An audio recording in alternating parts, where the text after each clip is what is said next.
When the union's inspiration through the workers' blood shall run, there can be no power greater anywhere beneath the sun. Yet what force on earth is weaker than the feeble strength of one? But the union makes us strong. Solidarity forever, solidarity forever, solidarity forever, for the union makes us strong. Is there aught we hold in common with the greedy parasite, who would lash us into serfdom and would crush us with his might? Is there anything left to us but to organize and fight? For the union makes us strong. Solidarity forever, solidarity forever, solidarity forever, for the union makes us strong. They say our day is over, they say our time is through. They say you need no union if your collar isn't blue. Well, that is just another lie the boss is telling you, for the union makes us strong.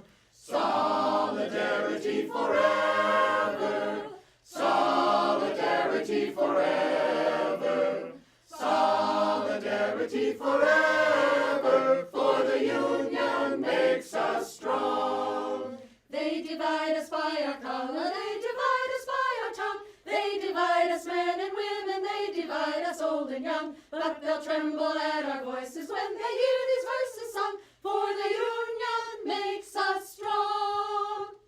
Solidarity forever, solidarity forever, solidarity forever, for the union makes us strong.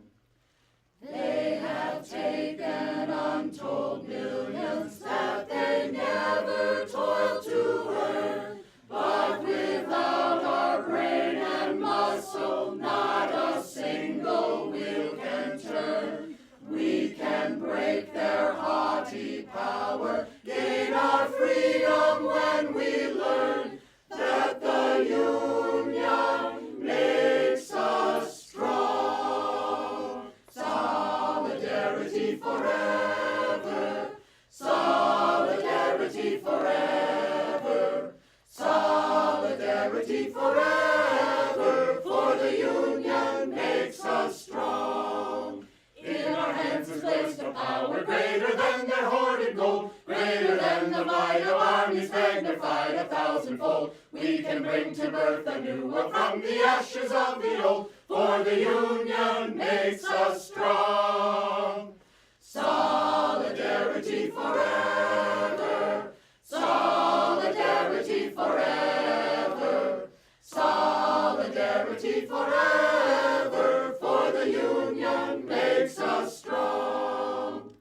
Solidarity forever, solidarity forever, solidarity forever, for the union makes us strong.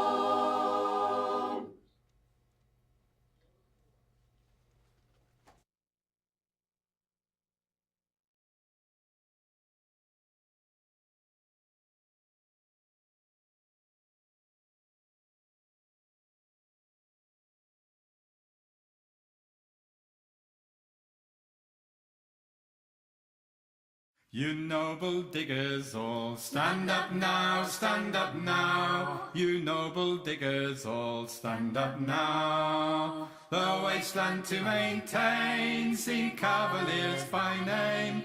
Your digging does maintain, and persons all defame. Stand up now, stand up now. The Cavaliers are foes, stand up now, stand up now. The Cavaliers are foes, stand up now. The Cavaliers are foes, themselves they do disclose, by verses not in prose, to please the singing boys. Stand up now, diggers all. The club is all their law. Stand up now, stand up now. The club is all their law, stand up now. The club is all their law, to keep poor men in awe. But they no vision saw to maintain such a law. Stand up now, diggers all. The gentry are all round. Stand up now, stand up now. The gentry are all round. Stand up now. The gentry are all round. On each side they are found.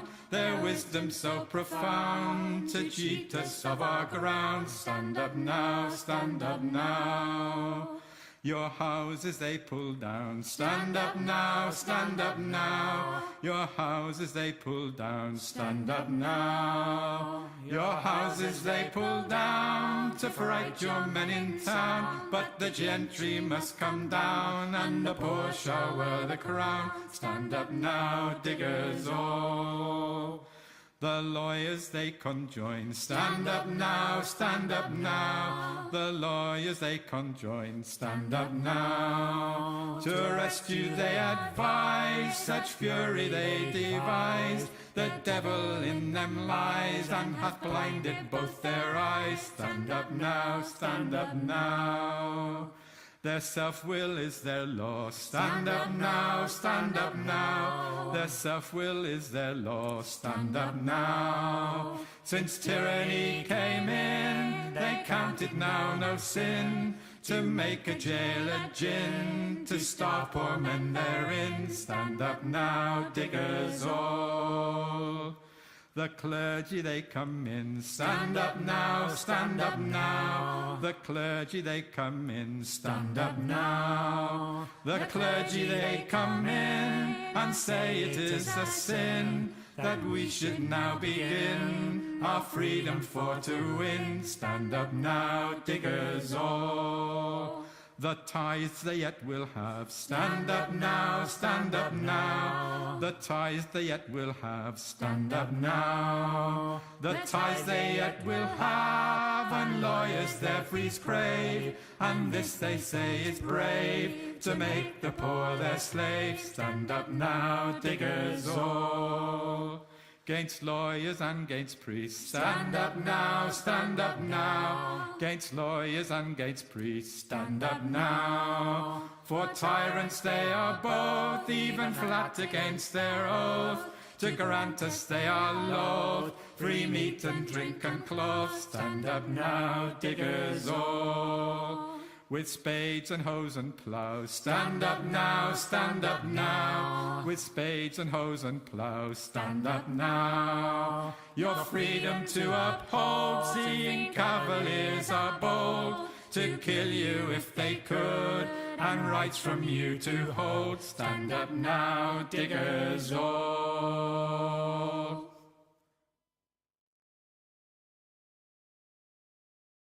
Put it there, boy, and we'll show these fascists what a couple of hillbillies can do.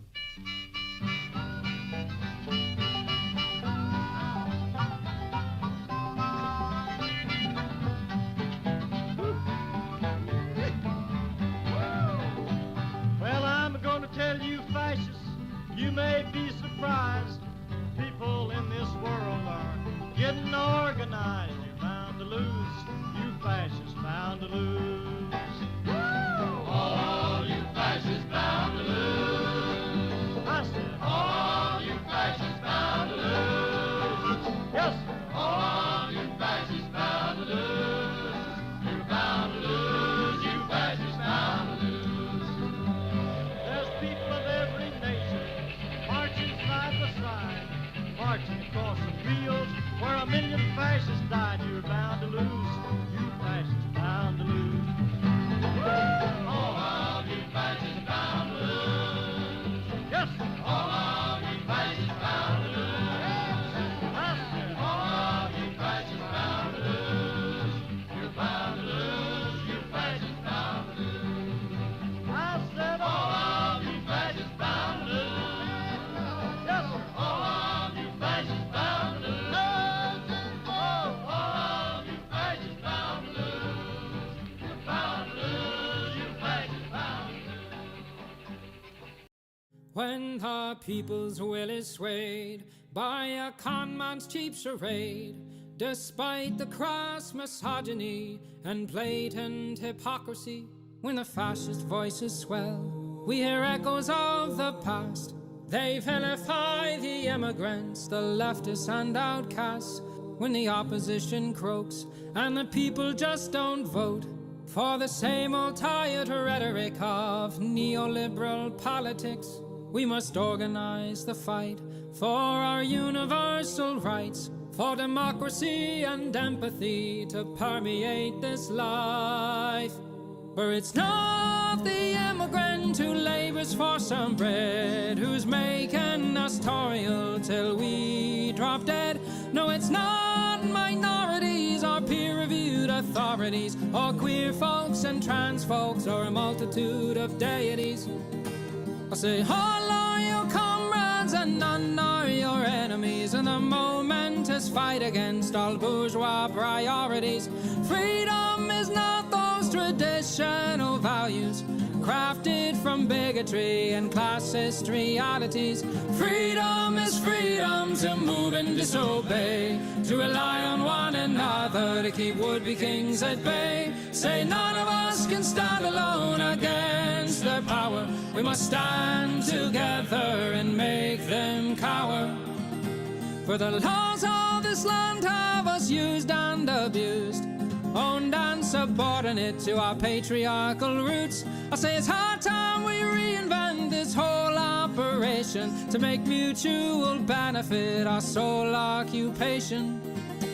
Because freedom is freedom to move and disobey, to rely on one another to keep would-be kings at bay. Say none of us can stand alone against their power. We must stand together and make them cower. When yes, freedom is freedom to move and disobey, to rely on one another to keep would-be kings at bay. Say none of us can stand alone against their power. Rise proletariats and make them cower.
That's what I'm talking about. First time singing the song, it's from Riverboat Jack. Shout out. I don't know what I'm doing really, but I got passion. That's what it's about. It's all about passion.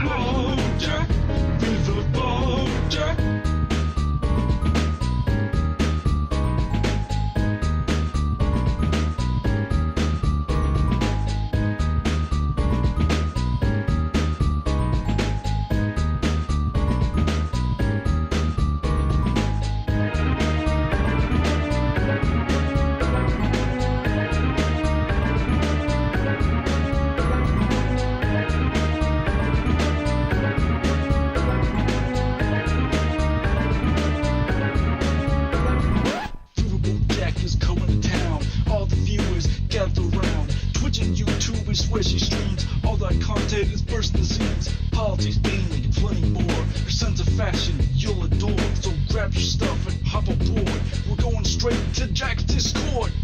Riverboat Jack, Riverboat Jack, Riverboat Jack, Riverboat Jack, Riverboat Jack, Riverboat Jack, Riverboat Jack, Riverboat Jack, Riverboat Jack, Riverboat Jack, Riverboat Jack, Riverboat Jack, Riverboat Jack. Hello, everyone. How we doing today? Hello, Salty Turtle Cupcake, and thank you. Hello, Christinos. Hello, Draconics. Hello. Hello, Underground Uncle. Hello, Azura Reume. Hello, Darth Gently. Hello, I wanted to say Insects Appeal. Hello, Alt Fact. Hello, B. Parker. Hello, Crochet Whimsy. Hello, Polly has his cracker. Hello, Bastion. Hello, Firecrafted Gaming. Hello, Banana Brains. Hello, Digituna. Hello, Ashley J. Curtis, and thank you for helping to invent the internet, which, if you guys are wondering why I say that, we have an interview with Ashley over on the YouTube channel, and I highly recommend giving it a watch because it is fascinating stuff. Hello, Glitchmaster. Hello, S. Hello, Gwenifer. Hello, Comrade Girl. Hello, Screech. Hello, Chillin' into Structure. Hello, Media Breakdown. Hello, ACAB Includes Tone Police. Hello, Failsafe. Hello, Penny and T. Got to the damn. Is that for me? Hello, Penguin Trinity. Hello, Gamer G. Hello, Double Chinsy. Hello, Very Knifey Duck. Hello, Fire Spark. Hello, Jazz Dog. Hello, Will Kale. Hello, Shakespeare. Hello, Fox of Fate. Hello, Eddie666. Hello, Trains and Bullshit. Hello, Zennies. Hello, Axolotls with Cream. Hello, Temporal Wizard. Hello, Mr. Miyagi. Hello, Sweet Blasphemy. Hello, Robber Adset. Hello. Hello. Hello, Harold. I think I'm caught up on all the hellos. Hello, Lizabeth. Hello, Eddie Spencer. Update on my DSA journey. I wrote an article for my chapter that got published today.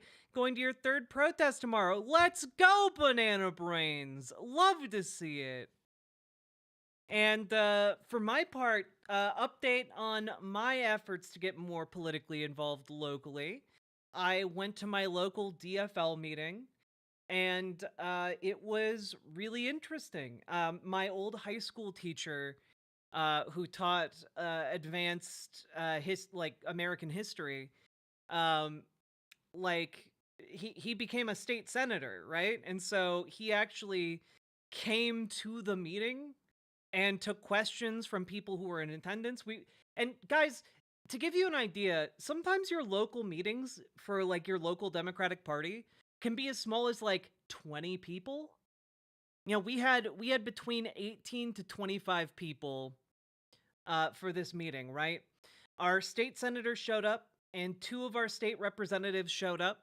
They took questions, and guys, it was really cool. I got the inside scoop on how things are going in the Minnesota House of Representatives, and hot take, it's wild in there. Apparently, one of the DFL state House representative members is currently embroiled in a burglary scandal, because it appears, and now I don't know if this is true or not, she was arrested having broken into her stepmother's house, dressed all in black, in order to try and steal her father's ashes. It's a whole thing, and apparently as she was being arrested, she said, I am clearly not good at this, which, yeah. But that is now suddenly really important because the House, the state legislature, the House of Minnesota is evenly split, and if they lose another member, it's going to be a big problem politically. So, and apparently a judge just like shunted that case until after the session is over. It's really wild. Yeah. Minnesota GOP got slapped down on their coup attempt and all the committees deemed illegitimate. Yes! That was great because I was kind of flabbergasted. I was catching up earlier today on like the transcript from the hearings that were going on.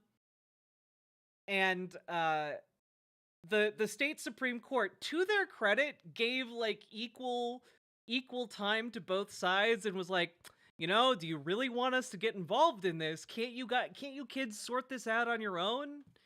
And they were like, no. So I'm glad to hear the court came down on the right side. I was not prepping that particular story. I was just, but yes, excellent news. The coup attempt in Minnesota has failed. Now, additionally, guys, I learned a bit more about how my Senate district chooses members of like delegates for the DNC. And you know how my Senate district chooses delegates?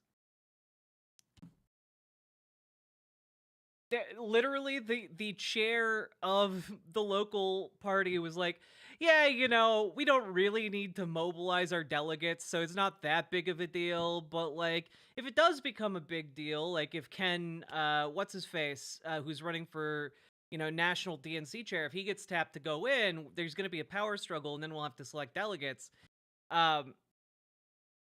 Literally he's just like, yeah, you know, like just throw your hat in the ring if you want to be a delegate. And guys, there were only like 20 people in that room. Okay? Like if you just show up to these meetings and they get to know you, you have a decent shot of actually being one of the people who gets to select powerful people in the Democratic Party. Delegate Jack, unironically, I might throw my hat in the ring and see what I can do. Okay? Also, they're all old. All of them. All of the people who went to this Senate district meeting, all of them elderly as hell, all right? And not only that, there were probably only 2 or 3 people my age in that room. If you show up and you have youthful vigor, and by that I mean you're under the age of 50, you have a decent chance of like being able to hold position and radicalize your local branch of the Democratic Party. Okay? I want you to know that, and I feel like it's really important to hammer this home because it is so, like, having now been to one of these, it would be so fucking easy for you guys to get involved in your local Dems and radicalize them, okay? All right? It would be so fucking easy if you guys just showed up to those meetings. And I will say, parts of those meetings can be boring. But you know what? Sometimes boring shit is really existentially important. And we need to start getting organized inside the Democratic Party today. We need to start getting organized outside the Democratic Party today. We need to start doing both things. Pat your head, rub your tummy at the same time. You know? Do it. I know you guys will spend 12 hours every week playing League of Legends, okay? Make it 10 hours and show up to one of these meetings once a month, okay? You can do it, I promise you.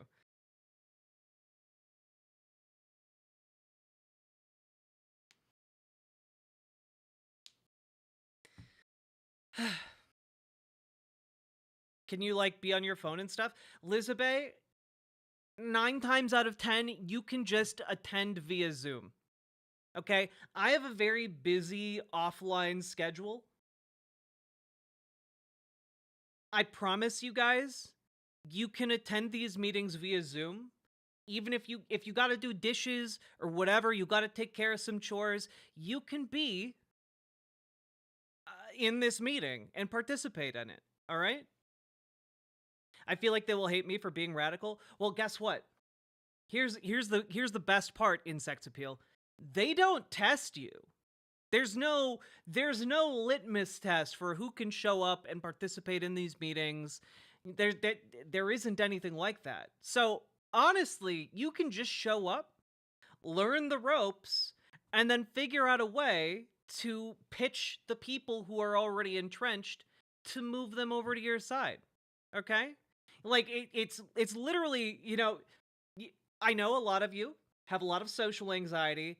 This is literally one of the easiest ways you can overcome your social anxiety and do good at the same time.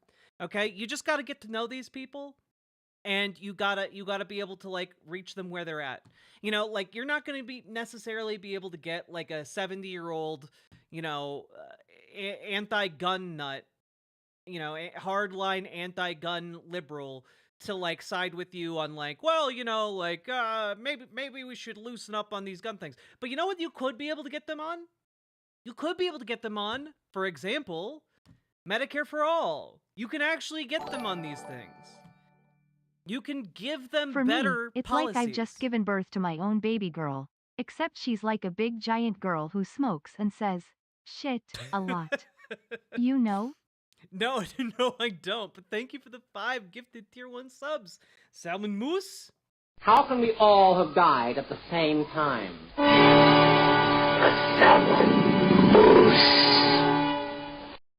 But yeah, are there left-wing gun nuts like that? Sure. I was just pulling something out of my ass. But like, all I'm saying is, a lot of these people who go to these local Dem meetings, they care, right? They might not initially back you on every policy position you have, but guess what? You don't have to pitch them on every single policy position you have, okay? All you gotta do is befriend them. And then you can be like, well, I know you like X policy, but you know what? Maybe it might be slightly better if we did Y policy. See, there are a lot of similarities between X and Y, and but here's why I think Y is better. And you, by knowing them, you then know how to pitch them on that, Yeah, a lot of this is building community and schmoozing. That's a lot of what organizing is. Because you know what?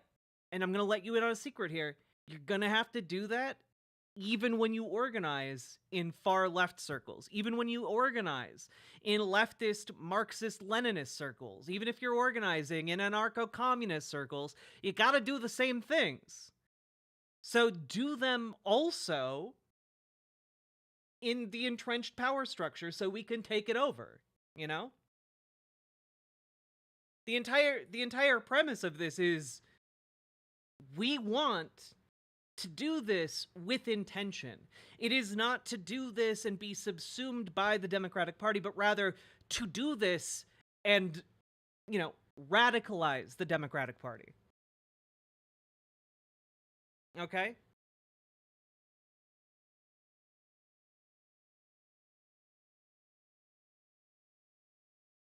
Yeah, some of the people there like talking to you even if you disagree with them. Yeah.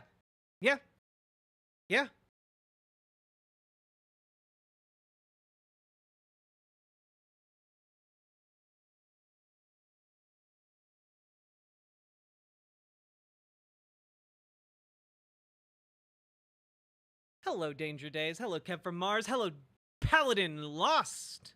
How we doing, folks? Anyway, I went to this meeting. It was really positive, really productive. Learned about how some of the levers of power work in my neck of the woods. And I know that I'm probably only going to be in this district for a few more months, but it's nice to kind of know how things work, even if I'm not going to, like, be long-term invested in this Senate district, Also, I'm just going to throw this out there. If you're looking to build a resume, or if you're looking to build skill sets, or if you're looking to just like be helpful and to maybe socialize a bit more in your Senate district, volunteer to be like the Senate district secretary, okay? Volunteer for what, like vice chair or something, okay? Maybe not the first time you're there, but I guarantee you guys, some of the people doing those jobs are like 85 years old, all right? Or they're 65 years old, they want to spend some time with their grandkids or their children, you know? Like, if you show initiative and show that you're willing to do things, these people instantly like and respect you, okay? You gotta show up. That's step number 1. And you know what? You can show up, you don't have to say all that much, and you can learn the ropes before you decide to step up, which is what I did last time. I barely said anything, and I just kind of observed and listened, and yeah, it was pretty cool. Oh, I can turn up my my mic volume, Banana Brains. I turned it down for the Dream Daddy segment. Is this a little better?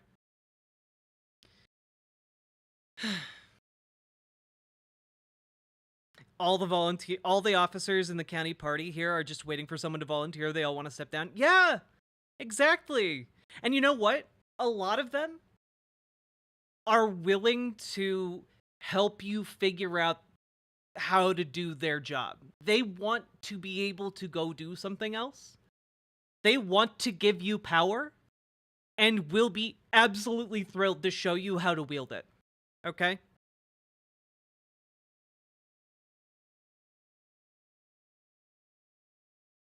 We talking about showing up to meetings? Hell yeah, we are, Gamer G. You know it. Sorry I couldn't be at the one today. I'm just all over the place. All over the place. But on it, I kid you not. We have a community that is large enough now where, like, how many people are watching? How many people are watching this stream right now? Okay. We got over 200 people watching. That's decent. Over 200 people watching. And you know what? That would be enough to take over, 10 different districts? Which, that doesn't necessarily sound like a lot, right? But that can literally be, like, areas that have populations of, like, 100,000, okay? That is a actually substantial amount of power if you each got involved in your local politics. Okay? And you know what? I know for a fact that, like, I don't know, 1,000, 2,000 people are gonna watch this VOD, or in total watch the stream in VOD or whatever. If you guys got involved, that's 100 districts right there. This is possible. And I know we're a small community, but I need you guys to understand, if you are in the depths of despair, you have options to take action and to make and if your local Dems suck ass, I'm telling you, this is a way to make them not suck ass. All right? It takes work.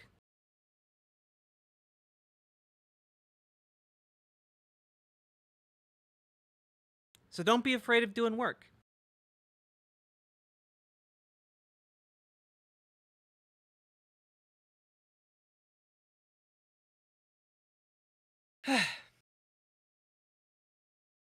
I don't know, do shit. It wasn't intended to be a segment, but you know what? We'll make it one anyway.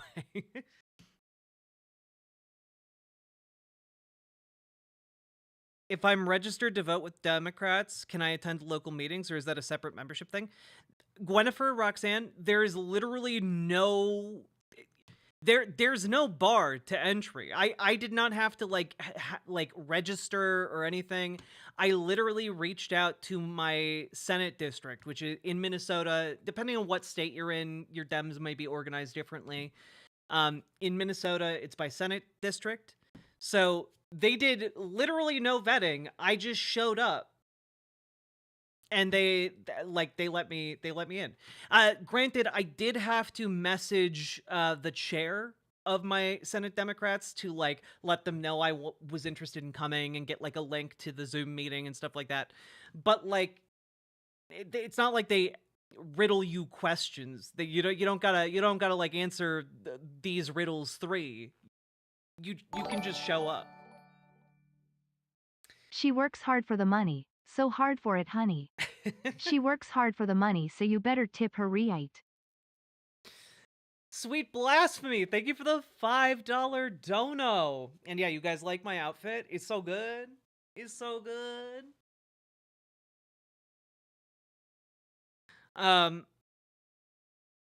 Does Canada have meetings like this? Can't speak to how Canadian politics works, sorry.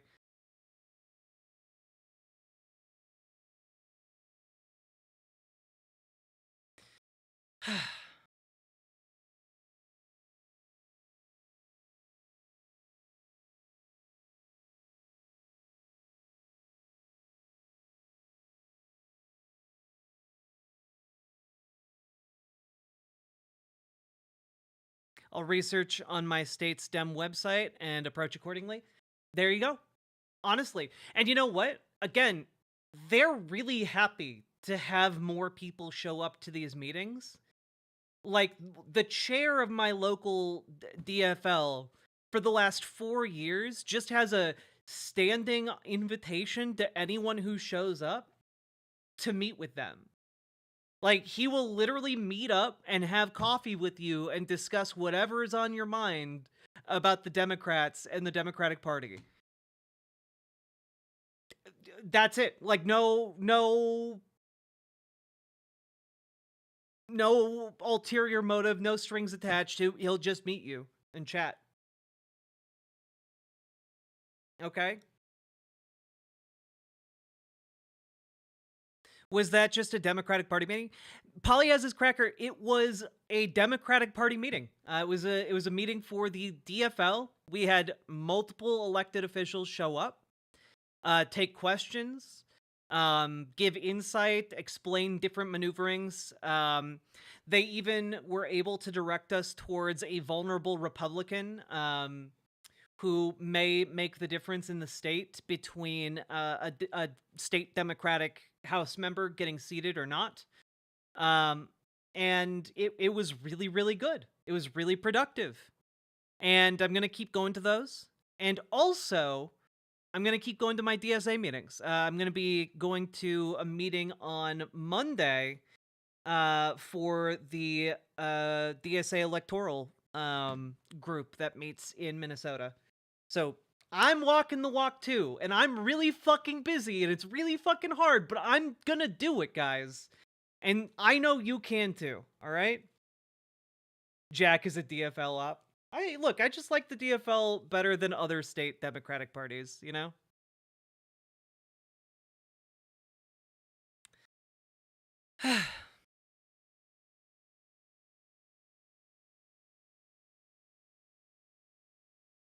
Only due to my pestering does she show up. I do my best. I do my best, all right? Let's see.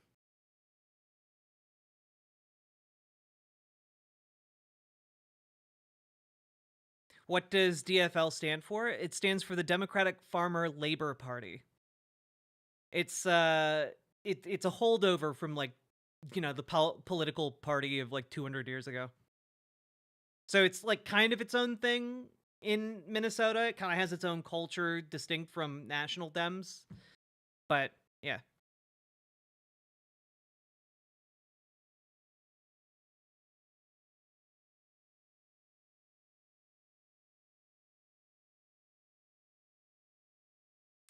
See, I feel Trump going to ban LGBT and trans and make sure trans can't play on opposite teams. they were originally born as, and remove DEI and equal rights. Sadly, Trump and his supporters hate the LGBT and trans, and Trump and Republicans are saying in Congress Trump will do a third term. Well, Hockster, do I have a goddamn segment for you? Because we're going to be going over everything that Donald Trump has done this week, or most of the things Donald Trump has done this week, and we're going to talk about it. And also, I'm just going to preface it by saying Republicans have always hated gay and trans people. Like, this isn't new. And you know what? It's going to suck. I'm not going to sugarcoat that. It is going to suck. But you know what? We've been through this and worse. And we persevered. And we made it. And you know what? 10 years ago, LGBTQ people did not have a national right to get married. But we fought for it, and we won it. And similarly, we may be outlawed, but who fucking cares? You know? We won our rights by rioting and with bricks and with blood, okay? So you know what? Don't let this fucker make you scared. Have you seen Donald Trump? Oh my god, that lumbering buffoon? Don't let him make you scared. Good golly. These people, by the way, these people are so fucking cowardly, right? These neo-Nazi motherfuckers are so afraid that even though the world's richest man gets up on stage and starts Sieg Heiling, okay? Even though Donald Trump is president a second time, even though they've put together a neo-Nazi rally in Washington, D.C., they're still marching with masks on because they're little fucking piss babies. They're little fucking cowards, okay? So, you know what? Don't let them make you scared. All right? Don't let them put fear into you. Because you know what? They've always hated us. They've always tried to kill us. They've always done violence against us. And you know what? We're still winning. And here's the secret. They can't ever win. They will never be able to win.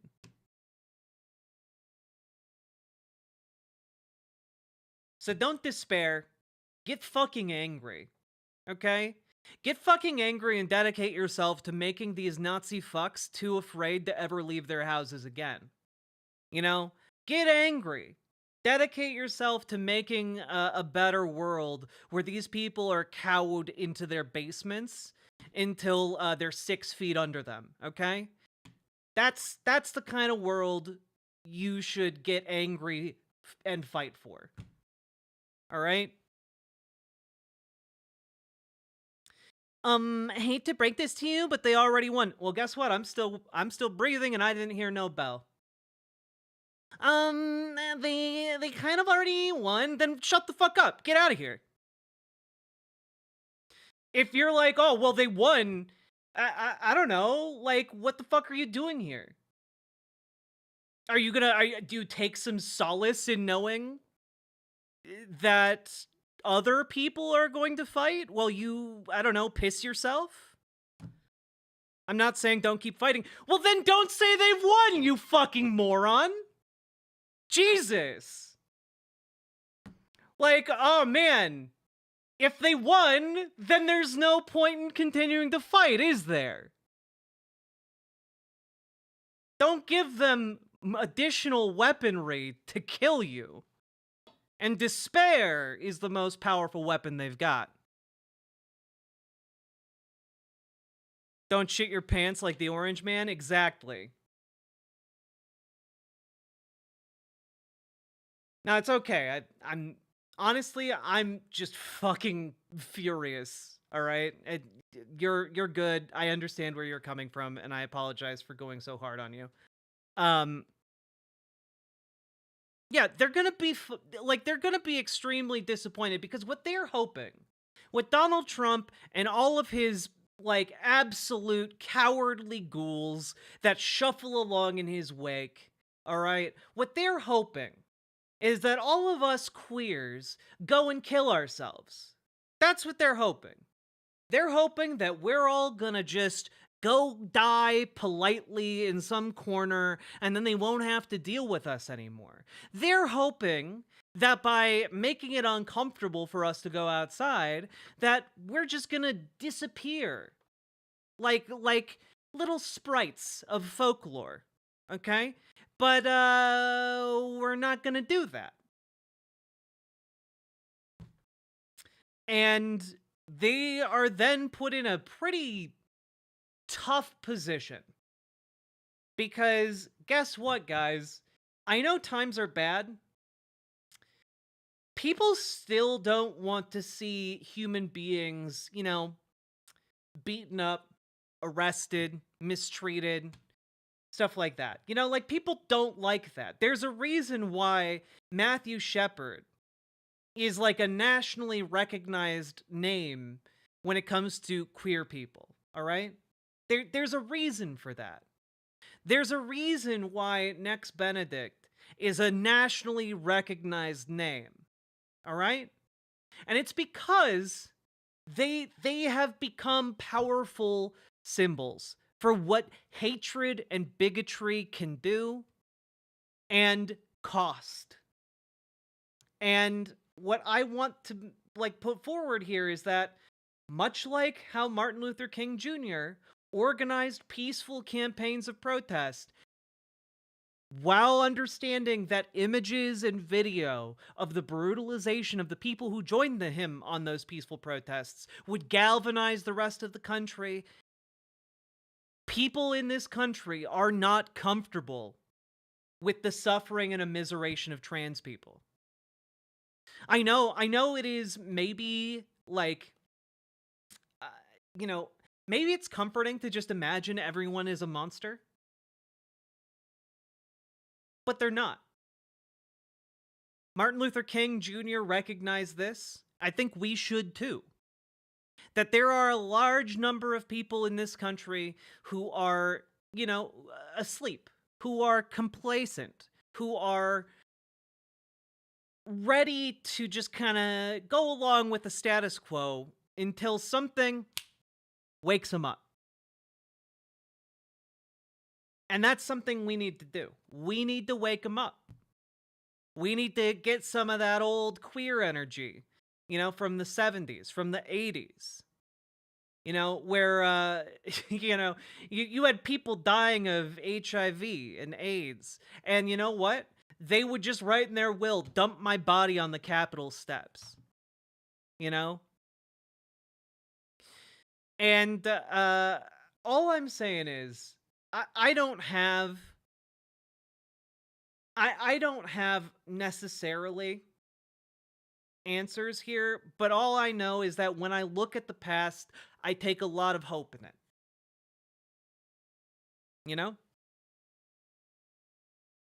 I take a lot of hope in it.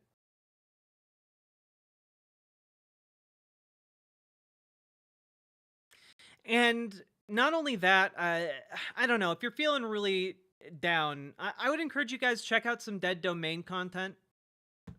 They went out to Washington, D.C. for the inauguration and were covering it, and they sat down with multiple Trump supporters and who were actively bigoted against trans people, by the way, and talked to them for prolonged periods of time and managed to get through.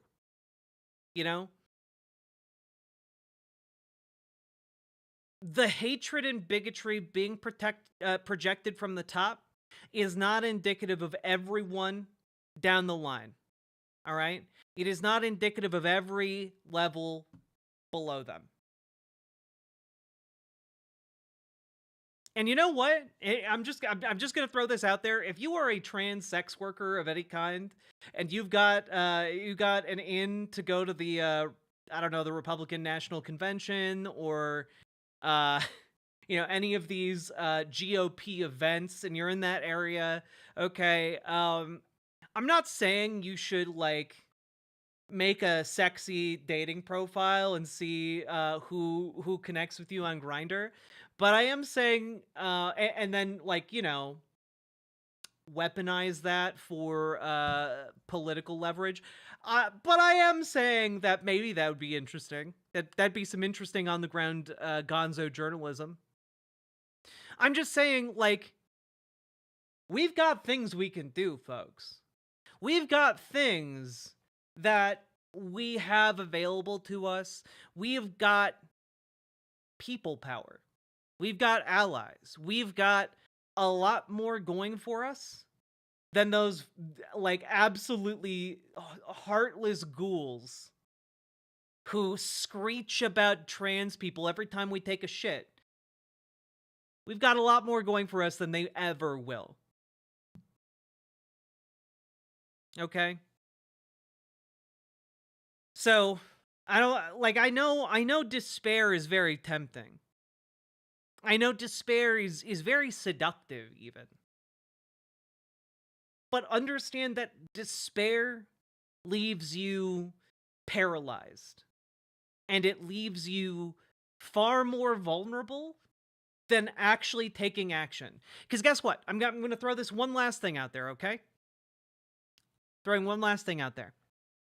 When you put yourself out there and you start making connections in your local community, you are actively safer than when you isolate yourself. When you go into despair and you isolate, you make yourself the most vulnerable. Because when someone tries to come for you, there is no one to stand up alongside you. So do not isolate. Push down that despair, get fucking angry, and get out there and do something in your local community. It doesn't have to be organizing with your Dems. It doesn't have to be organizing with DSA, but it has to be something. Okay? It has to be something.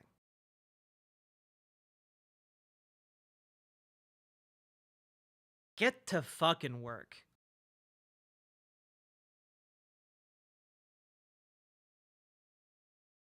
Also stay strapped. Yeah, if you're comfortable, definitely not bad advice. If you're comfortable wielding a weapon, definitely carry one on you, and also maybe look into getting a permit. Honestly, like, a decent skill to have in potentially dangerous times to come. What about with Democrats? That I mentioned that you can organize with Democrats.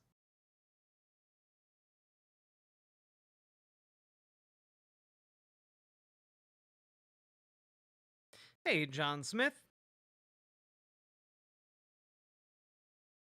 I'm only 9 months old and coming out as a trans woman. What source/groups can I look into? I'm a veteran. I'm seriously pissed off. I live in Wyoming and it's limited here. Ooh, Carla, I do not know the landscape of Wyoming, so I'm not maybe the best person to ask. I'm sure there's someone in my community from there who can point you in the right direction, but I'm not aware. Wish I could help.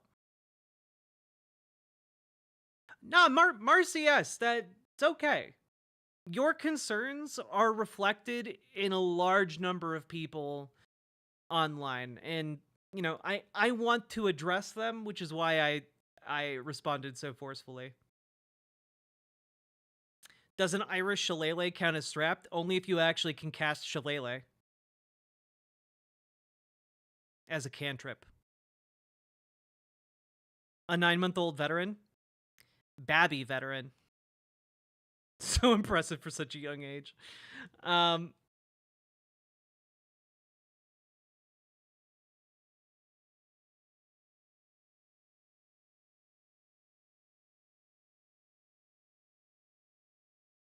Now, folks, We've been going for about an hour now. If you've been enjoying the stream, hit the follow button on Twitch, hit the subscribe button on YouTube, like the goddamn YouTube stream, and consider dropping those subs and donos, those memberships, those super chats, etc., because that's how I make content. It's how I am able to continue making content for you guys. So consider supporting the show. We have actually yet to even get started on what we're planning.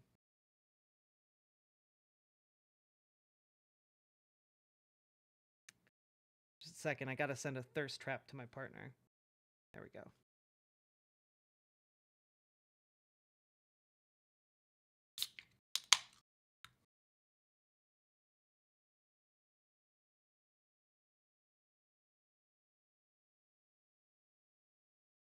Yeah, Jack Von Blood is right. Like the stream, shit buckets.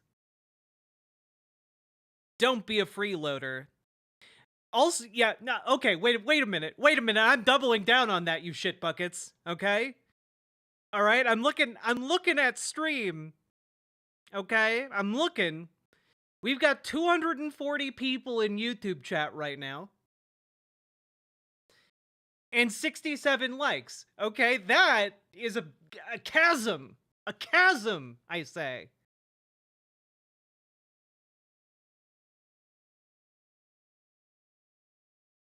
Yes, and folks, if you need help contacting your local Dems, I encourage you to join our Discord, riverboat.gg/Discord, if you need an invite.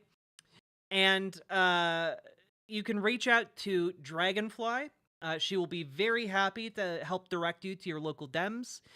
And if you want to join your local DSA, I encourage you to join, again, the Discord, riverboat.gg/Discord, and reach out to Christina, aka Gamergy, and she will be very happy to direct you on how to contact your local DSA and get involved that way. Okay?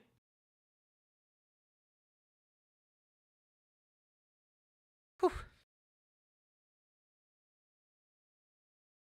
Also, yeah, if you're looking for additional local support, I would also ask folks to consider looking at their local DSA. For example, one of the things I've learned by going to my local DSA meetings is that if you are in a position of like need, you can actually apply for a $200 grant that DSA will just give you. Like if you're in an emergency situation, they can get you $200 if you apply for it. So just like a couple of things that like your local DSA can do, you know? DSA is what you make it. Your chapter is what your chapter members want to do. Yep.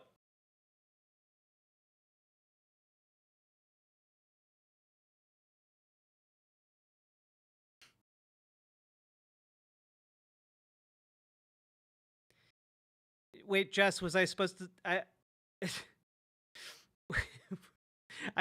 chasm, like CHASM?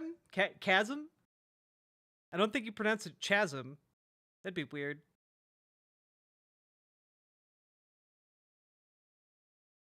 We should have a like button in GG chat. I agree. Now, folks, time for something a little different, all right? Are you guys ready for this? Are you guys ready? Just a brief, a brief glimmer of like, hey, things can still be cool even though, we're in the worst and dumbest timeline, okay? Just a little glimmer of that. Wanted to share something I'm excited about.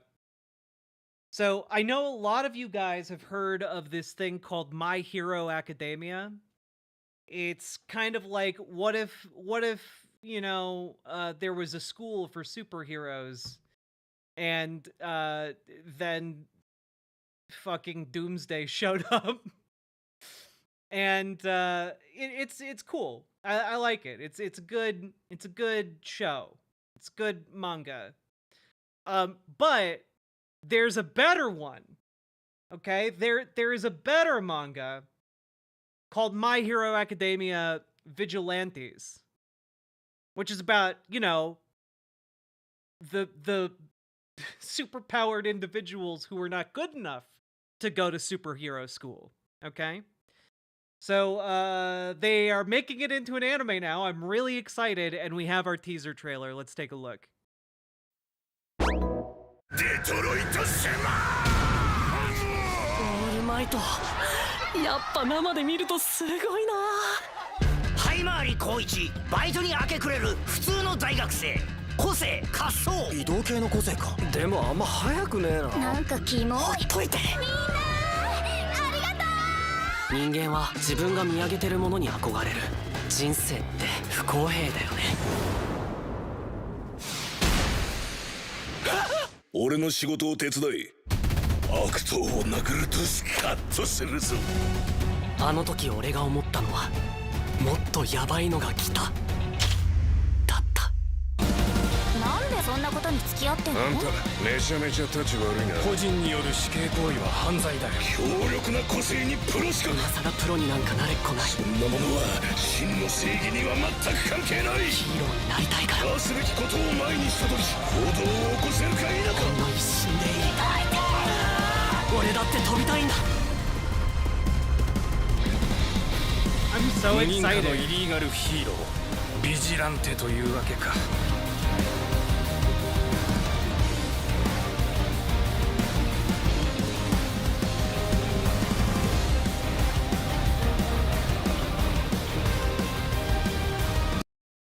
It's great.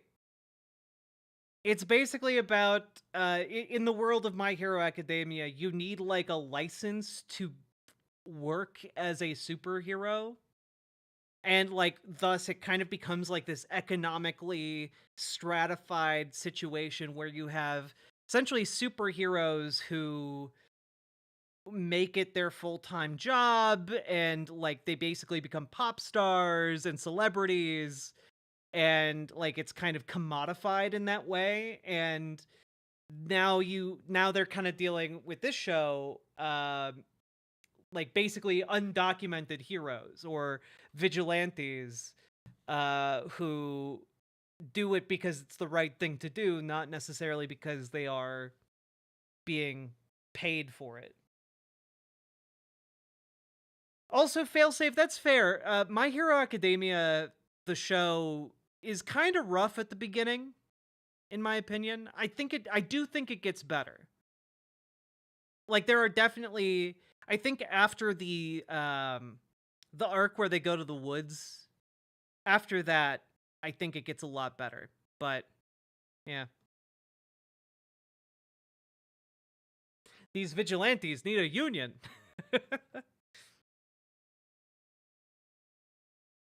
Looks stupid, but then I stopped watching anime since Cowboy Bebop. Well, that's because you're stupid. There we go. Nailed it.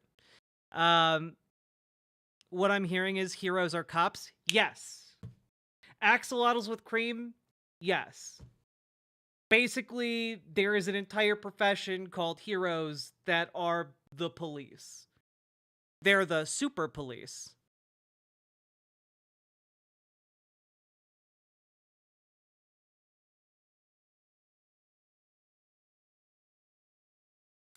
Also, just wanted to throw this out there because this is just neat, and I've been looking forward to this for a long time. The Video Game History Foundation is opening its fucking digital archives, baby! That's right! Starting January 30th, we're gonna get ourselves the digital archives of video game history. It's so fucking cool! Obama passed the Dreamer Order as a band-aid on solving this. It required people register with the Gov. This list was used by 45 to target them. Biden granted bail to those awaiting hearings, but the list again. Can we learn? Media breakdown? Maybe. Thank you for the $20 super chat, though. God damn. Let's see. Still a work in progress, these archives will be one of the largest repositories dedicated to the study and preservation of video game history and will feature over 1,500 issues of out-of-print game magazines in addition to promotional material and other game development assets. An accessible digital archive has been the goal of VGHF since its founding in 2017. While it'd be one thing to simply scan everything in their library and drop it into the Internet Archive, the VGHF was intent on making its digital archives a resource that adds value to the games they are preserving and is tailored to the aid in research of video game history. To that end, the digital archive will allow you to search for mentions of specific games, publishers, and authors, in addition to the ability to search for oddly specific terms. Want to learn about the first mention of Metroidvania? You'll want to find it within the archive. Because uploading and cataloging everything into the digital archive is an ongoing process, you'll have the ability to sort through a collection of unprocessed material from video game. It's really, really cool.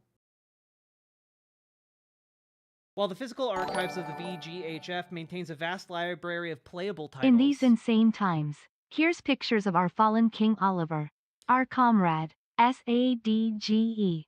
Aw, Smelanie, thank you very much for the $5 dono. We'll take a look at that real quick.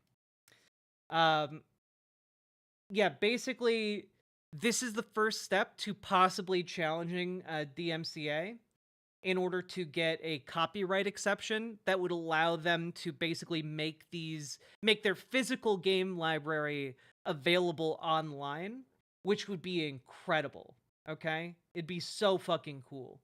But like right now, it's a lot of like old video game magazines, promotional materials, and also like it's so fucking good.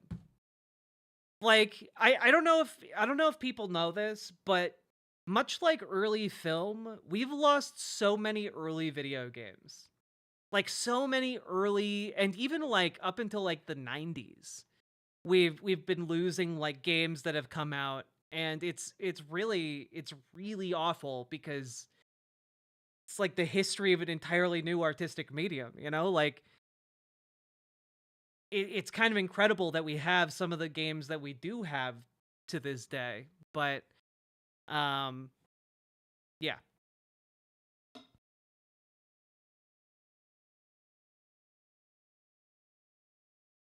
Let's take a look at King Oliver.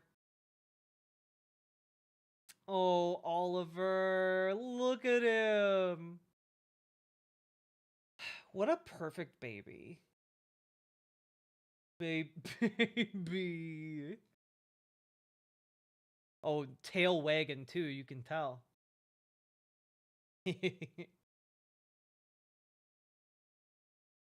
Oh, that is a face that you just want to feed treats to. Look at him. Look at him smiling. Oh, fierce too. Very fierce.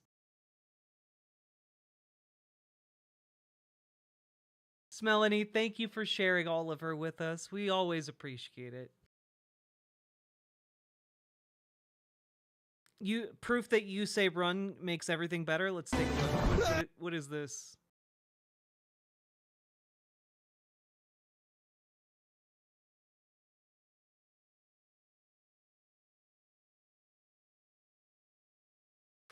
What is this? 俺はセックスをするんじゃねえ。俺自身が真のセックスになるんじゃ。やめろ、たけし、お前これ以上は体力が持たない。いや、俺は What the fuck? セックスになる。絶対にセックスになるんだ。やめろ、慎重なたけし。おめえ命が尽きてもずっとセックスに切れない。だって俺は死んだってセックスをするんだ。 Even if I die! Incredible. Incredible. Oh god. The hell that the one of a popular meme around My Hero Academia was that one of its premier soundtrack elements is a song called You Say Run. And the meme became It Goes With Everything. And so you just have tons of videos where people put You Say Run over it. And that's one of them.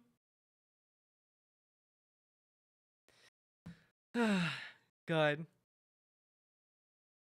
10 out of 10 no notes ever. This is a meme of a guy on a bicycle trying to chase a car, and somebody added.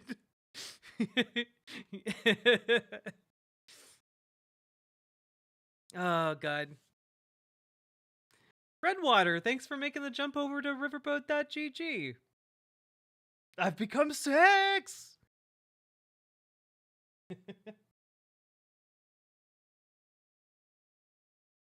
Oh, God.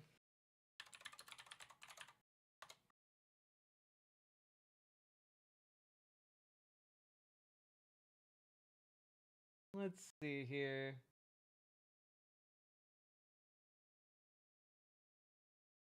Okay. Also, I want to put this to you guys. We're not going to do this tonight, right? But have you ever just wondered what it would look like for two of the dumbest motherfuckers alive to, like, have a, like, conversation? I know I have. And I think I may have found an example of it.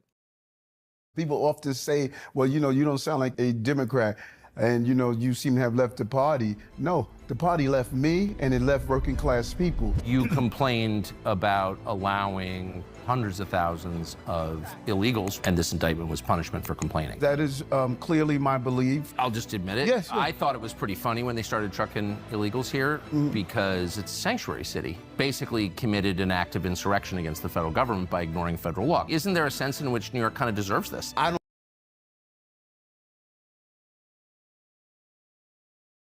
You know, it's incredible how people in the Republican Party will just be like, yeah, you know, it's funny, actually, when you weaponize an entire group of people and send them to suffer at a place that is unprepared to receive them. You know, like they're a fucking bomb or cattle, you know? I don't think they should be rounded up in the middle of the night and say, we're going to move you out. Well, then why isn't it fair to send all of their illegals here? Because you guys welcome them. No, we're not welcoming them. We've been very clear. We're not welcoming everyone. We were getting Venezuelan gang leaders that were coming to the city, creating crimes. And so you tell the president and his aides this, and what do they say? Be a good Democrat, Eric. Be a good Democrat? We in dire need of workers in this country. Well, because the more immigration you have, the smaller the percentage of Americans who work.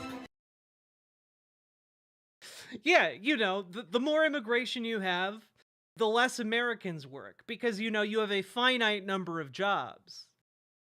Fucking dingus. And how do you address that? Maybe not be a sanctuary city. Damn it, I'm at the end of the line. Hi, here. Jackie. Here's to make up for last stream. Oh, terrifying times. Love you, girl. Keep up the good work.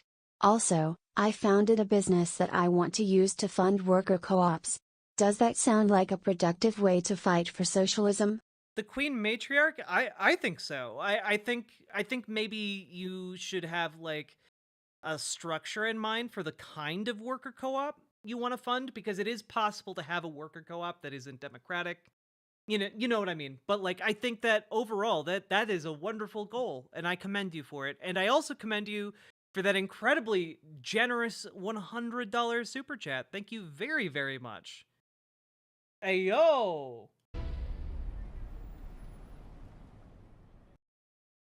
But yeah, Eric Adams and Tucker Carlson, I am just playing you that little trailer because I want to gauge whether or not you guys are even interested in covering this, because frankly, Tucker Carlson to me is not super interesting anymore. Dude's really fallen off. And I do think that the interplay here between, like, Mayor Adams desperate for a Republican pardon and Tucker Carlson, I do find that interesting. But I think we have to approach it as basically these people being gigantic ding-dongs and just kind of roll with it. Almost like we're watching, like, a What If Alt Hist video, you know? That interview looks insanely dumb. I think I might add it to, like, the brain rot folder I keep.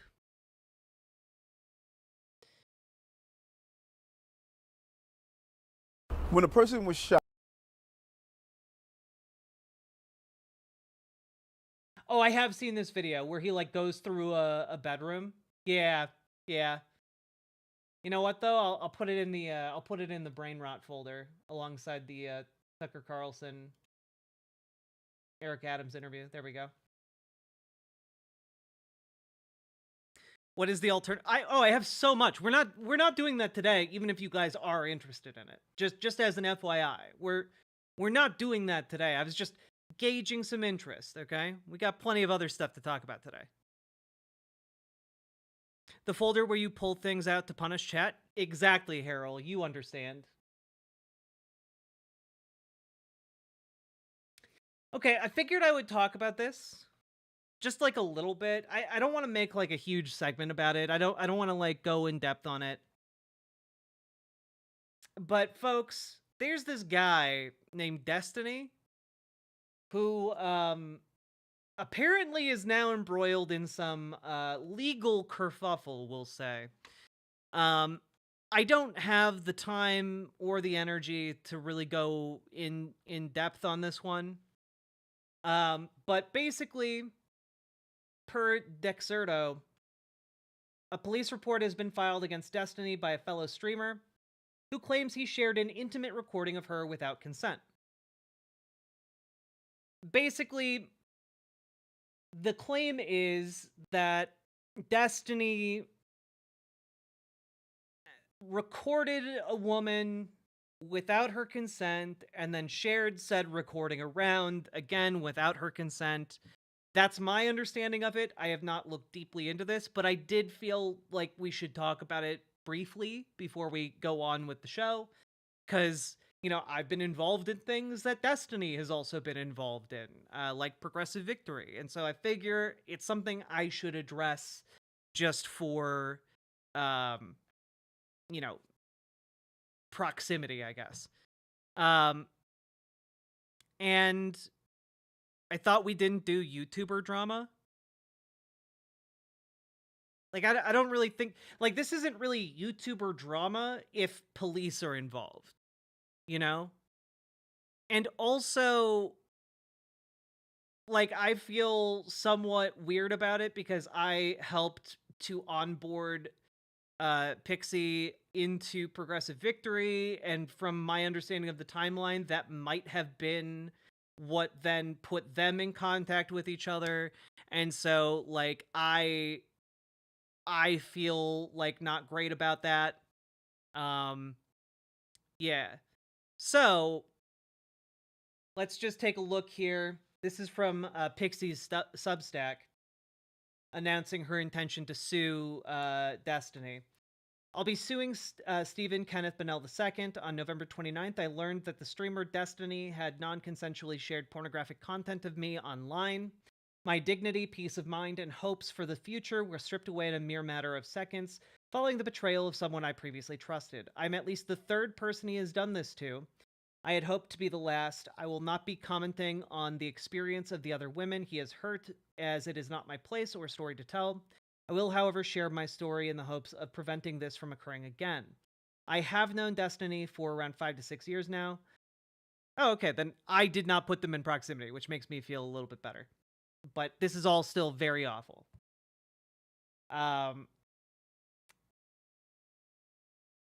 often find myself in heavy disagreement with him. Despite this, I do my best to see the best sides of all people, trying my hardest to spread positivity and create understanding where I can. It's corny, but I want to meet people where they are and focus on which ways we can build bridges together towards a better future for everyone. Some people call this a fault of mine. They claim I am naive and should be more careful. Those people are right.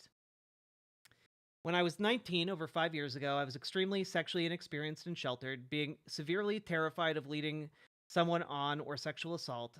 I thought I could trust Destiny, who I had multiple long conversations with regarding consent and boundaries. So you can imagine my surprise when I discovered he distributed pornographic content of me without my consent. Yes, you read that right.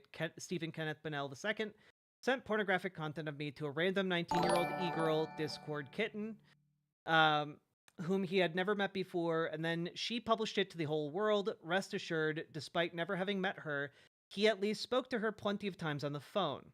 Of course, this is what he says happened. I think it is just as likely he used her as a proxy to widely distribute this material while claiming deniability. I do not understand why Destiny would knowingly and willingly put me in a position where I would receive nonstop sexual abuse and harassment. If we believe him, he was trying to impress a barely legal teenager using my body and my privacy. The betrayal, coupled with the hundreds of messages I've received filled with sexual harassment and abuse, have left me feeling hopeless and devoid of almost all happiness. The only thing that has kept me going is the hope that I can bring this man to justice and have him face legal consequences for his actions. For the past month, I've been speaking to lawyers about my situation and what to do. I've decided this is the best course of action. I will be suing him for violating U.S. Federal Code 15 U.S.C. 6851, civil action relating to disclosure of intimate images and for the publication of private facts in Florida. I'll be seeking emotional and punitive damages for his actions. I've been told that a court case like this could potentially cost over tens of thousands of dollars. I'm terrified. I mean, this guy talks about potentially suing Hassan as if for fun, and Hassan actually has the resources to defend himself. I cannot imagine what he might try to do to me in this process. Sometimes I wonder if he does this as an intimidation tactic. I wonder if he is purposely trying to put fear into my heart when he casually talks about throwing money into a lawsuit with a multi-millionaire who can fight back. As if it's an indirect flaunt/warning over his capability of outspending me in whatever legal case I throw at him. At the request of my friends, I have been encouraged to link my Give Send Go regarding this case here, in hopes that we can raise enough for me to legally succeed. Whoever the next Joe Rogan of the left is, it cannot be someone that crosses sexual boundaries, violates consent, and puts women's well-being and safety at risk. It cannot be someone who puts women in positions where they will be sexually abused and harassed. It concerns me that Destiny has been interviewing potential DNC chair candidates such as Marianne Williamson and Martin O'Malley, who have no idea of what he's done. At times, as time passes, and he tries to position himself to have interviews with increasingly powerful figures such as Zelensky, I cannot help be filled with fear that Destiny might continue to succeed despite facing no repercussions for his actions. If the Democratic Party wishes to succeed in the future, it cannot be a party that accepts the sexual exploitation of women. It cannot be a party that allows men like Destiny to break into the mainstream, for allowing him access to such spaces would be a direct endorsement of his behavior. I've been told that the payout might not be worth the harassment and attention I will receive. In an ideal world, I would do this privately, but have been told there is no realistic way the court will grant me anonymity. This means my only option is public. I've been told by a variety of people to not go public. I've been told by some people that Stephen really does feel sorry, but I'm not inclined to believe them, especially taking into consideration his actions regarding me. Regardless, what Destiny did is unacceptable, and I believe he will do this again unless he faces justice. Let me be clear, Destiny has violated federal law in his transgressions against me. So, this is, yeah, this is pretty not great.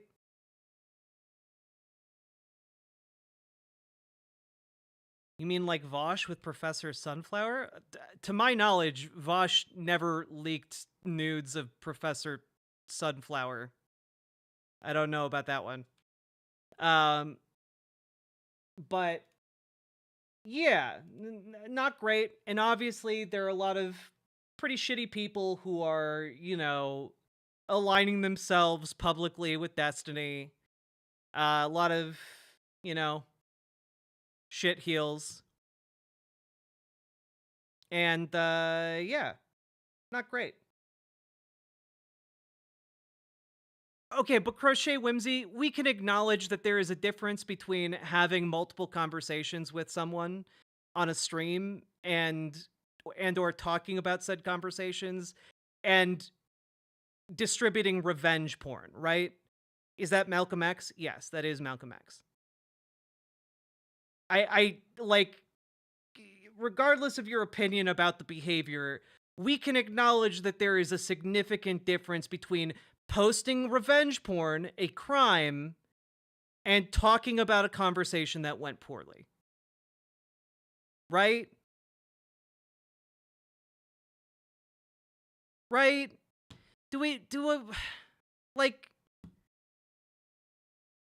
Our brains aren't that cooked, are they?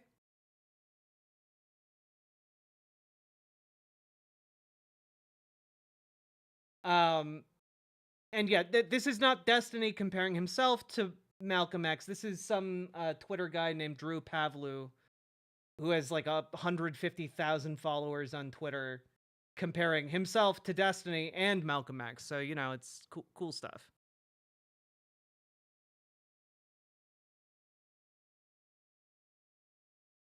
Oh, Tacoma Blues, thank you.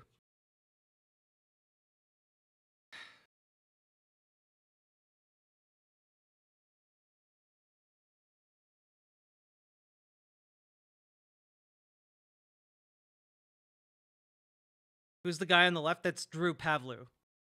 Yeah.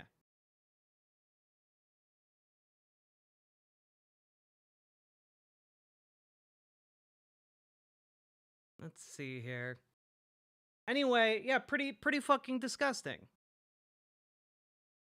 But you know, can I just say something right here? Like, I'm sorry, but it's really fucking weird to me when we're talking about someone who's distributing revenge porn, or at least accused of distributing revenge porn, and you're like, hey, what about that guy who disagreed with someone on a stream? Like, that seems fucking nuts to me. Like, that, to me, that feels like there's no respect here for the actual victim involved. Like, I'm upset on behalf of this woman that you're like, oh, yeah, a disagreement on a stream. That's not what I'm referencing. Then what are you referencing?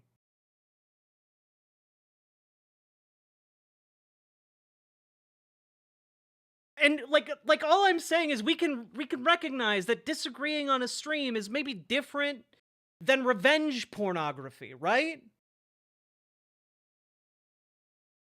Like genuine. That was not a rhetorical question posed to you guys. That was a genuine question. In order to like understand where you guys are on this issue. Vosh sexually harassing that other person? Okay, then I have no idea what incident you're talking about. And I've been around in this space for a long time. But I also think we can all agree that distributing revenge porn is not the same as harassment, right? Like criminally distributing pornography unconsensually of someone is not the same as harassing someone, right? Okay, so my question is, why are you bringing up someone else for a different thing in a conversation about distributing pornography unconsensually? Like, this is frustrating to me. You understand why, right?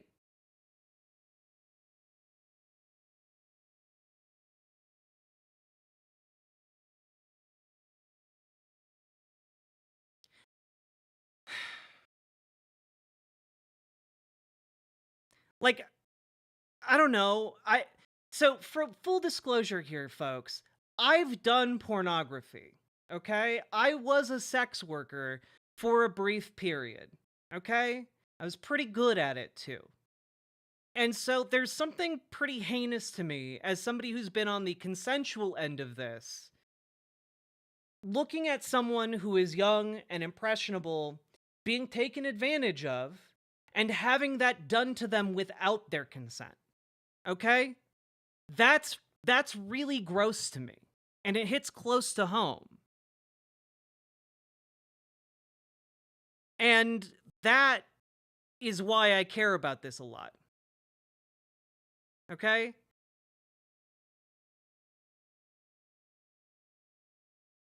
I'm not bragging. I'm just stating a fact so you guys understand something about me and understand that, like, I know how it feels to make pornography. I've done that before. And I can also tell you that if somebody took that without my consent and distributed it, I would feel extraordinarily violated. I would feel deeply violated to a degree that I find difficult putting into words. When you make that kind of content with someone, there's a lot of trust there. There is a lot of understanding and a lot of consent.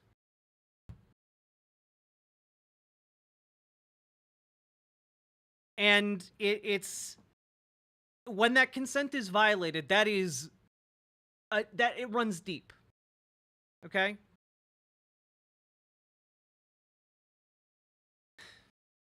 Eddie666, I'm really sorry to hear that that happened to you as well. I'm going to read your comment if that's all right. I literally was at risk of killing myself when I found out it had happened to me. It was fucking awful. Yeah. Yeah.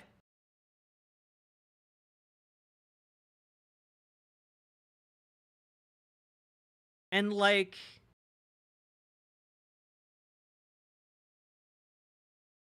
I don't know. I'm really glad that Pixie is bringing this up, bringing this to our attention.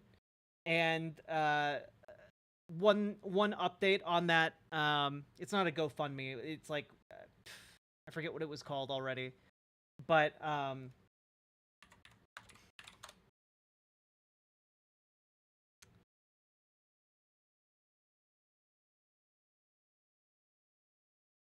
just as an FYI, this is what Destiny is saying in private chats about this. He's laughing it up. He's laughing it up and saying, bro, if I need to go on the sex offender list, I'm taking like 20 other streamers with me, okay? And it's like, yeah, good. Out them all. You know what? I would love to have 20 fewer sex offenders in the streaming biz. You know? I've talked about this before, guys. One of the first people I ever started collaborating with on stream, right, was named Ruel.James. And I've mentioned this before, but I collaborated with him a lot. I played games with him on stream. We had long conversations. It was good, right? And then the allegations started coming out. And about 16 allegations of sexual assault came out because he was a photographer and a musician. And he was apparently well known in the photography community that he operated in for committing sexual assaults and sexually harassing folks, women in particular, and having sex with women without their consent. And about 16 of those allegations came out, and he suddenly disappeared. And he's tried to weasel his way back into streaming a couple of times under different aliases. But what I'm trying to convey here is that there are a lot of scumbags who get into this business. And, yeah, it would not surprise me if Destiny, someone who has been transphobic to me personally, was someone like that and knew a bunch of people like that. Oh, axolotls with cream. Yeah, he disappeared real quick. They were compelling allegations. So,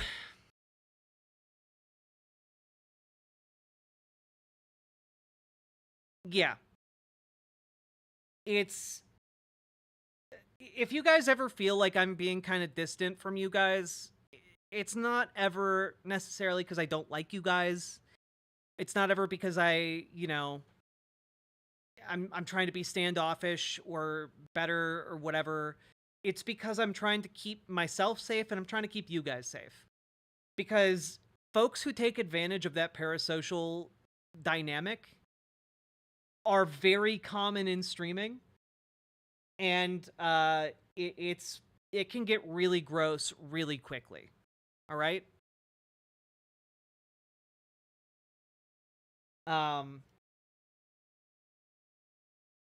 But as an update, I will throw out there that I do not particularly care for Mike from PA, but I do think that it is good that he helped raise money for Pixie here. Pixie has surpassed the initial goal of $25,000 for this lawsuit, and I do hope that I wish her the best. I hope that she finds some justice for this.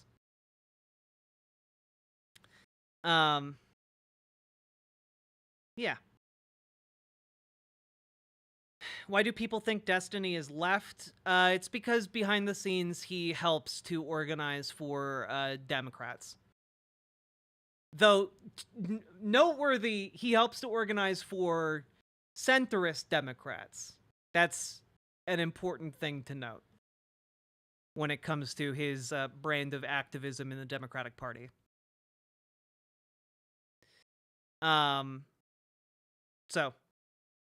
So he is like a liberal. Yeah, he's like a shitty liberal.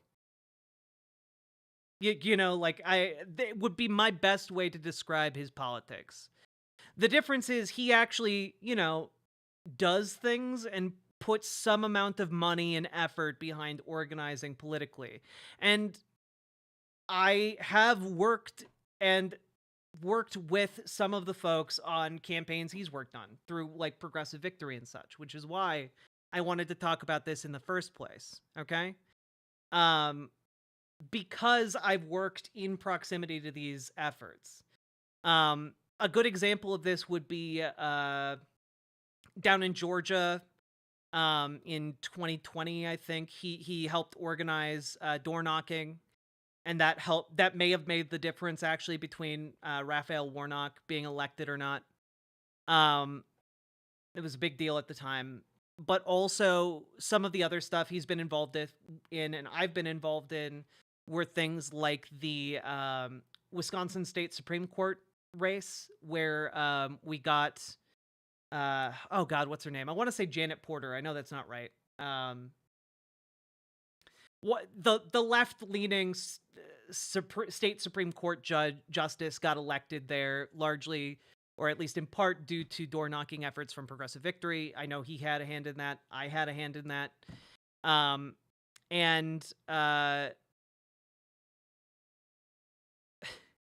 So, like, that's why people are like, oh, he's a Democrat. But let me tell you, I've hated him for a very long time, and he's a piece of shit. You know, this is the thing that I really want to really emphasize for you guys. People can have correct political opinions and still be shitty people, you know? And people can have some correct political opinions and still be shitty people. Being a decent person interpersonally and having, like, correct politics are not necessarily the same thing.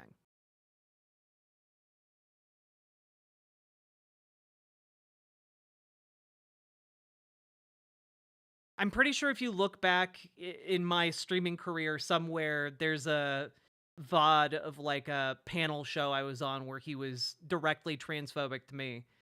And yeah, it's not great, but I gotta say, seeing this from Destiny is maybe one of the least surprising things I've ever seen in my life. Okay? And just as a reminder, in case anyone's like, well, wait a minute, that doesn't sound like the Destiny I know. I just want to remind people of this this interaction from maybe 3 years ago, right?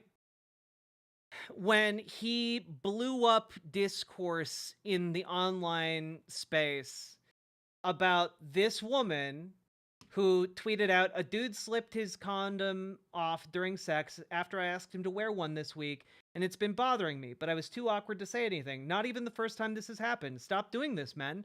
And one, that is a form of sexual assault called, I believe it's called ghosting. Stealthing. It's called stealthing.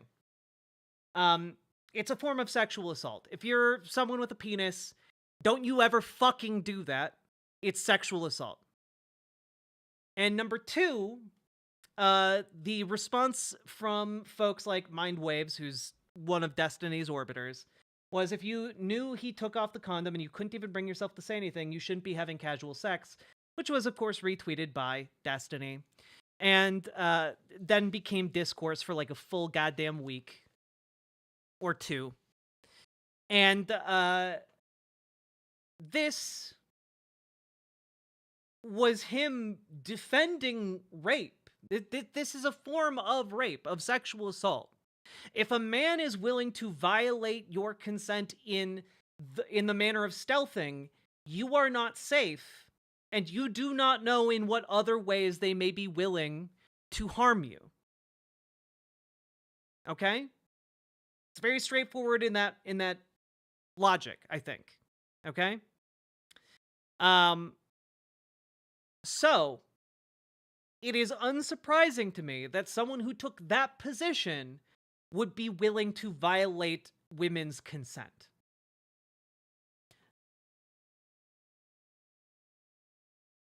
I miss so much discourse. Makes me glad I'm not on Twitter. Oh, this was all over streaming discourse, too.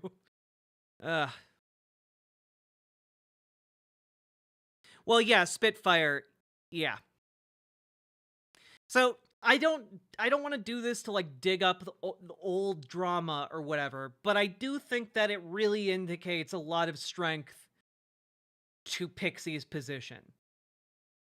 And I think that overall, this does not surprise me in the least. There have been some additional allegations that apparently Destiny may have tried or succeeded in sleeping with Lauren Southern. There are allegations of him with Nick Fuentes. I do not think that this is a man who is safe on the left. Amador, yeah. Amador writes, my partner had that happen to her and it traumatized her for years. Yep. And yeah, insects appeal, that's the thing. As somebody who's like been streaming full-time for years now, this is one of the least surprising things that I've seen in a while. But I wanted to talk about it, clear the air, and make sure that, like, you guys know where I stand on this. Felt like it was important. I was a victim of stealthing when I first started transitioning before he stole my rent money. This asshole came back a week later and molested me. People can be disgusting and horrible. I'm really sorry to hear that, Queen Matriarch. Yeah, people are terrible sometimes. And yeah, I mean, like, it's not the only thing that sets off alarm bells, right? Like, dude hung out and made countless shows with one Max Carson, who went by Mr. Girl. I don't know if any of you guys know who this figure is, but he was considered a very provocative man because he had the, I guess, lack of shame to talk about being attracted to children. So, and not just talk about it in like a academic sense of like, oh, how can we help, pedophiles? No, like in like he talked about being very into media of children in a way that goes beyond acceptability. And yes, he also is on camera having admitted to, at least from my interpretation, having admitted to sexual assault. So, yeah.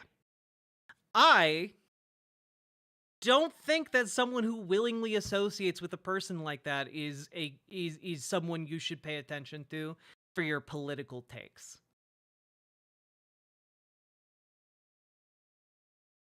Was that his claim to fame? Yeah, his big claim to fame was reviewing the movie Cuties and being very, very into it.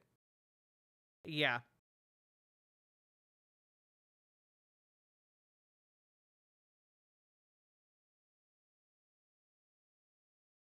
Could have started with that. Well, I wanted to start with the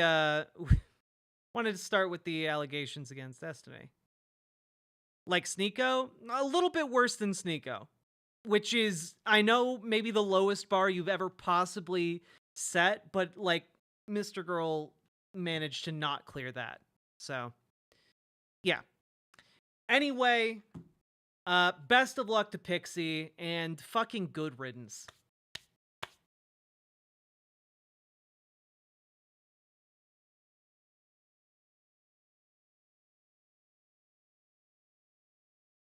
Yeah.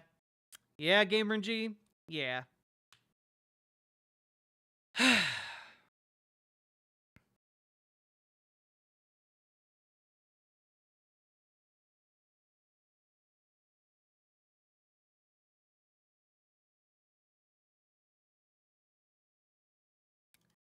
All right, moving right along.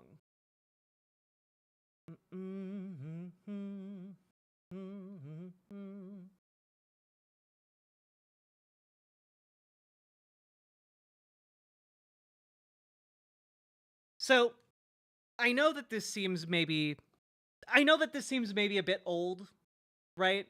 Like, why let me start that over. So, folks, I know that January 6th is kind of old news now, especially since Donald Trump has pardoned, like, basically everyone who participated in that. And, I do want to talk about one last thing. And that is this Washington Post piece that came out yesterday. Now, this piece is about Speaker Johnson, Speaker of the House, Mike Johnson. You know, the guy who watches pornography with his son. Now, apparently the Washington Post has a new exclusive, and you're not going to believe what it is. Okay? Johnson aide discouraged Hutchinson subpoena over concerns about lawmakers' sexual texts. So, what does that mean?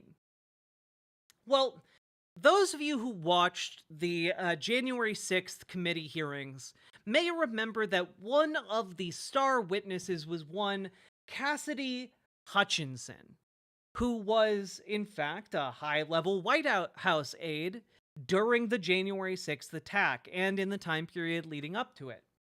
And she gave testimony in front of Congress. However, there were some interesting omissions at the time that were never followed up on, which is very interesting, okay? What could they have been?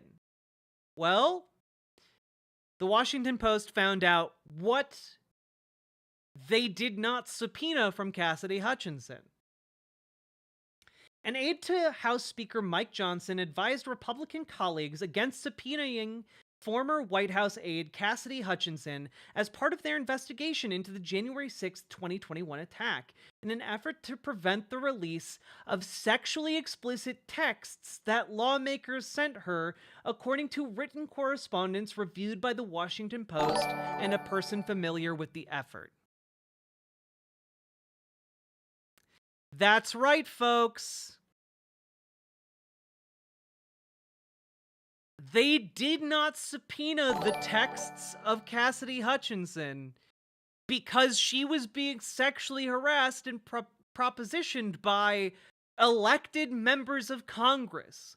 And not just one elected member of Congress, multiple elected members of Congress. And the Republicans protected all their buddies, which I know is not surprising. But, like,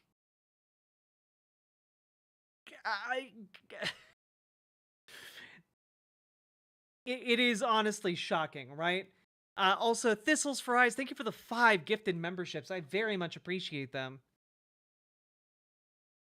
The aide intervened last June, citing concerns that a subpoena could expose those texts, according to correspondents and the person who spoke on condition of anonymity to talk candidly about private conversations.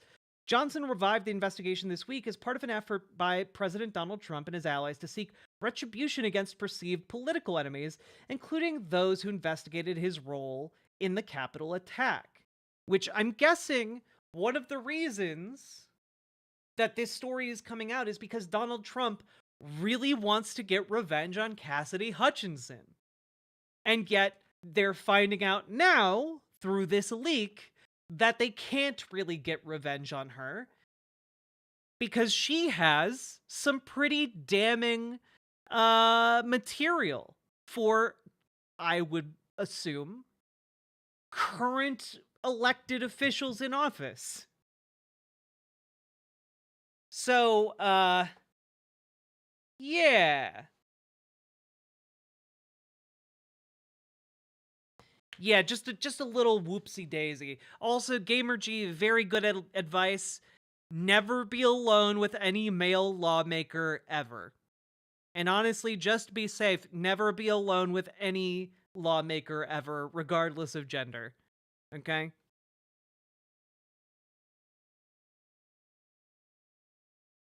In a meeting around the June conversation, following the June conversation, Johnson and senior aides also conveyed to Representative Barry Loudermilk and members of his staff that issuing a subpoena to Hutchinson and asking her to testify under oath would serve as an opportunity for her to retell her story and potentially embarrass the Trump White House, according to 2 people present in the meeting.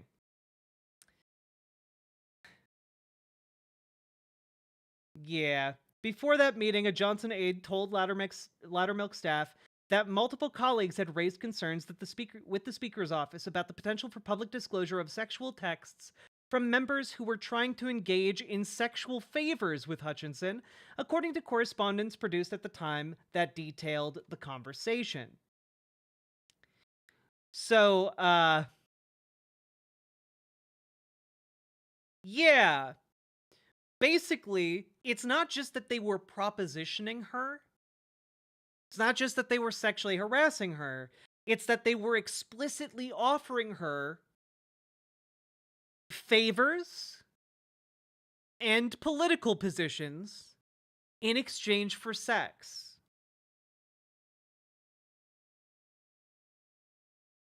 So,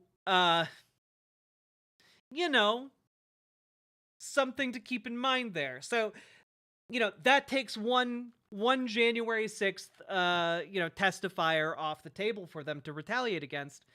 But additionally, a member of Johnson's staff told Loudermilk aides that Hutchinson, an aide to then White House Chief of Staff Mark Meadows, could potentially reveal embarrassing information. So, don't subpoena her, but also we can't retaliate against her, because she still has that info, doesn't she? Johnson echoed those sentiments on Thursday, telling reporters that it didn't make sense to give her any more attention. She had already testified, and it was a bit of a debacle. They are terrified of whatever the fuck she has on her phone. They are terrified. So, interesting stuff.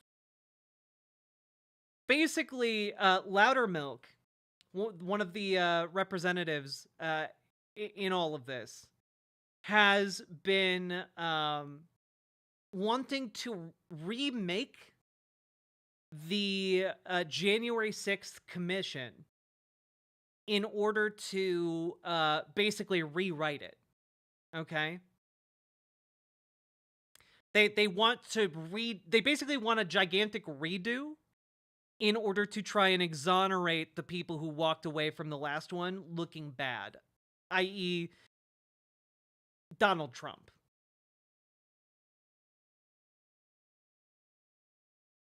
So, yes, that is, a thing. Also, Keita Sended, your second donation did go through. Thank you very much. I was in the middle of talking, so I actually muted the alert because on YouTube, when you gift memberships, it does an alert for each gifted membership. So it was going to do 5, and I just wanted the 1. So it's fixed now. You should get those beautiful, beautiful dono alerts again. Yeah.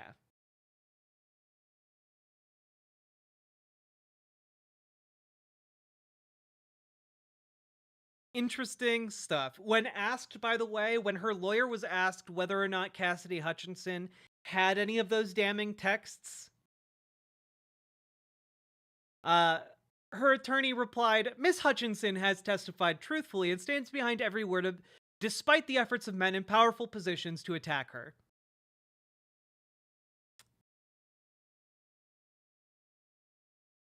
So, that's a very interesting non-answer.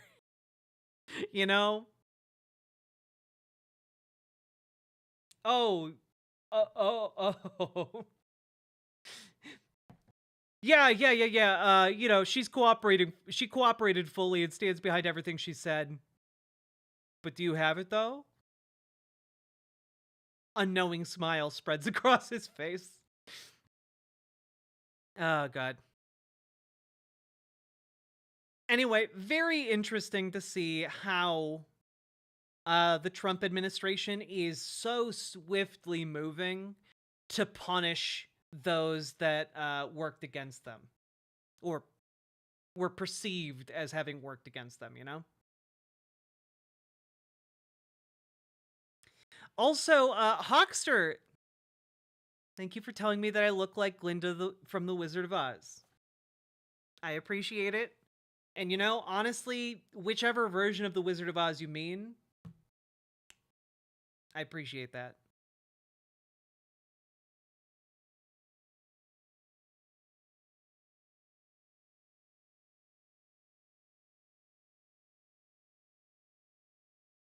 Oh, also, can we just... This isn't even a segment, but just real quick. Wanted to share this with you.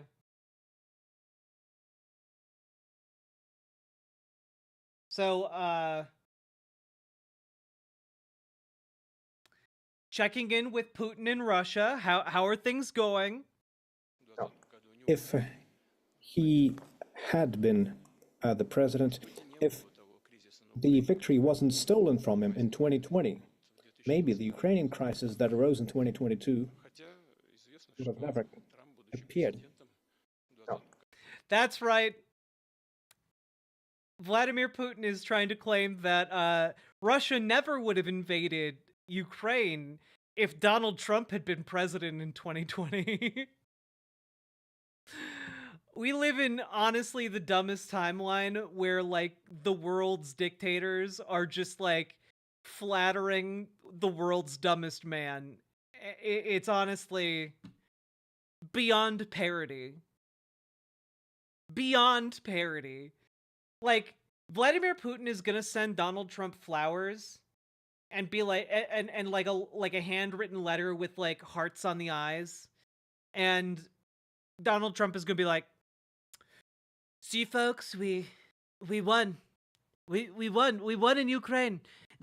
Let him have the entire country. Just Zelensky, just surrender, okay? Just surrender. Give him your country. He's gonna be good to you people. He's gonna be good.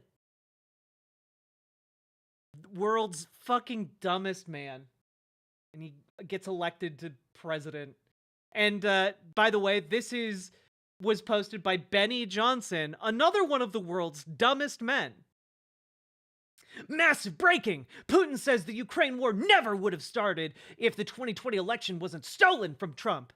If the election wasn't stolen from him in 2020, maybe the Ukrainian crisis that arose in 2022 would have never happened. God.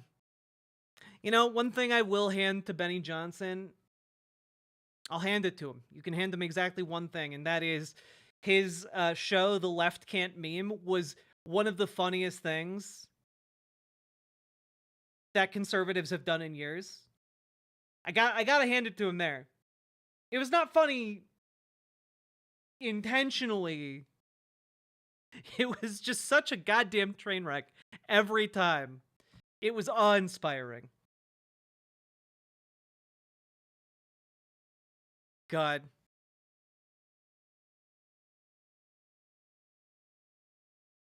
Benny Johnson's singular brain cell fighting hard to say anything of value at any given time.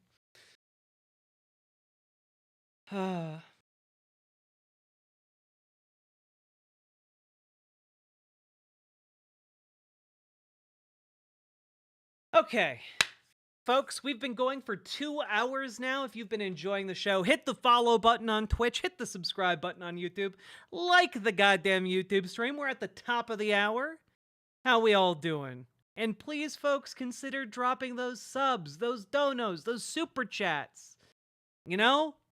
Because this show, at the end of the day, is brought to you by viewers like you. I could not make it happen without you fine folks.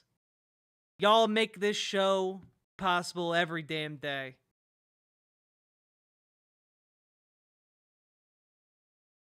Crimea wasn't an invasion.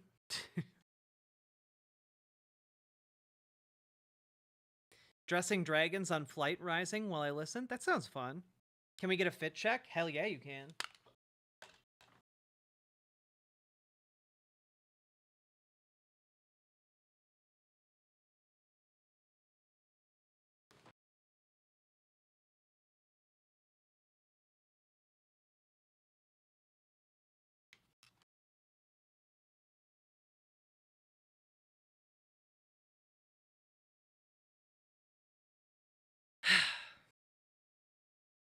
That outfit eats? Thank you. I've been working out more, and it makes me more confident. Also, I'm wearing thigh-high boots, but you can't see in the camera.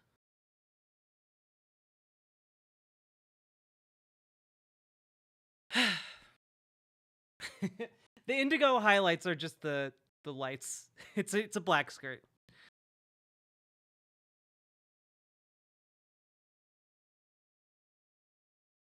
Carla, thank you for the $5 super chat. I appreciate you.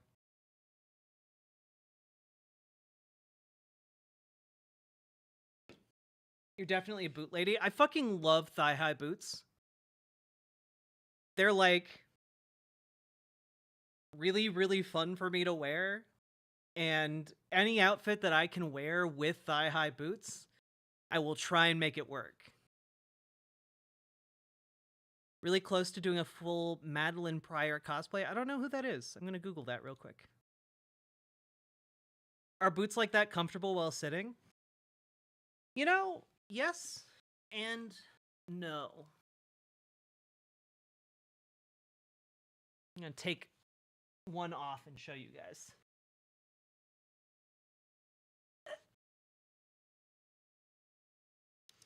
Oof. But yeah, I don't know. I think they're cozy. Also, it's really cold here, so like, it's like wearing pants, honestly.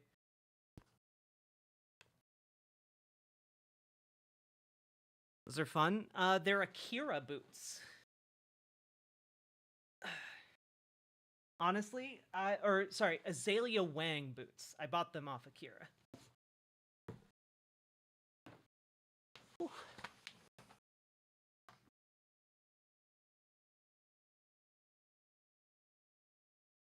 A nice chunky sole. Yeah, you know, I'm not big on stilettos.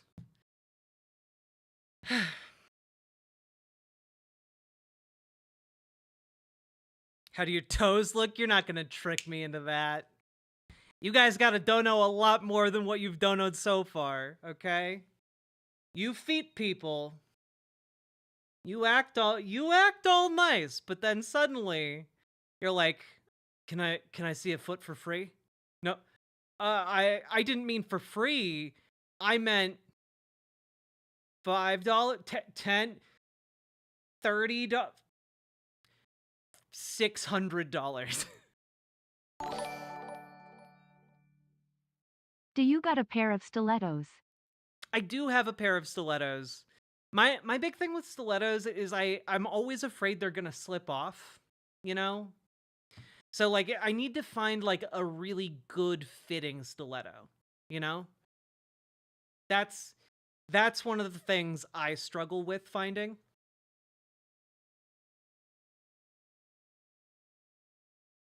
Jack implicitly set a target. Oh, did I? Try your luck. What? People are in defeat? Oh, I never, no. And Jack turned Riverboat.gg into OnlyFans. Why would I turn Riverboat.gg into OnlyFans? I have an inactive OnlyFans. I have, it's not active. I haven't used it in years, but if I wanted an OnlyFans, I could get it. I don't understand the shade foot fetish gifts. Honestly, Zennies, neither do I. I don't think there's any shame in liking feet. It's not my thing, but like a lot of things aren't my thing, and that's okay. When did people start being into feet? Gordon Guy, is it your second day on the internet? When did people start being into feet? Let me introduce you to a little man by the name of Quentin Tarantino, okay? The man who dedicated his entire life to making kick-ass movies about killing slavers and Nazis, and also, you know, paying a lot of attention to feet. Those are his top 3 things. Have you ever seen Selma Hayek in Dusk Till Dawn? I think you might understand.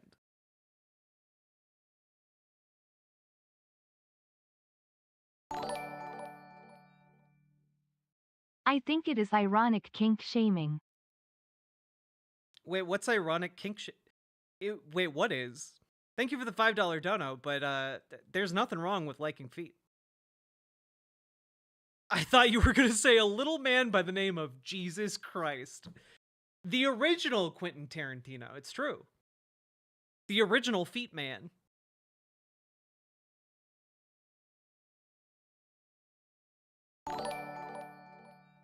Oh, shaming people I see. for liking feet. Olympians, thank you for the $5 dono. And yeah, it is kind of like that, yeah.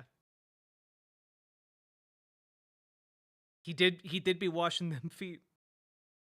You know who also had feet?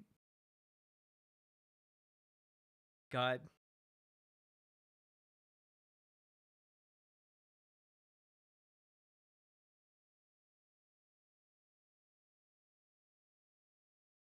Let me wash your feet. God told me to. Christian's the og foot fetishist. Honestly, yeah. Yeah. And you know what? I'm going to say something controversial. Nothing beats a good foot massage, okay? There, I said it. I said it. Like, a good foot massage after you've had, like, a long fucking day is, like, one of the best feelings in the entire universe.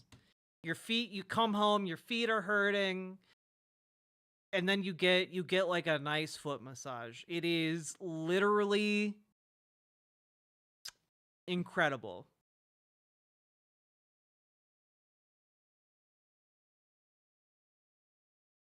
Honestly, if I think about it, being into feet says like being into even more of the girl.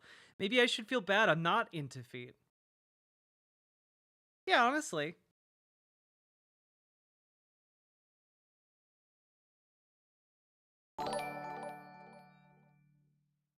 Jesus probably has some fire foot massage technique.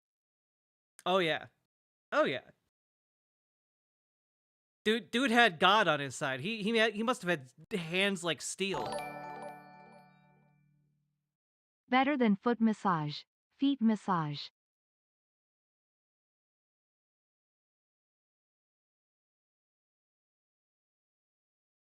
I want to laugh at that Sake Tanuki so bad, but I'm so angry at the same time.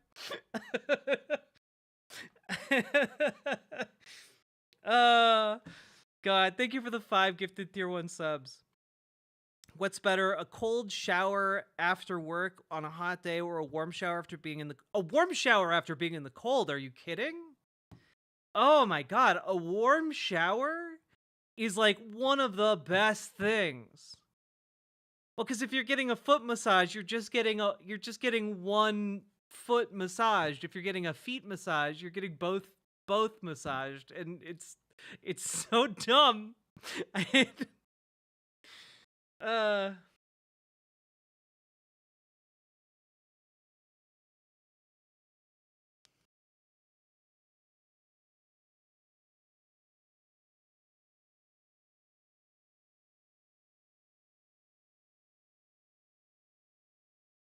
You people have cold showers? Absolutely.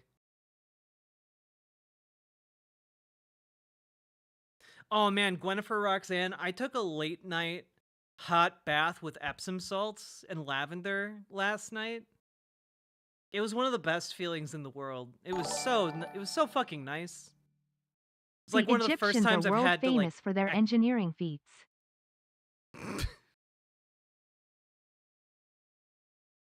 Why are you guys doing this to me? Why are you fucking doing this to me? By the way, on a much more serious note, what are some examples of people who are politically good but horrible? Oh fuck. Sorry, you're throwing me a curveball here. I don't know, like most liberals? The secret for doing a kick-ass foot massage. Unless you have the grip strength that you can rip a quarter in half, you can squeeze basically as hard as you can. You're not breaking someone's feet that. True, with the caveat that you're putting pressure on the bottom of the foot and not the top. People don't want the top of their foot massaged. They want the bottom massaged. You know, that's where you got those tendons and shit. People who are good politically but horrible interpersonally. Like, okay, not to be mean, but have you ever interacted with an online leftist? Okay? Have you ever interacted with an online leftist? Okay? Because I've been in leftist circles online for a long time now. I know that there are people who agree with me on like 99% of issues, but then will also be like, okay, yeah, you know, we need Medicare for all, which is why 100 of us should get together with handguns and march on the Capitol. We'll definitely take it over. Or like, I'm sure you guys know like weird sex perverts in like your local organizing groups, okay? Like, or maybe a better example of this would be like men who like you agree with politically and who adopt like the language and aesthetics of like feminism, for example, but then they use that to do like creepy sex stuff. You know, they use that to build trust and like abuse like women in their orbits. Yeah, like you guys, I can't name like a specific one off the top of my head at the moment, but like I'm sure Mr. Miyagi, like Neil Gaiman. Exactly like Neil Gaiman. That is a very perfect example. Yep. There we go.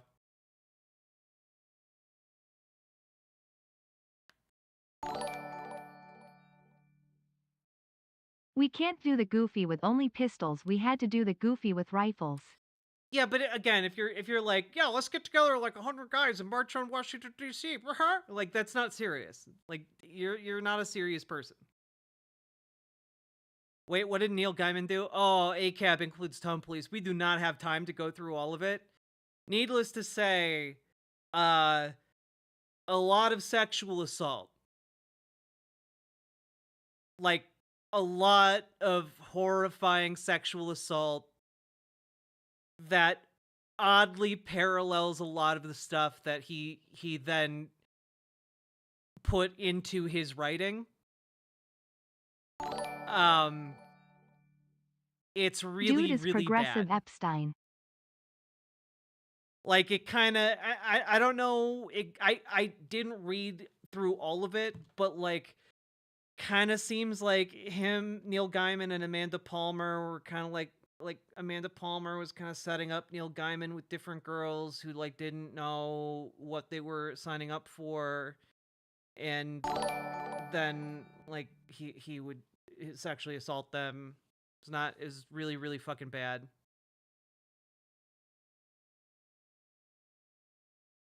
Oh, Crochet Whimsy, it's totally okay. It's totally fine. I understand you're coming from a good place. But thank you for the $5 super chat. I really appreciate that very, very much.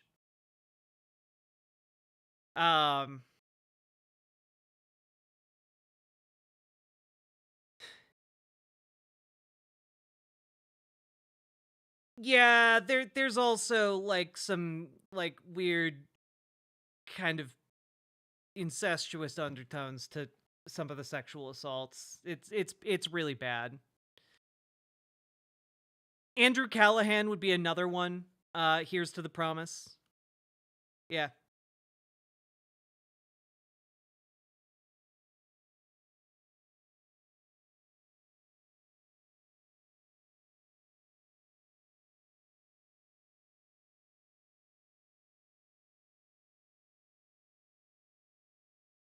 Yeah, Neil Gaiman took a lot of people unexpectedly. That was bad phrasing on my part. The allegations against Neil Diamond, Neil Gaiman. You guys keep writing Neil Diamond in chat. Neil Diamond's fine as far as I know. Neil Gaiman. The allegations against Neil Gaiman. Yeah, they're real bad.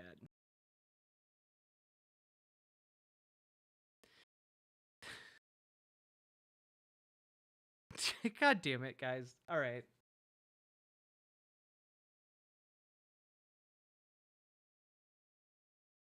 Oh, damn. Whoever told me I'm kind of cosplaying Madeline Pryor. Thank you. I appreciate that. I just actually looked at the Google search. That's a very big compliment, and I appreciate you.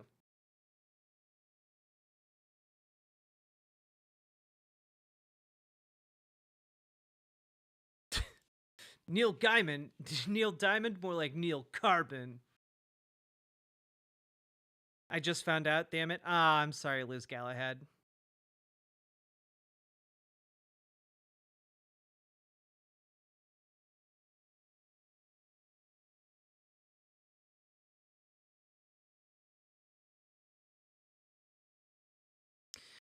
Well, Frozen Obscurity, one of the things we got going for us when it comes to the U.S. military is that whoever, like the Secretary of Defense is not necessarily the be-all, end-all of the military establishment. I don't think Pete Hegseth can give like the order to the generals for them to fire on American citizens and have those orders followed.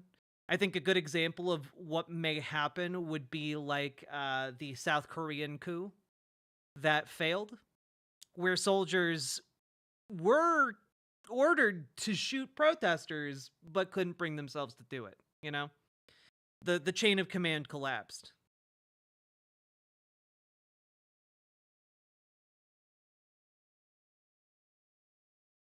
And also, Pete Hegseth couldn't even run a fucking nonprofit that he started.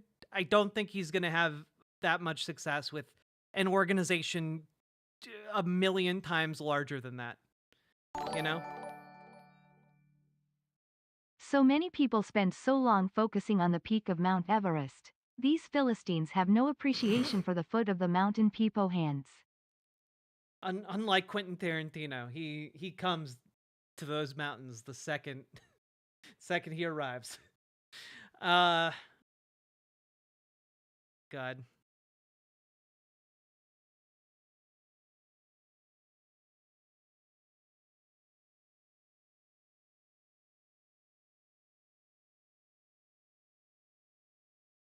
Think about how much booze he can buy with the defense budget, though. You know, if we're lucky, he'll take advantage of that. You know, like if we're lucky, he's gonna be so like blackout drunk so much of the time that he won't actually be able to get anything done.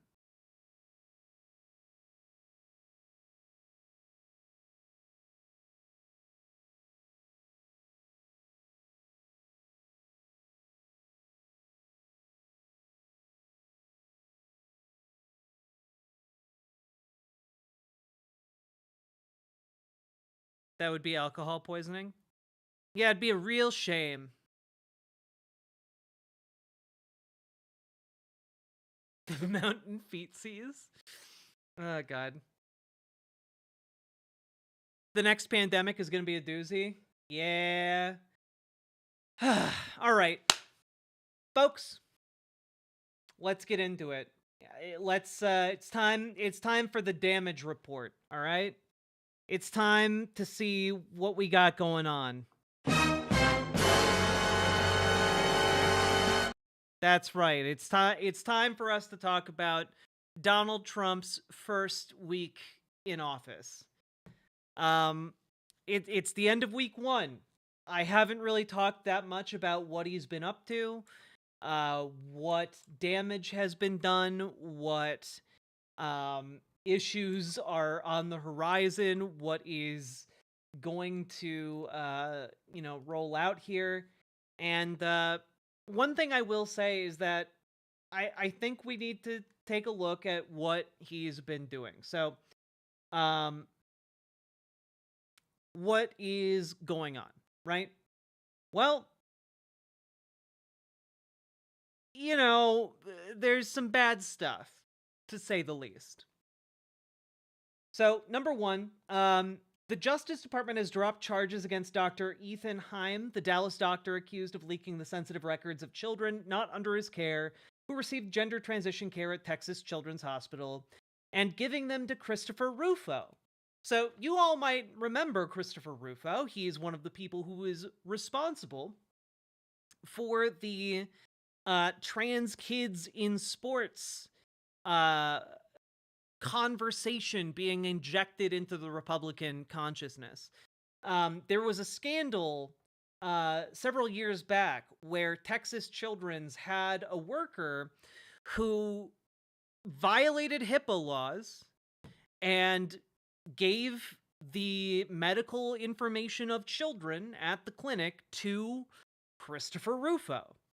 Yes, Christopher Rufo is the same guy who popularized DEI, the same guy who popularized wokeness, the same guy who popularized critical race theory. He's been the guy who comes up with all the major Republican talking points for the last, 8 years, He's been one of those main guys. He's been one of the behind-the-scenes villains, right?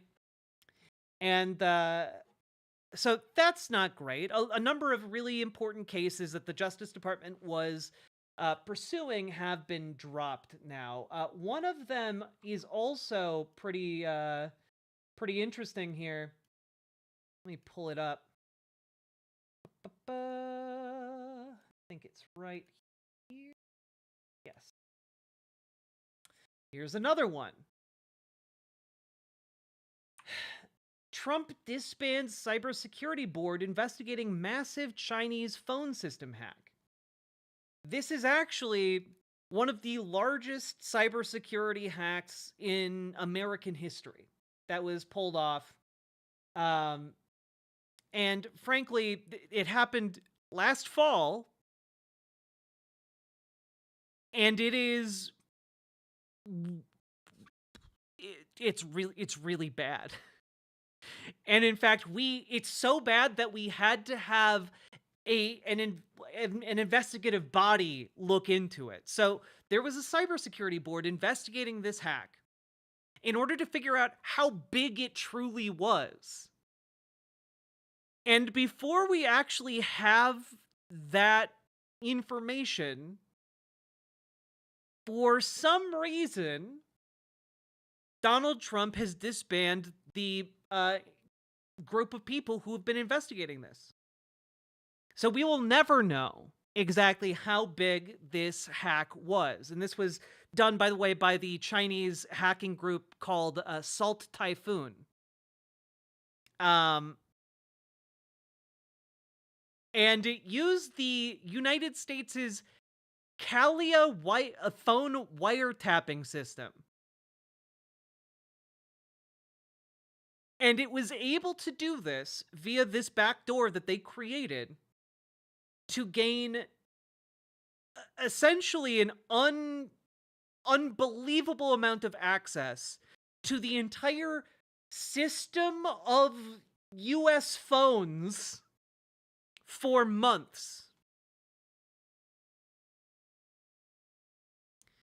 So to give you to really give you a clue here, they were able to listen through our phones for months across most phones in the United States.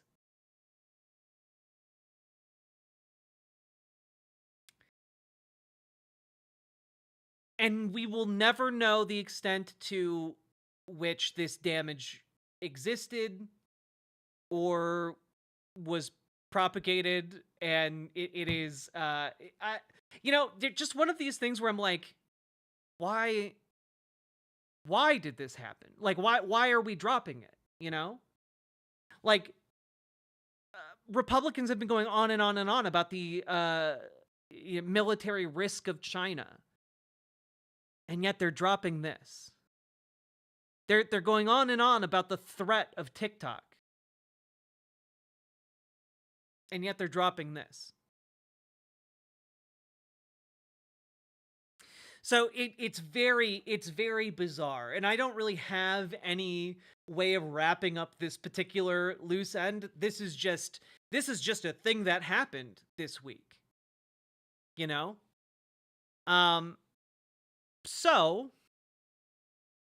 what else has been going on? Well, another thing that has been going on, and this may or may not have been on your radar, but one of the first things that Donald Trump did was revoke workplace discrimination rules that have been in place since 1965 under LBJ. What this basically means is that with this executive order,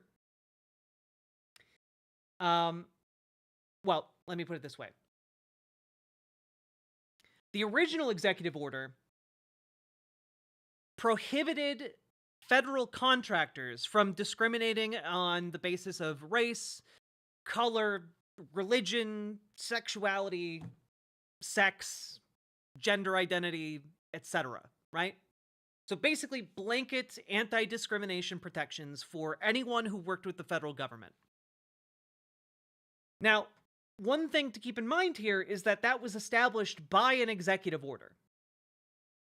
And one of the very important things you need to know about executive orders is that if they are not codified into law, any subsequent president can just overturn that executive order. And Donald Trump has done just that with LBJ's 1965 anti-discrimination executive order. So it no longer exists, right? And one thing that I want you to burn into your brains is that Donald Trump revoked this and released a statement saying that Lyndon B. Johnson's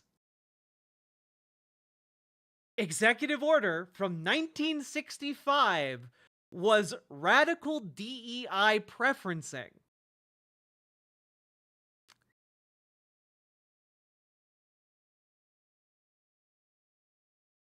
And part of that is because while it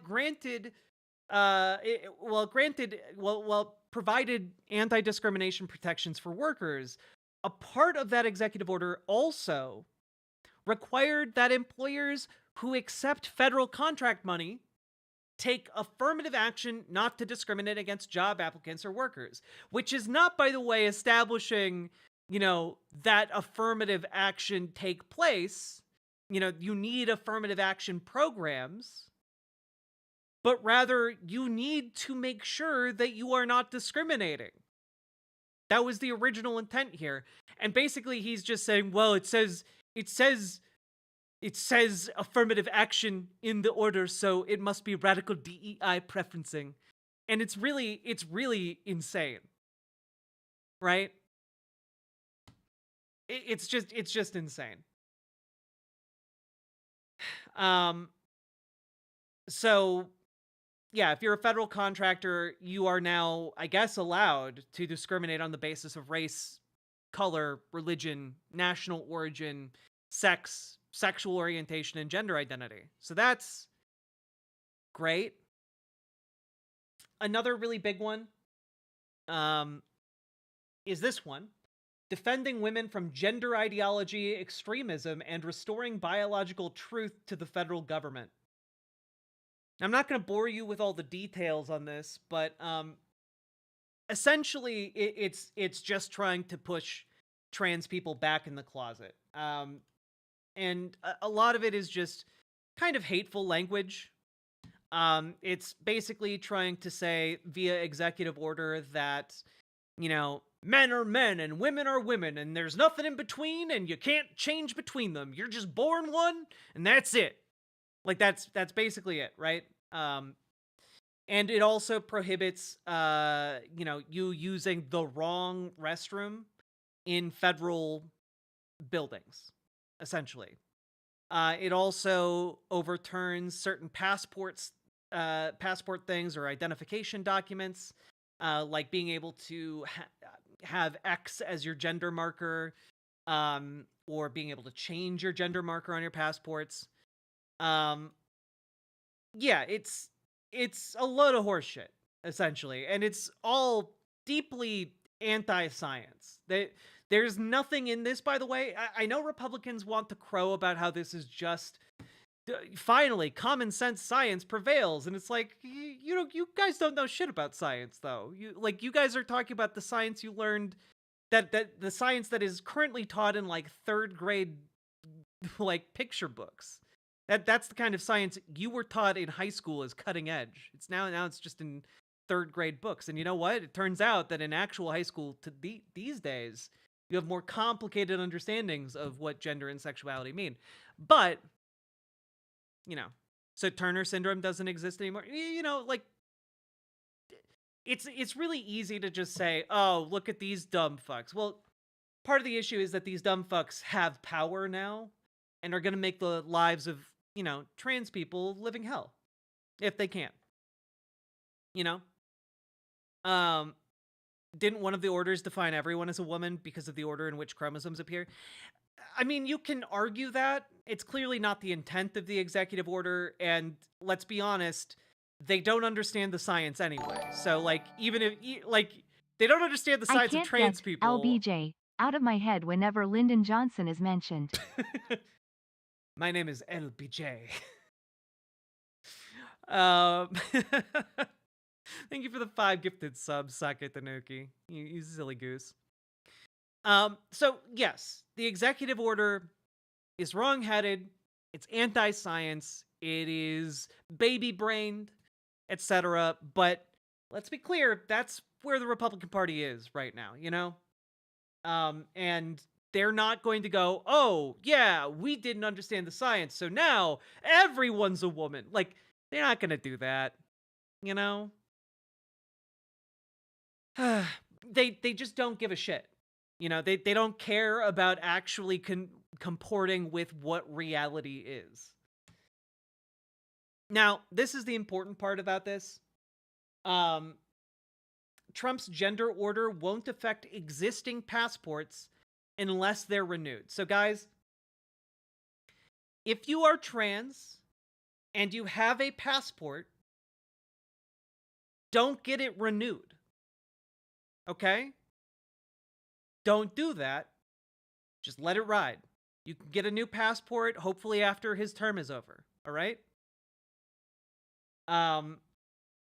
This is why for months prior to this, I've been encouraging you guys to get your passports or to get your, like, enhanced identification that will allow you to, like, pass through borders. Here in Minnesota, we have enhanced ID that allows you to cross the border with Canada and Mexico via land entries. So, like, you know, make sure you got something like that. His executive order also won't affect state-level IDs. Okay? So if you are in a state that has these gender-affirming, legislation passed, get the state-level IDs, that's fine. But maybe avoid renewing your passport or applying for a new one. Those are the reason you should avoid it, by the way, is because there is a decent chance that they will take down your information for some future fuckery. Okay? And on top of that, there have now been reports, again, through the trans grapevine that exists between all trans people, that different government offices are, suspending passport processes for trans folks. So tread carefully with all of that. Yeah. My passport is currently stuck in limbo, and I'm pretty upset about it. But that being said, it might also be a good idea to look into updating birth certificates, because that is a state-level activity.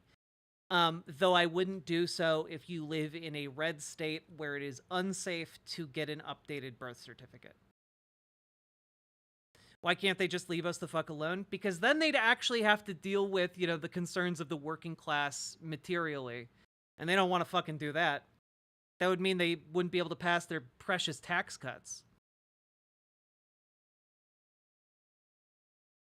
So, keep all that in mind, folks. Keep all of that in mind. Now, additionally, as far as things that are brewing that may come down the pipeline in the near future for LGBTQ Americans, I want you all to take note of this particular piece that appeared in Mother Jones, okay?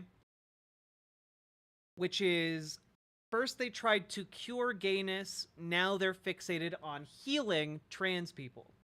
So this is a really interesting piece. I'm going to link it in chat. It went up last year during the election. But basically, this is one of the platforms of, the Christian nationalists who are backing Trump. And essentially, there are... an anti-trans... Well, here, let's just take a quick look. We won't watch all of this because we got a lot to cover for this segment, but this is what is coming down the pipeline regarding trans people, in my opinion. So let's take a look. Trans crusade has overtaken the United States. Sports bans, bathroom bans, healthcare bans, speech and education bans. And latching onto it is a movement that's been waiting in the shadows for a decade. Conversion therapists are back.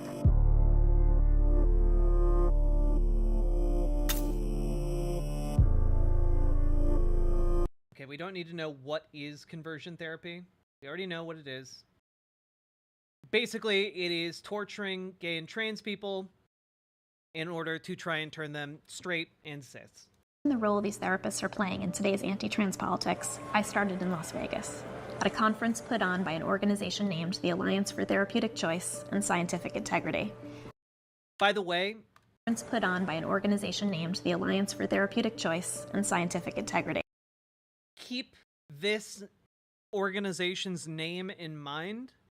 I have a sneaking suspicion that we're going to see it pop up in the next, month or two, possibly next 3 months. I'd taken notice of the conference because the group putting it on has been active in the ex-gay movement since the 90s. And because of something else. Last year, I received a trove of leaked emails that illustrated how a network of anti-trans activists and powerful conservative Christian organizations were working closely with state lawmakers to draft and push anti-trans laws all across the country.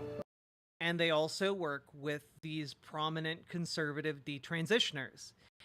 If you've ever seen parallels between the ex-gay movement and the detransitioners that get, shuffled around the country to testify in state after state after state and get paid 6 figures to do it, there's a reason for that, and it's because the same organizations back both. Some of the Alliance's people were included in those emails, and now they were getting together in Vegas for the first time in 4 years. Were they priming for a comeback?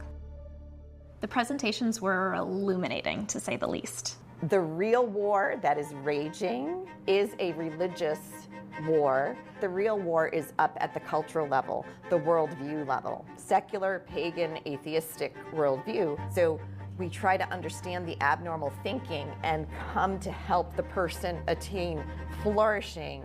This talk's a little more focused on sexual orientation change efforts, but I think it's relevant as well to gender identity change efforts. Instead of calling it SOCI, we call it SciSOCI now, self-initiated sexual orientation change effort. Well, we're hopeful that that can be introduced into the literature and maybe gain some traction. To be clear, the American... Yeah, see, look, it's not torture if someone's voluntarily doing it. Psychological Association, the leading organization of over 150,000 psychology researchers, educators, and clinicians, has long maintained that conversion therapy, A, just doesn't work by any credible measures, and B, is associated with serious harm, including suicidality. This fact has not gone unnoticed by professional organizations. More than a dozen of them in the United States alone have taken the time to create policy statements against gay conversion therapy. AP has held an official position against conversion therapy. These treatments are inaccurate, prejudicial, and have no basis for a positive outcome. But that's not stopping these therapists. None of this is new. The Alliance was initially founded in the early 90s as the National... Yeah, okay.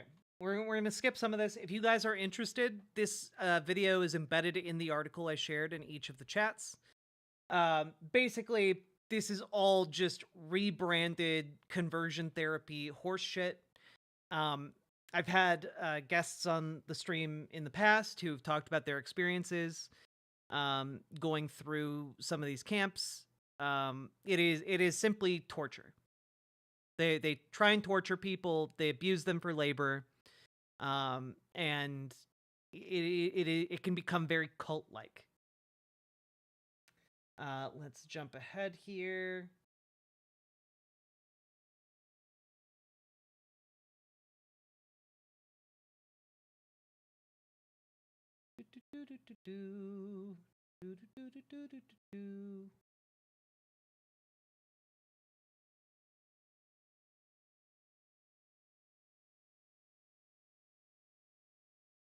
Was there not a part 3? Was it just part 2? So they rebranded into an organization that puts on conferences like the one I went to in Las Vegas. None of the people I met at the conference would call what they do conversion therapy per se. Instead, it's safety, which stands for sexual attraction, fluidity, exploration, and therapy. Or it's reparative therapy, or even mindfulness. Ugh, there we go. The emails I got a hold of last year were a sneak peek into how the Alliance had their hands in today's renewed anti-LGBTQ movement. Copied on those emails were the Alliance's president-elect, a retired Alliance-affiliated counselor who acts as an advocate for the group, and Michelle Cretella. So how can we, as physicians and counselors, begin to help gender dysphoric children embrace their bodies? You see what I mean by it being like culty as hell? Like the music behind her and all that? If we don't stand up, who will? Those solutions be rooted in reality, and transgender ideology is not. This is child abuse. All three of them have testified against gender-affirming care in state legislatures. I'm here as a proxy for Dr. Michelle Cretella. The state of Rhode Island has no interest in protecting gender experts who are the equivalent of yesterday's expert lobotomists. And again, these are the words of Dr. Michelle Cretella. Cretella was explicitly cited by a U.S. senator as a doctor opposing gender-affirming care as eugenics. And as this anti-trans legislation is being pushed to state lawmakers, Cretella and her colleagues are pushing to overturn bans on conversion therapy for minors. This morning, controversial conversion therapy programs are allowed. Repeal the ban on conversion therapy. A bill to repeal the state's ban on conversion therapy for minors. In Alabama, Florida, and Georgia, the federal 11th Circuit Court of Appeals ruled that banning conversion therapy violates the First Amendment. Banning the torture of children violates the First Amendment. These people are jokes. These people are...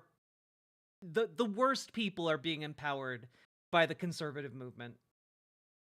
The same kind of people who want to bring back beating children in school want to bring back torturing kids until they're straight. Appellate court found that law, which stops therapists from trying to change a child's sexual orientation or gender identity, violates the First Amendment. A ban now declared unconstitutional, according to this 2-1 11th Circuit ruling. And in Indiana, state politicians recently passed a law preventing local governments from outlawing this practice. Separately, Nebraska now mandates minors who are seeking medical care for gender dysphoria to undergo 40 hours of therapy that does not merely affirm their identity. Teenagers and adults who have transgender belief can come to embrace their bodies, can heal. It was the question of how to heal trans children that was a centerpiece of the Vegas conference. Clinicians I spoke to were adamant they could treat trans kids with a similar approach they used for gay people. Whoa.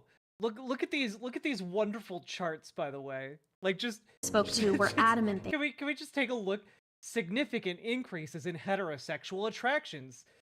Sexual attraction fluidity clinical results. Look at how scientific this fucking graph is, everybody. Look at it's going up. That's good. Line go up. Science. They could treat trans kids with a similar approach they used for significant decreases in homosexual attractions. Line goes down. Boo. These people literally think that the folks who watch and pay attention to them are fucking morons. For gay people. In our current culture, in which children are being indoctrinated with transgender belief from the moment they're out of the womb, they're being indoctrinated into gender confusion from preschool forward. Yeah, it doesn't even have a number. It's literally just line go up, good. Line go down, good. So no, with a gender confused child, the family absolutely needs our help. The conference I went to... It's a copy-pasted graph. Yeah, they're also lazy as hell. Like, they to make a living, they don't have to be compelling at what they do. They just have to do it, you know? It was small, and at times, the people speaking came off as almost silly. But it was also frightening. It confirmed for me how a political movement that sees transness as a problem includes people who believe conversion therapy is a solution. That's who's waiting in the shadows if anti-trans extremists get their way. So yeah, Mother Jones doing some excellent reporting here. Again, I'm going to link it in chat. The title of the article is First They Tried to Cure Gayness, Now They're Fixated on Healing Trans People. And I'm pretty confident that this is what is currently coming down the pipeline following Trump's executive order relating to trans people. So excellent reporting. The article goes far more in depth. It's really, really good. Okay. Like there's a reason we're not just like going through it piece by piece. It is significant, you know? So definitely check it out. Well worth your time to read. Just wanted to direct you guys to that piece of reporting. Excellent, excellent work. That being said, there is, well, I think we are able to see exactly how hollow the religious fervor around Donald Trump and the, evangelical nationalism, Christian nationalists. It's really hollow, if you've happened to like come across this breakdown of the first week of Donald Trump being in power, and you happen to be conservative, you happen to be a Christian nationalist, doesn't it bother you that there's not a whole lot of Christ in the Christian nationalist movement? Like, doesn't that bother you a little bit? Doesn't it bother you? And I know that the answer is probably no, because if it did, you wouldn't be a Christian nationalist. But one of the really interesting things that happened over the last several days is that in the process of Donald Trump becoming president, he, had to sit through a couple of religious ceremonies, religious speeches, right? And one of them was from basically this this Episcopalian, I think Episcopalian, or maybe we'll just say a woman Christian had the audacity to stand in front of Donald Trump and say, please have mercy on people. Essentially, have mercy on people who you perceive may have wronged you, you know? And she's an Episcopalian bishop. I knew it. Okay, cool. Here's a picture of her, by the way. Seems like a nice lady. But basically entreated the incoming president to have mercy, you know, to treat people with kindness, with love, compassion. And, you know, maybe I can find the statement real quick.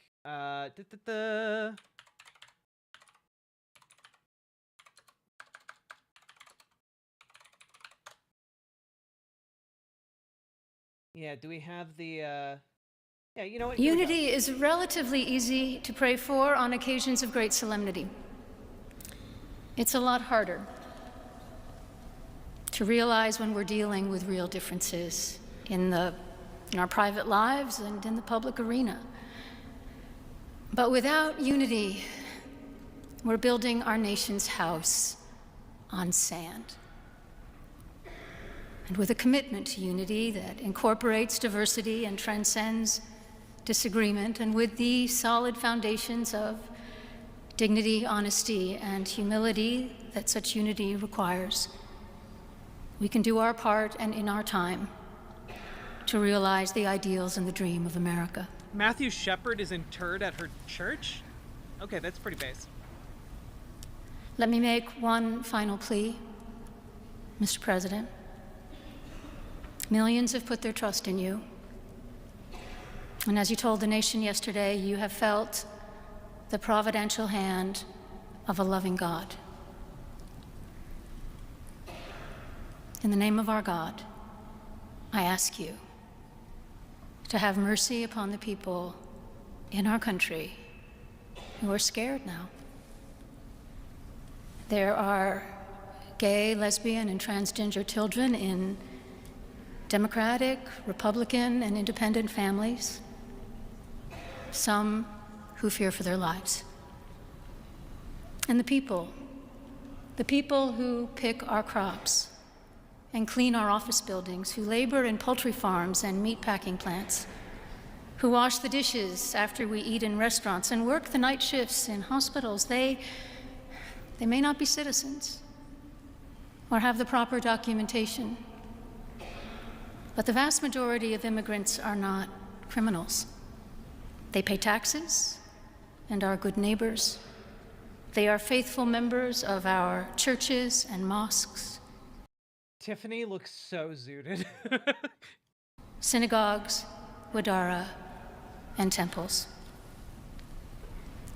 I ask you to have mercy, Mr. President, on those in our communities whose children fear that their parents will be taken away, and that you help those who are fleeing war zones and persecution in their own lands to find compassion and welcome here. Our God teaches us that we are to be merciful. Everyone else can over the laws if they want to, but I came out and I'm not conforming ever. If suddenly being trans is a crime next Tuesday or something, then I guess I'm a criminal. I will disobey until my last breath. Fuck yeah. We're all with you. And same here.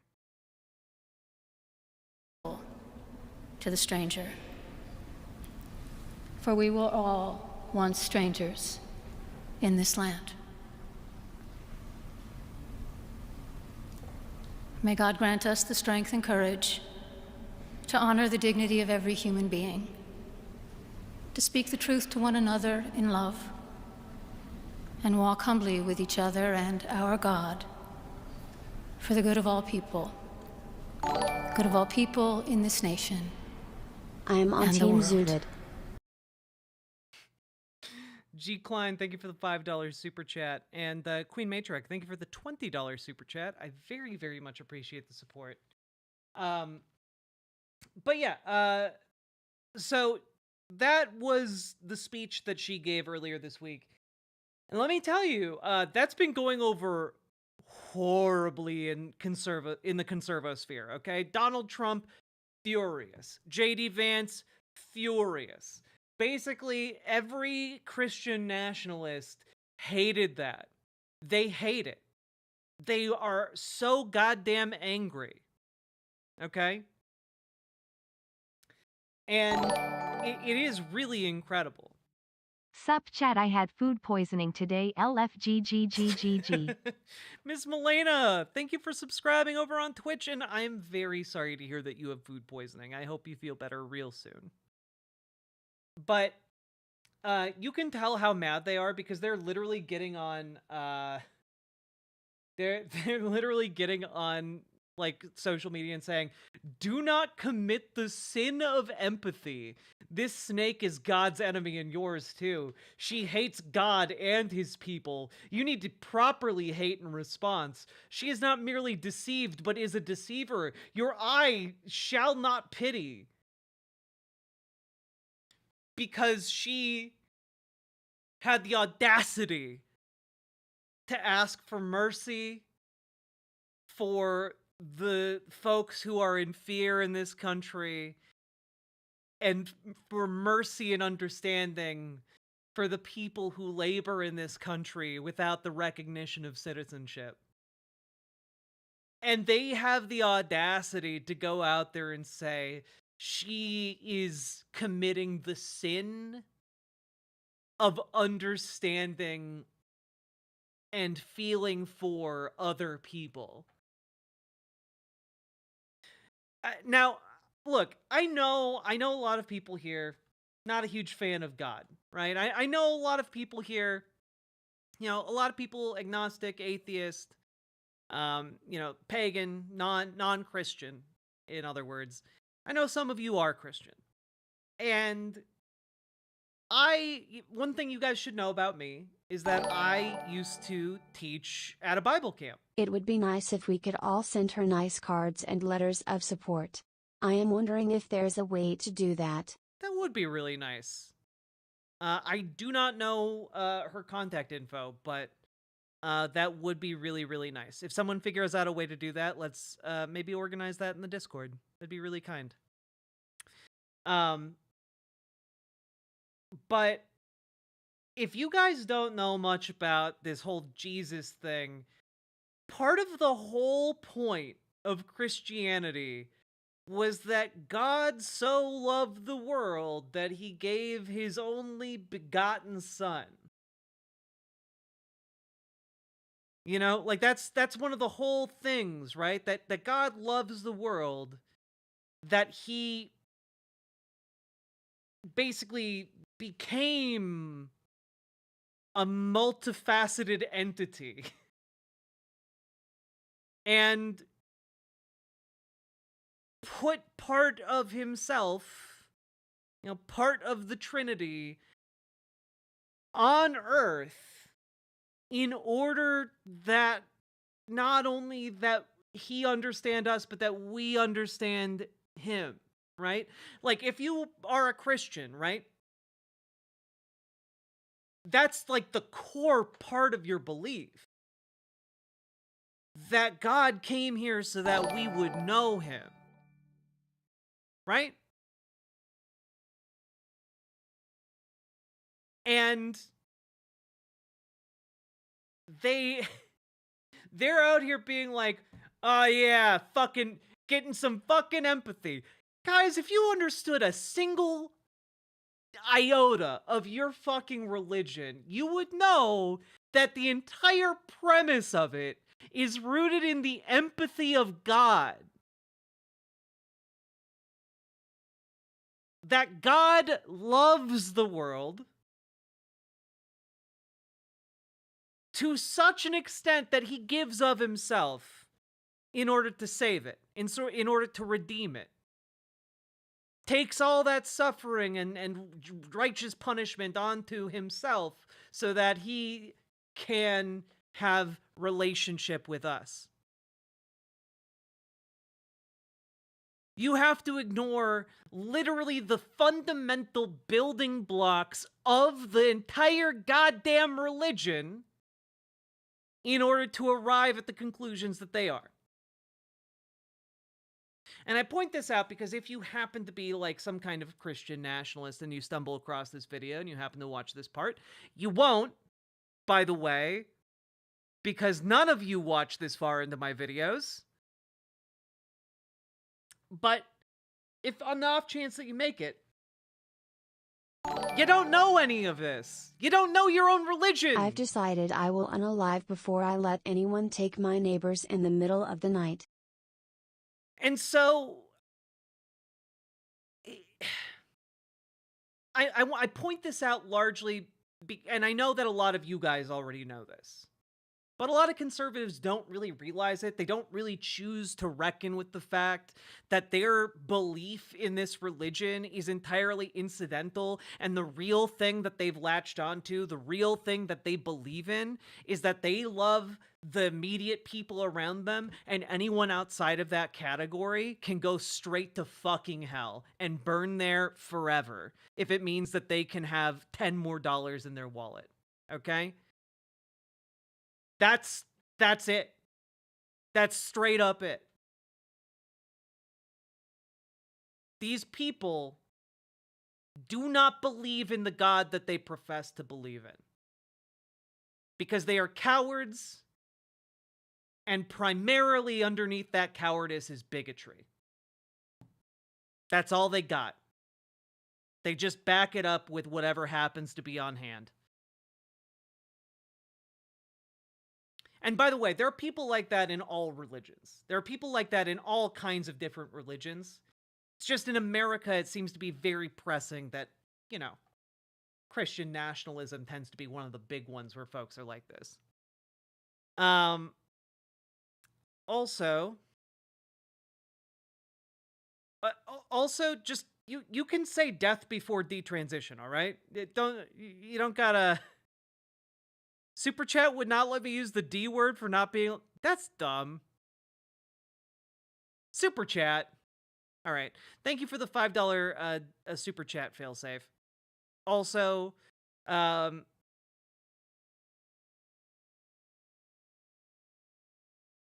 One-Eyed Heathen, thank you for the $5 Super Chat. Understandable sentiments. God. Anyway, if you thought that that rant was coming out of nowhere, I've got one more thing for you guys. Representative Josh Brechin has now introduced a resolution to fully condemn the distorted message that was preached at President Trump during the national prayer service on Monday. Trump's Christian nationalist pals trash Bishop who challenged Trump at prayer service.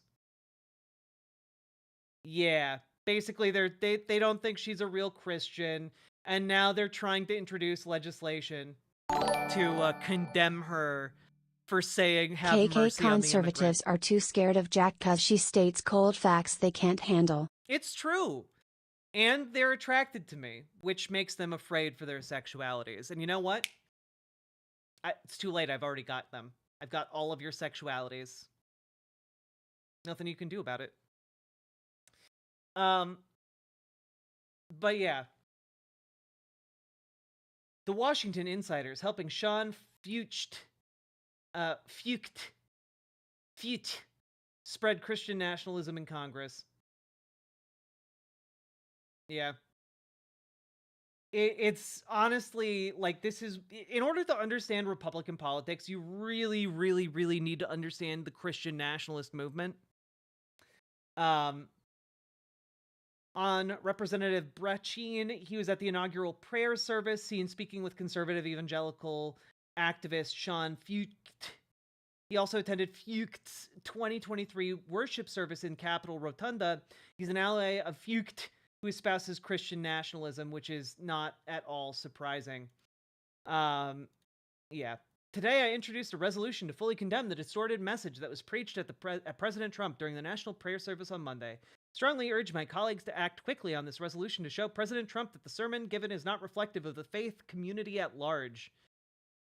Yeah, the faith community at large would never say something like, love thy neighbor and love the stranger. Or you know, care for the downtrodden. You know, would never, you know, no self-respecting Christian would ever help a Samaritan on the highway. God, have you ever, disgusting Samaritans? Fucking disgusting. Always sitting on the side of the road, being poor and penniless and gross. You'd never help someone like them. I don't know, something like that, I'm sure. So, yeah, that's a whole thing that's going on right now. Just, Christian nationalism is really seeking to solidify its, you know, zenith of power, we'll say. Can we at least get a real opposition party? Well, Geronimus Prime, that requires you actually getting involved in local politics. That requires us to do shit, actually. That's one of the things that I have been radicalized to, okay? That's one of the positions I have been radicalized to and that I've been trying to walk the walk on. And that is, if we want a better Democratic Party, we can no longer simply sit idly by and just wish that the Democratic Party were better. We actually have to get in there and make it better. You know, we can't just sit and be like, oh man, I wish my car wouldn't continually have an engine that explodes. No, we have to actually, like, we can't just sit there and wish for that. We have to fix the engine of the car. Otherwise, it's going to keep exploding. So, we got to show up to their goddamn meetings. And I know it's going to be boring as hell. I know it might be really difficult. But you know what? We are not powerless in this. We are not idle, you know, bystanders to this. We can actively participate and make it better. And that's what we need to do. If your local Dems are not radicalized, if your local Dems are feckless liberals, well, then you need to get in there and do something about it. You need to actually get involved in your local politics because you are the radical who can make it better. So, join your local Dems, but do more than that. Because you're right, the Democrats alone aren't going to save us. We need to join our local Dems and organize outside to pressure them both inside the party and outside the party. That's what we need to do. Join your local DSA, join your local anarcho-communists, join your local MLs, whatever, but also join your local Dems. Bring the fight both inside and outside. Pressure them from the outside, pressure them from the inside. Let's go. What we need is a takeover of the fecklessness of the Dems and turn it into a goddamn blade to be wielded against the establishment. And that relies on you guys getting involved. We can't just sit and wish like we have for like the last several years. And now's the time to get involved and build that power, build up that network, build up that organizing apparatus, because in 2 years, we're going to be at midterms. 1 year from now, we're going to be in the middle of midterm election season. I know that seems insane, right? 1 year from now is when we're kicking off the midterm election season. Let that sink in. It is not an eternity from now. It is 1 year from now. So start getting involved locally today. Build up power locally, and then, God damn it, let's try and build up power on a state level and on a national level. Okay? That's how we can make this better. That's how we fight this. At the very least, that's how we fight this before things get astronomically worse. Because if we don't fight this, if this is allowed to continue in our country, then pretty soon we're talking about a very different fight that we are not going to be at an advantage in, okay? So, let's win now, and not when things get astronomically worse. But we're not through yet. We're not through this whole Trump section yet. We're not even close, okay? What's one of the other big things that Donald Trump has announced this week? Well, he's announced basically one of the biggest AI scams in history. So Donald Trump wants to invest $500 billion into AI. Honestly, if I had to put a name on it here, let's get into this a little bit here, okay?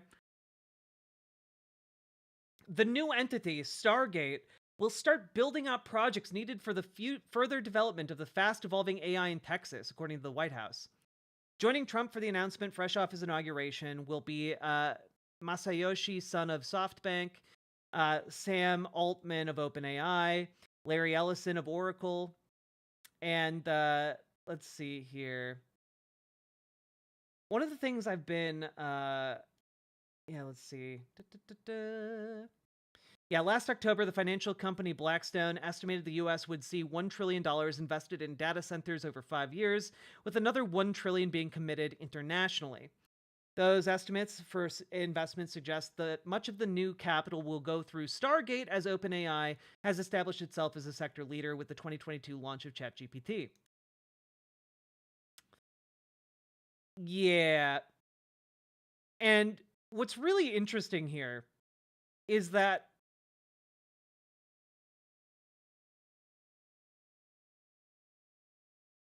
we've announced this $500 billion partnership. $500 billion, right?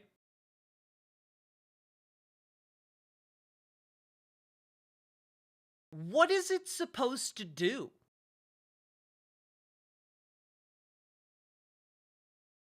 You know, like, what is it supposed to fucking do, guys?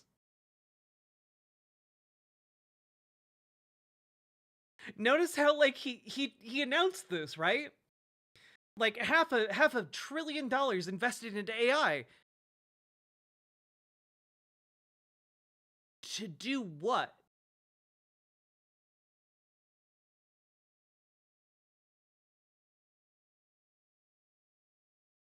Usually, if you're investing in something, you make something, right? Like, if you put a ton of money into, like, I don't know, building an aircraft carrier, you expect at the end of it to have an aircraft carrier, right?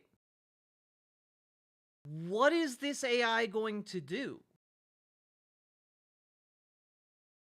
Generate CO2? Use up all of the oil, of course. But, like, what I find fascinating is people are just like, oh yes, this is a brilliant play, sir. Wonderful play to invest in AI. But, like, I find it very interesting that they don't say what it's going to do.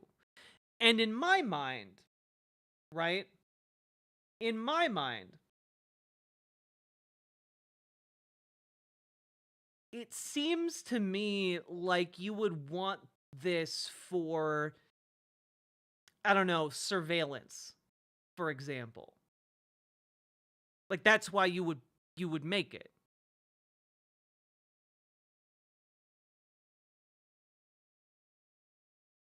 I've been saying for a while, venture capitalists don't have new things to invest in. We're at the token threshold. Yeah, I mean, like, what is it going to be used for? Are we, like, if you can't tell me what materially this thing can do to improve our lives, my basic assumption is either that it's for ghoulish shit that they don't want to tell you what it's for, or number two, and this is the far more likely one, there is no real purpose to it other than as a scam. Like, this is, in my opinion, a colossal scam. This is a way for all of these tech billionaires to get in unimaginably wealthy and then cash out. They're going to cash out and leave the US government holding the bag. That's my interpretation of it. Okay? Because I don't know that these data centers and this level of AI is going to be able to do anything other than money launder. Like,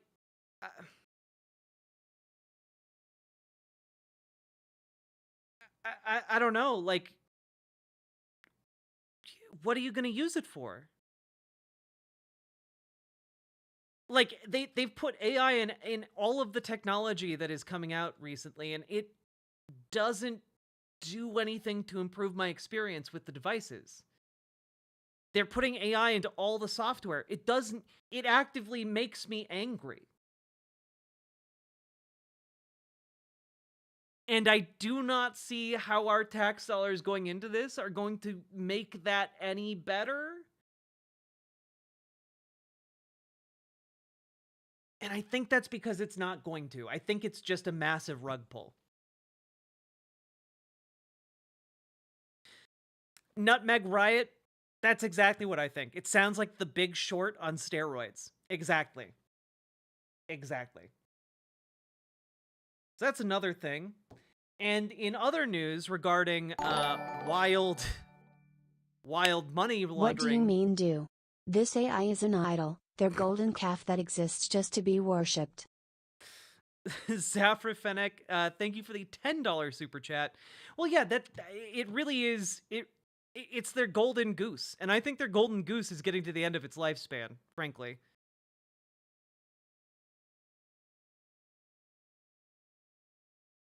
Now, in other news, when it comes to what Trump has been doing, this piece in Semaphore really piqued my interest here. Trump sets $1 trillion target for Saudi Arabia ties.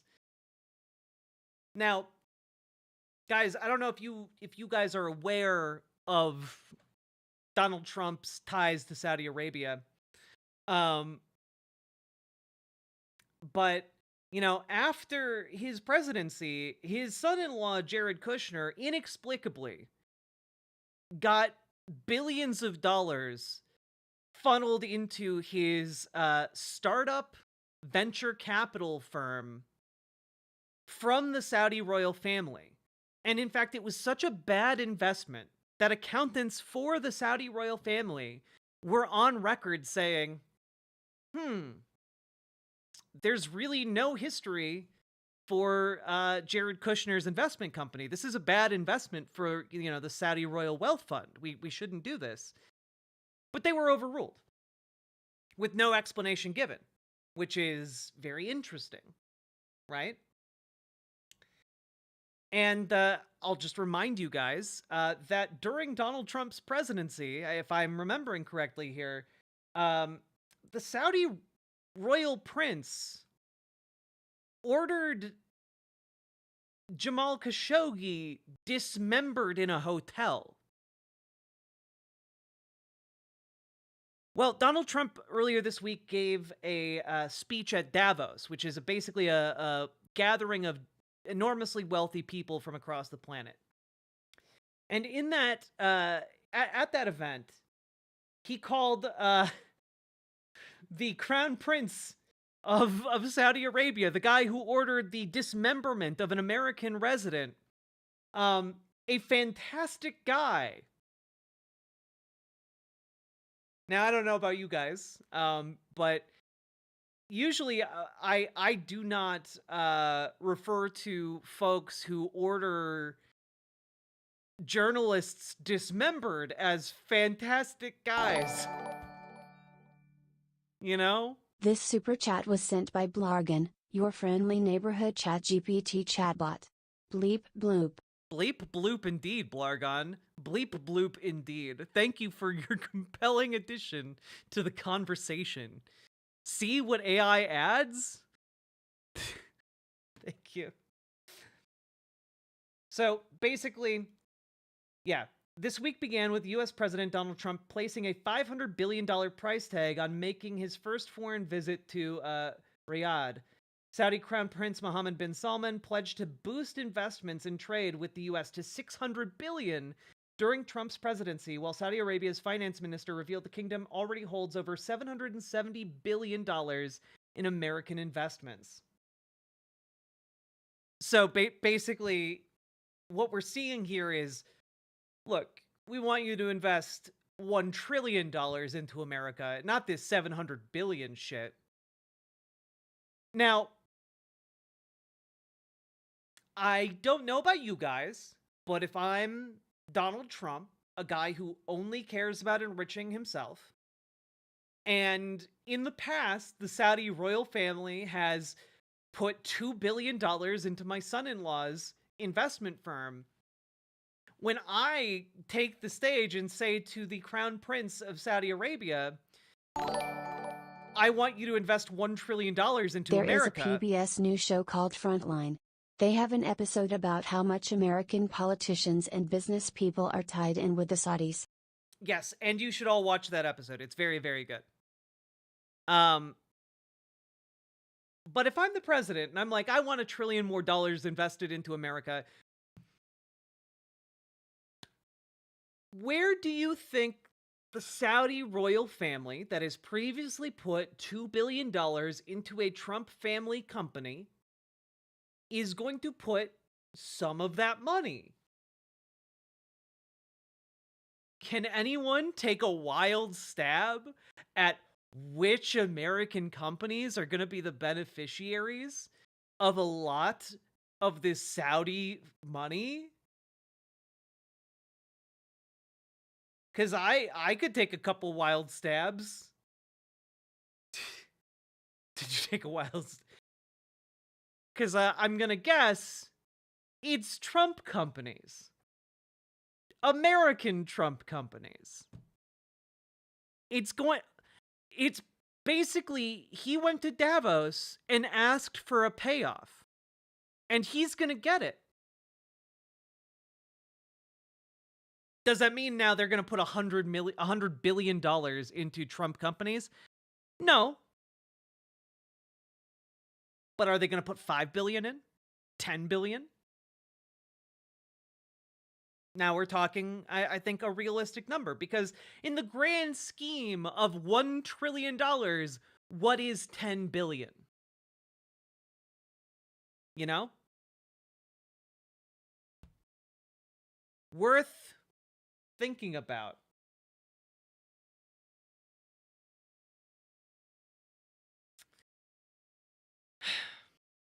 One of the other things to think about is that I propose we use Greenlands to describe this administration's money dealings, a Greenland being $1.2 billion that they need to have a fully fledged treasury.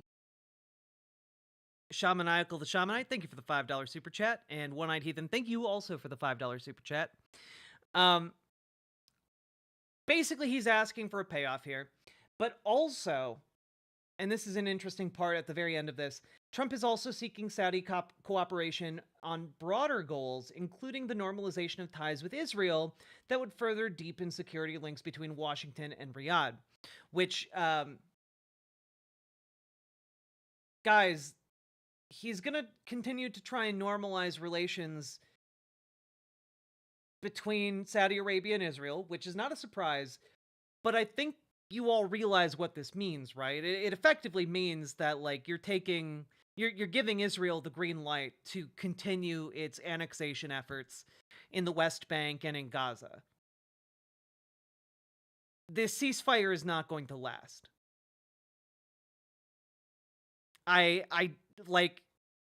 It's very clear what the dynamic is between the United States and Saudi Arabia under Trump. And it does not prioritize any kind of ceasefire between Netanyahu and Hamas. Or, you know, the Palestinian Authority, for that matter. So, yeah, bad news going on there. But let's continue on. Because we obviously haven't talked about one of the biggest issues yet, which is birthright citizenship. So one of the major executive orders that Donald Trump signed was the birthright citizenship executive order, essentially trying to argue that undocumented immigrants who have children here are not giving birth to U.S. citizens, which flies directly in the face of the 14th Amendment. And one of the things we have to talk about and really reckon with here is that when we're talking about birthright citizenship, it starts to open a lot of really uncomfortable doors the second you try and challenge the 14th Amendment, which is precisely, by the way, why the 14th Amendment has consistently been upheld in court, famously under Wong Kim Ark, the Wong Kim Ark decision. And we are really on the precipice of some truly bad shit if the courts decide to, kick this all the way up to the Supreme Court and the Supreme Court overturns all this precedent. Okay? I found this really great overview from this site, Balls and Strikes. We're going to go over it. The legal case for Trump's birthright citizenship executive order is vapid and embarrassing. So, just to, does their decision matter? Yes, the Supreme Court's decision on this is going to matter a lot. Okay? Additionally, it does remain to be seen whether or not this will even make it all the way through the court system during his term. This is a very, very long fight. It has already been smacked down in court once. But I really want to emphasize that I want to see so much more time being taken. I want to see every single judge that is deliberating on this make it take as long as humanly possible. I want them to run out the clock, really just wait it out until the last day that they are required to rule and then smack it down again. That's what we need. But let's take a look here. What makes this so bad? So, a coalition of 22 Democratic-led states promptly filed multiple lawsuits calling the order a flagrantly unlawful attempt to strip hundreds of thousands of American-born children of their citizenship. But the attack on birthright citizenship did not come out of thin air. It is a product of years, even decades of hard work from far-right academics and activist judges who've been preparing for this moment, one incoherent law review article at a time. Long though this shot may still be, now that a Republican president is willing to make the case to a Republican Supreme Court supermajority with little demonstrated interest in telling the Republican president no, the conservative legal movement is finally taking the opportunity. Okay? On Thursday, the Justice Department tried for the first time to persuade a judge that this racist stunt passes legal muster, and that the paper on which it is printed should not immediately be shredded to insulate the drafty attics of flipped houses with no chance of passing inspection. This did not go well for the Trump administration. The substantive section of its brief, which again argues that Trump alone has the unilateral authority to dispense with a century of unbroken precedent, spans only 3 pages, and as a legal argument, I would characterize it as ambitious in the same way that Shackleton trying to cross Antarctica in the winter of 1915 was ambitious, which doomed from the start, to say the least. Already, the judge in one of the challenges has blocked Trump's order from taking effect, but only after more or less urging the Justice Department lawyers in his courtroom to resign, retire, and move to a cabin in the woods to live out their days in shame. Quote, I've been on the bench for over 4 decades, and I can't remember another case where the question presented is as clear as this, said Judge John Cohenhauer, a Reagan appointee to a Washington state trial court. Quote, frankly, I have difficulty understanding how a member of the bar would state unequivocally,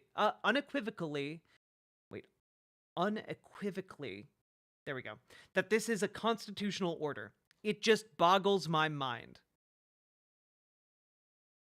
So, let's see here. The leading Supreme Court case here is the United States v. Wong Kim Ark, which in 1898 affirmed that the children born to parents who live in the United States are indeed United States citizens, their parents' citizenship notwithstanding.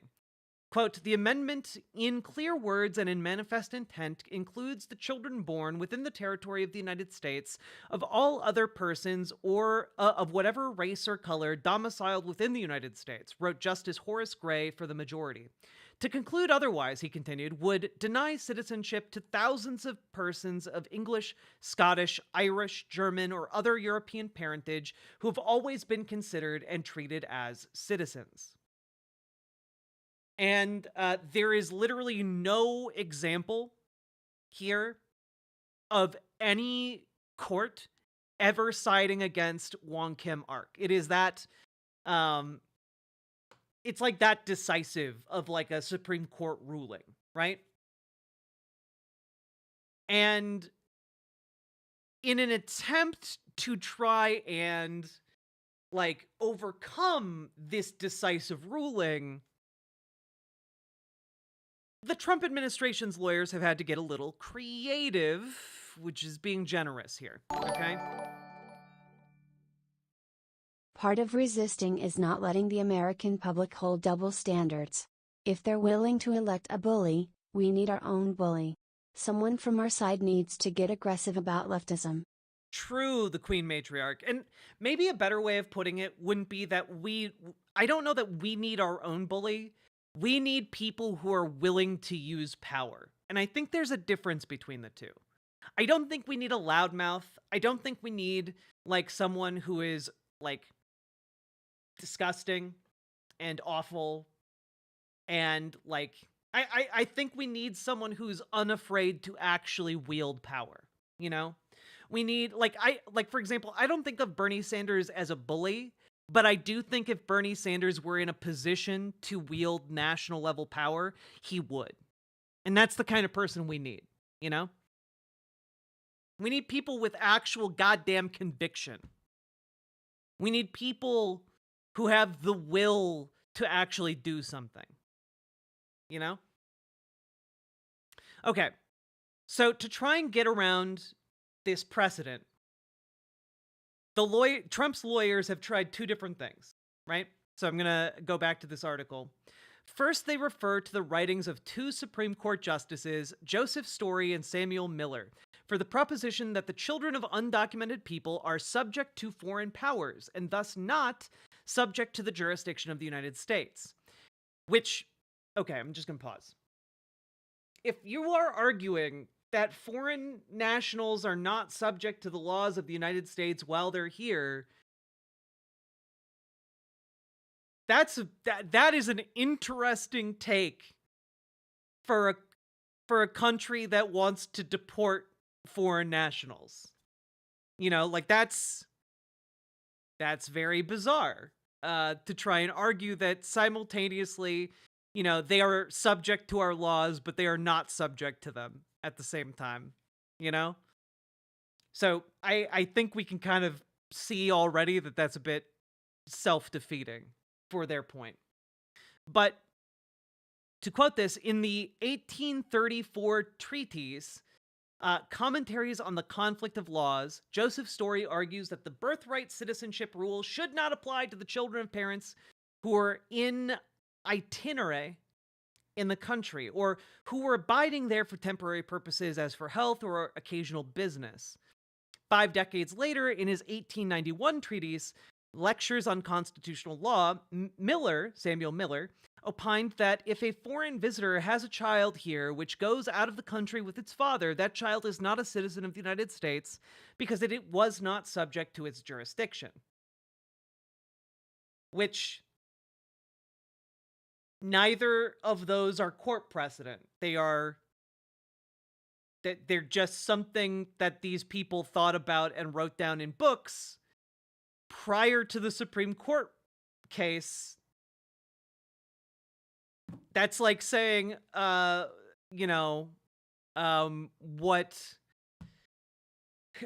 Clarence Thomas said about the pube on a Coke can is Supreme Court, like should be binding on a national level, you know?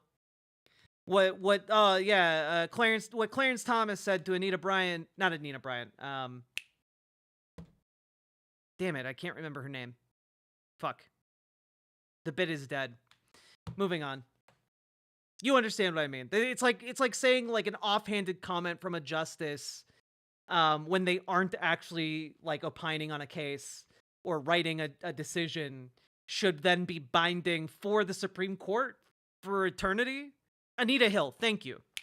I've had Anita Bryant on the brain today, so sorry guys. Anita Hill. There we go. Let's see here.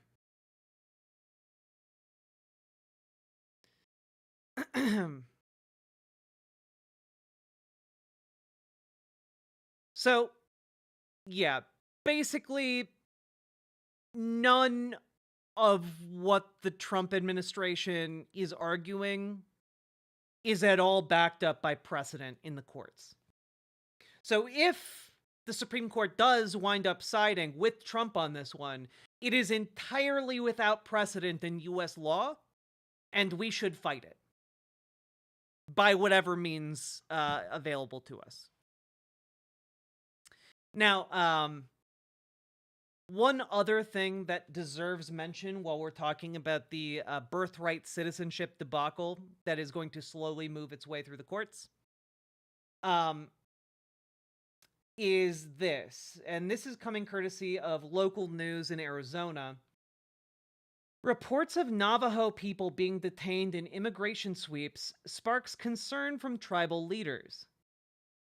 This following the DOJ arguing in court that indigenous people don't have birthright citizenship under the 14th Amendment, so neither should children of non-citizens born in the US. Basically, one of the things that Trump's lawyers have argued in court up to this point is that indigenous folks, members of tribes, or those born on reservations are not entitled to US citizenship.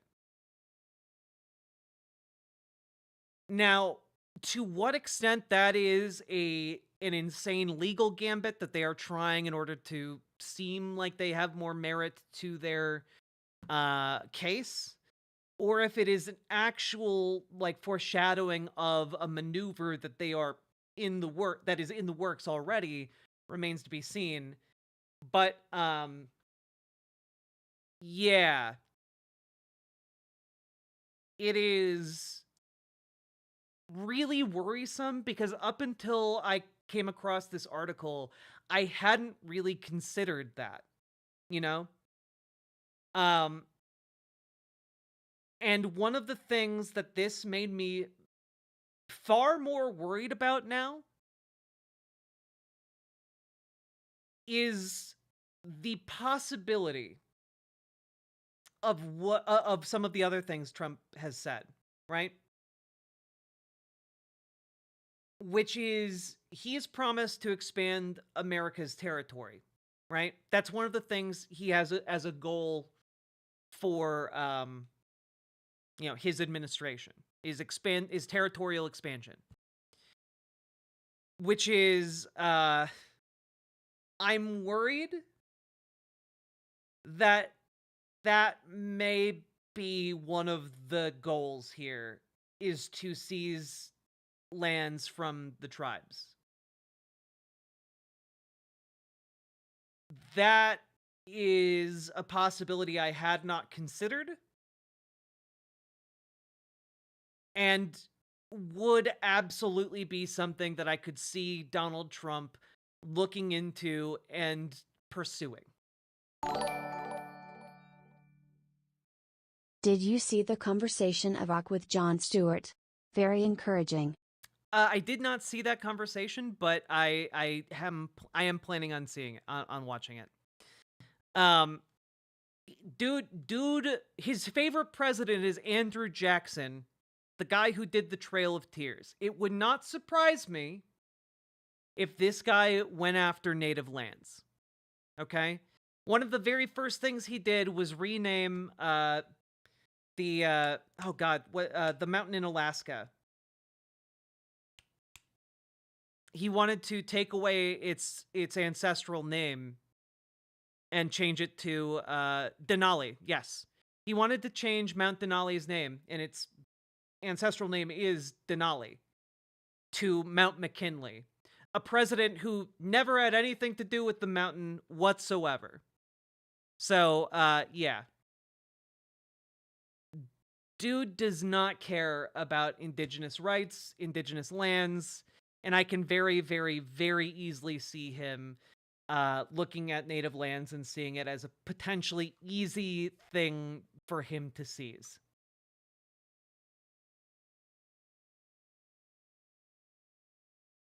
Yeah, in his initial speech, he did talk about manifest destiny and talk about, seizing control of the natural resources of the country.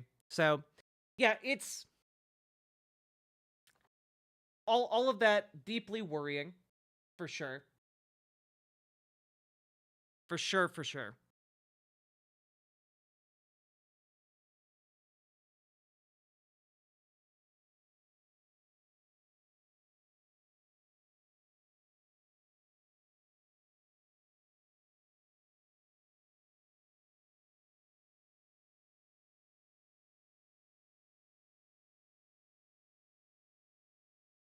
God.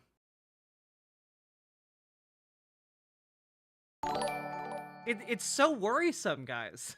Mass deportations, check. Wanting to conquer land, check. Xenophobia pos, check. First victims, immigrants and trans people?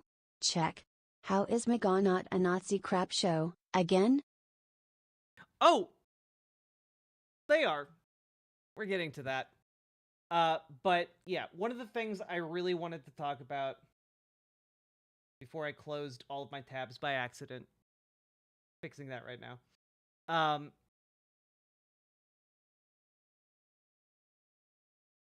on. My internet is very angry with me. There we go.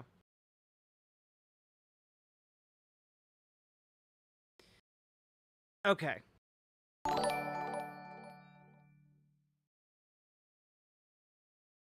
A meaty breakdown. Thank you for the $5 super chat. And yes, Alaska, yeah, it was a nice gesture when Obama reaffirmed that the mountain name was Denali. Yeah. And the Queen Matriarch, thank you for the $10 super chat. I really appreciate it. And guys, YouTube chat, you guys are killing it today. Riverboat chat, you guys got to step up your game, okay? You guys got to, you guys got to, like, step it up. Or even step it up 2. Or even step it up 3. I think there are, like, 6 movies. There's a lot of stepping up to do. But to stay on the topic of indigenous folks for a second, this article brought up that possibility of land seizures, right? But one of the things, let's just work through this article from Arizona, okay? Courtesy of the Arizona Mirror. As U.S. Immigration and Customs Enforcement intensifies its efforts to apprehend and deport undocumented immigrants throughout the country, concern is rising among indigenous communities residing in urban areas about reports of indigenous people being detained in the valley.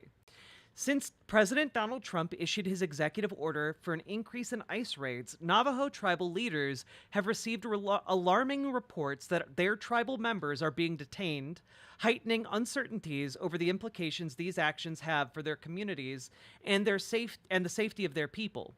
Quote, "We now know that Navajo people and enrolled members of other tribes are being detained in Phoenix and other cities by ICE." Navajo Nation Council Speaker Crystalline Curley said during a committee meeting on Thursday. "The reports that we have received indicate that we need to coordinate an operation or some type of response to help our enrolled tribal members here on the Navajo Nation." So, on Thursday, Navajo tribal leaders reported that they have received calls and text messages from Navajo people living in urban areas who've been stopped, questioned, or detained by ICE. Those reports sparked outrage among Navajo Nation council members and prompted a detailed discussion of the topic during a, oh man, I'm going to butcher this and I apologize, Nabikiyate committee meeting. These raids have sparked significant fear, especially among tribal members in urban areas who face challenges with documentation. The Navajo Nation Council said in a press release. A verified number of the Navajo people who've been detained was not shared during the committee meeting. Yeah. State Senator Theresa Hatathli reported to the council that she received a call about a case involving 8 Navajo citizens who were detained for hours with no cell phones or ability to contact their families or tribes. She did not share the individual's identity. Yeah. Quote, despite possessing certificates of Indian blood, which is, let's just pause here. It is wild that is a thing that exists. And state-issued IDs, several individuals have been detained or questioned by ICE agents who do not recognize these documents as valid proof of citizenship. Yeah.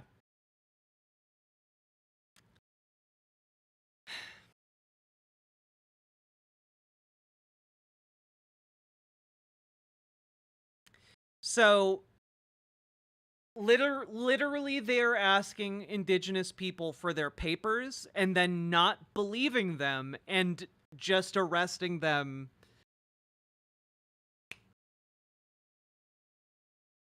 And that is then reflected in the Trump administration's legal case to get rid of birthright citizenship.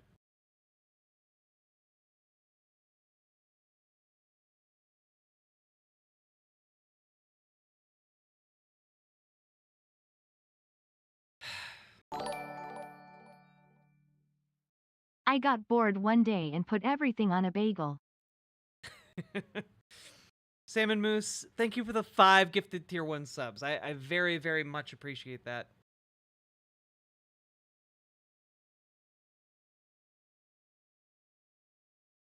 Our people are afraid to travel, speak out, or interact with law enforcement due to the threat of retaliation.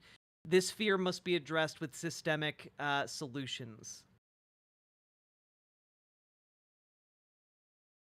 And basically, Navajo Nation Deputy Attorney General Chris Beecher said during the committee meeting that tribal leaders should encourage their constituents to be respectful during interactions with law enforcement and that they should carry their state and tribal IDs at all times.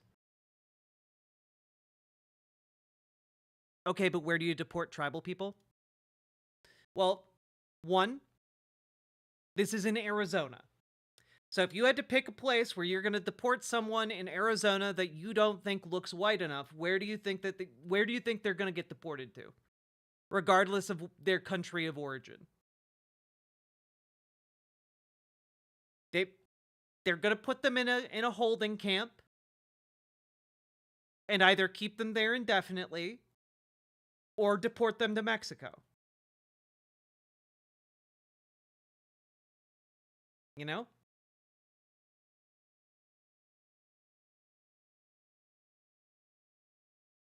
It really is not great.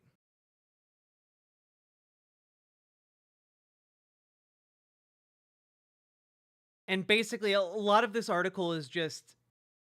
It's not even like indigenous people who have been arrested by ICE who are saying this.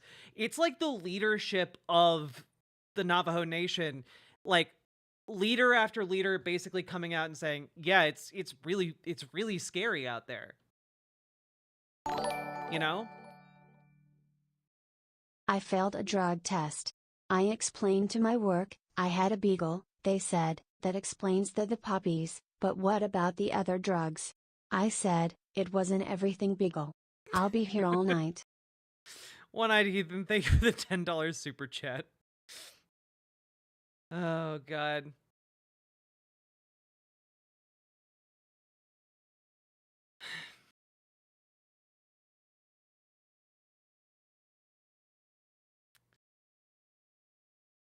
Yeah, the next part of this article focuses on how the indigenous community in Arizona has been here before. I'll just quote a little bit of this. April Ignacio, co-founder of the Indivisible Tohono, grew up and lives on the Tohono O'odham Nation, whose tribal lands are on both sides of the Arizona-Mexico border. We still have our traditional villages in Mexico, Ignacio said, adding that the U.S. Border Patrol and Customs has had a presence within their tribal community for decades. We've been here before. This isn't something new, she said of the increased immigration actions being implemented by the Trump administration. We have tribal members that still have their rights violated, if not daily, and there is no way to hold them accountable to that. However, Ignacio said she understands how there are people who go through their entire lives without being approached by an ICE officer or the Border Patrol, especially among indigenous people. Yeah. Basically, yeah.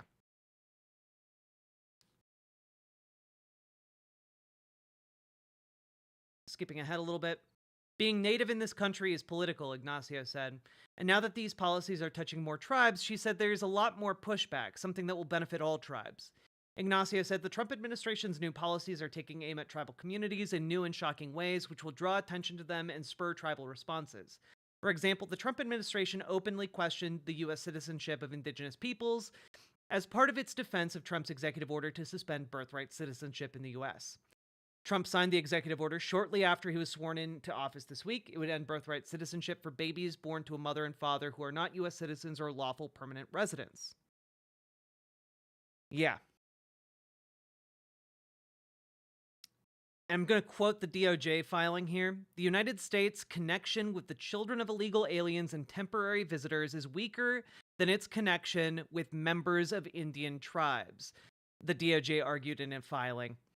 If the latter link is insufficient for birthright citizenship, the former certainly is, the Trump administration argued.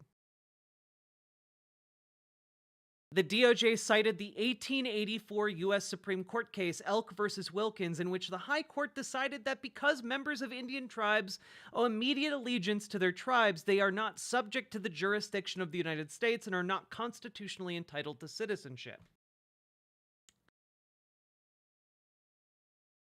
And of course, very conveniently, the DOJ ignored the Indian Citizenship Act of 1924, explicitly giving Native Americans and indigenous people birthright citizenship, which I believe people in chat were pointing out earlier.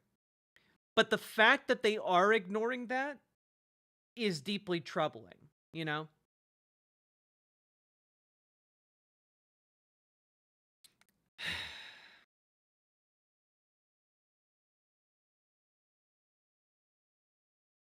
Yeah, and the end of this article, I'm going to link it in chat, by the way. I encourage you all to read it fully. But the end of this is a quote from Ignacio that says, "No matter which way you slice or dice it, the way it is going to touch tribes is in how it affects their sovereignty." Which, to me, that's worrisome, you know? Because I think fundamentally, one of the interests that the Trump administration has in advancing that argument is that if these people are not U.S. citizens, then you can take their land. You know, why are they like that? It is feigned ignorance, Lizabeth. It's feigned ignorance. If you feign the ignorance and you get enough people to go along with you, you can be like, oh, well, they're not citizens, so we can just invade their territory. It's a conquest. We're just fulfilling manifest destiny. And you know what? A lot of conservatives really like that idea. It is creating a pretense with which to, subsume tribal lands. And some of the stuff on that land, well, you could put pipelines through there. Or it has oil under it. Or it has uranium. Or it has lithium. Or, there's a lot of corporate interest in those lands for exploitation. And it is, in my mind, it is a disgustingly obvious display of greed for the natural resources in that land and the logistical, importance of that land for various projects like oil.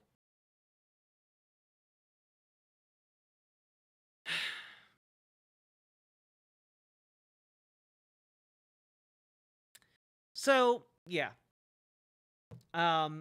This is another component of a very worrying first week. Okay?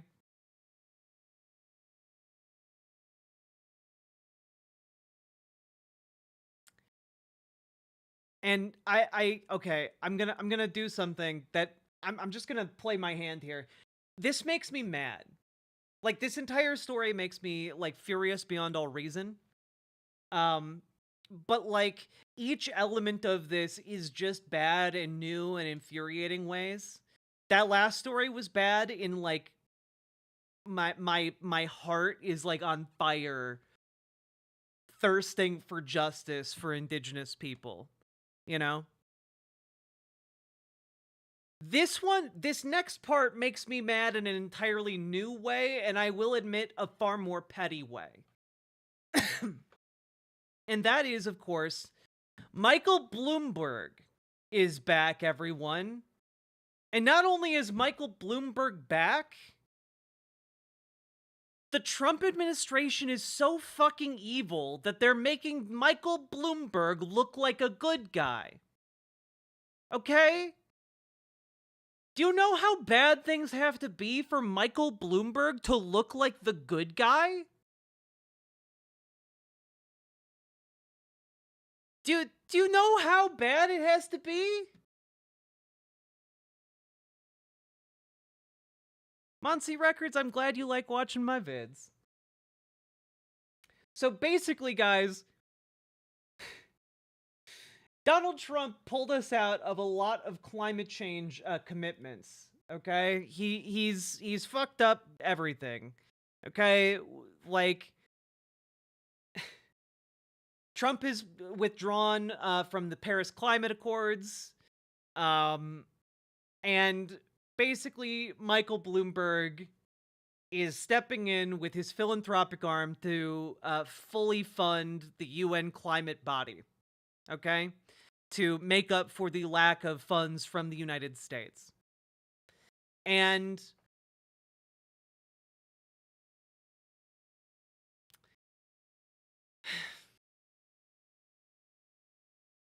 I have to be honest here, guys.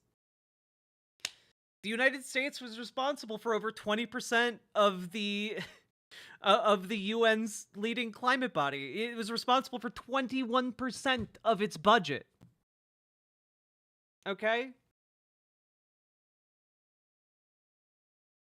And Michael Bloomberg is going to step in and cover that. So that's really good. You know, that's it's literally the bare minimum. So he's stepping in to provide around like $10 million to fund that. Last year he contributed $4.5 million. And I believe, yeah, the UNFCCC's main budget lines total 240 million euros for 2024 to 2025. So it remains to be seen how much Bloomberg Philanthropies is going to actually donate. But if it is actually going to step up and provide for the 2024-2025 budget, like that's going to be that's going to be a significant amount of money, and it's good that that is coming from somewhere. It's just baffling to me how the Trump administration can make Michael Bloomberg look like a good guy.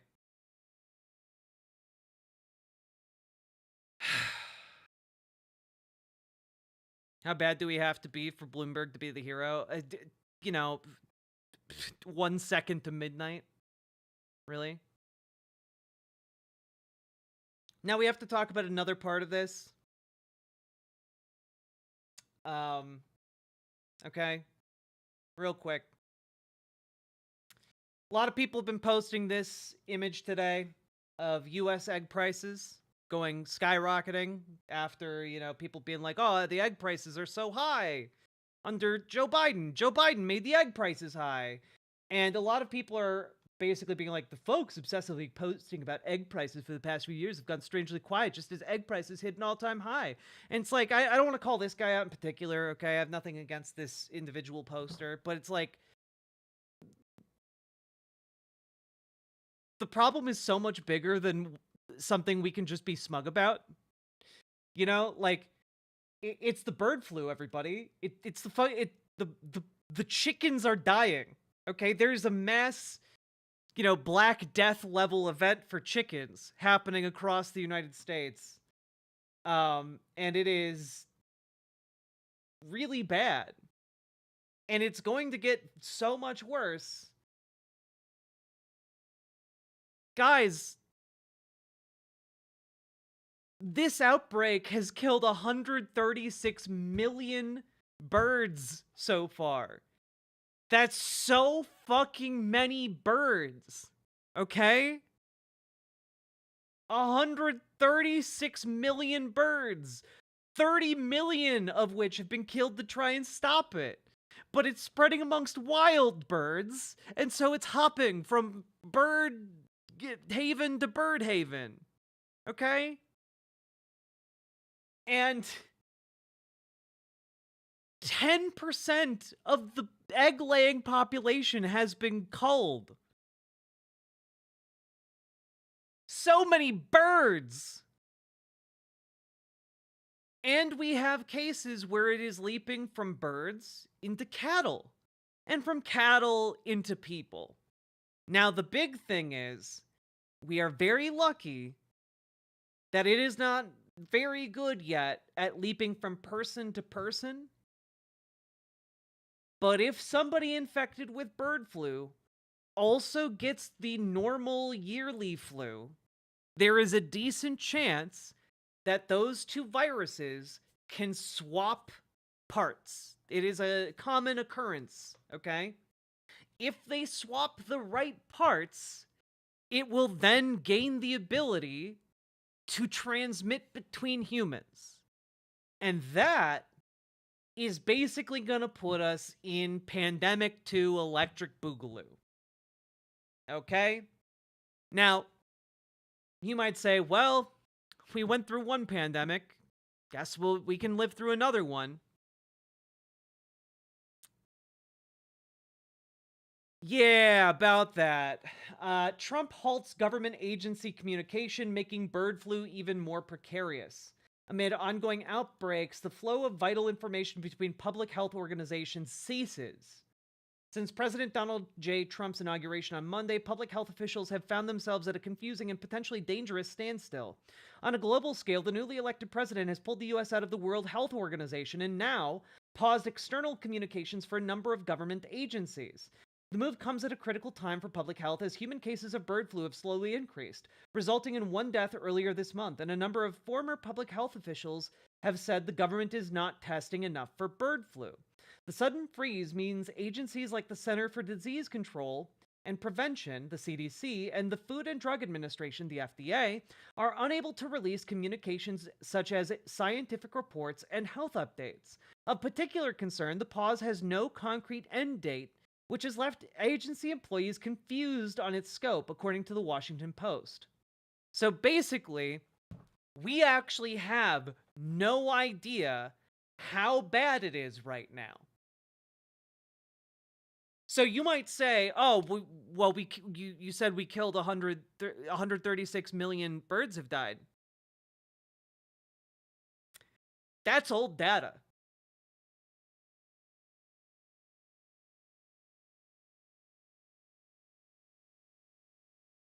We have no idea. The government agencies that are, in charge of keeping us safe in the case of a pandemic are not allowed to communicate with each other now and not allowed to release their findings publicly. And our country is no longer participating in the international project of the WHO. So we have no idea how bad it is. or how bad it could be. Okay? Why not? Because of Trump's executive orders. Because of the marching orders handed down by the president. What do they gain from this? Just less testing equals less cases? Yes. It is literally that again. That's how this man thinks, guys.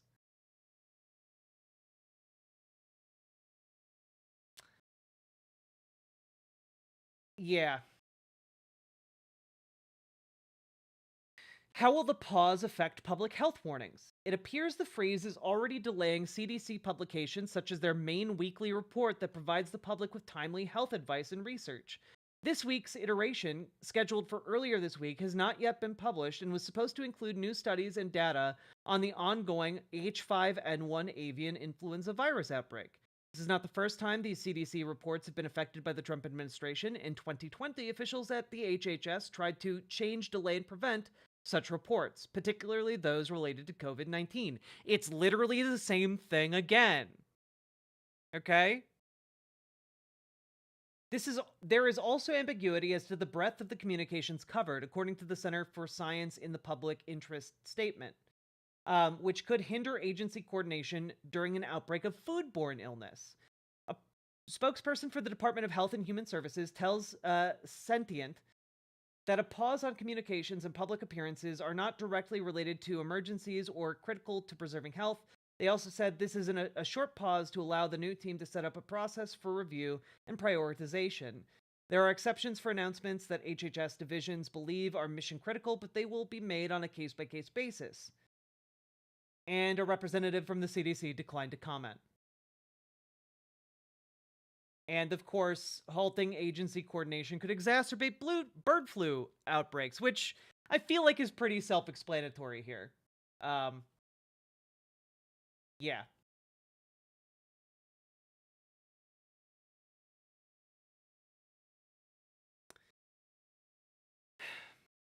Oh, yeah, just one last thing, because everything is stupid. At present, the current strain of avian flu cannot spread human to human, but this may change if the virus mutates, which is why epidemiologists rely on accurate data from agencies like the CDC to track the spread. Another cause for concern is raw milk, which has been found to contain the virus, but so far has only infected animals who consumed it. Now, you might say, that's an odd sentence to throw in there. That's because the Trump administration wants to legalize raw fucking milk, which is unpasteurized milk. Pasteurization is the process of heating up the milk until it kills the bacteria and viruses in it, but not enough to, like, ruin the milk. Stay safe, drink water, build coalition, attend a DSA or PDA meeting. Check out the Discord. Cheers, folks. Thistles Fries, thank you for the $5 super chat. And yes, check out the Discord, riverboat.gg/Discord. But yes, as Jay in chat has pointed out, humans are in fact animals. And if you're a human and you are the Trump administration, well, a lot of Trump administration officials want to legalize raw milk. And guess what? If you drink infected raw milk, you could get this. Because it's infected milk. God damn it. We live in the dumbest fucking timeline. Like, guys, you know how you know how bad it has to be when a scientific journal that's literally called Science writes about this? Do you know how bad it has to be? They literally wrote an editorial titled "A World Less Safe and Secure" due to what Donald Trump is doing by pulling the United States out of the WHO, the World Health Organization.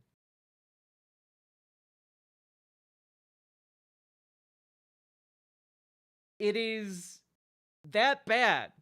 Literal science is telling you so.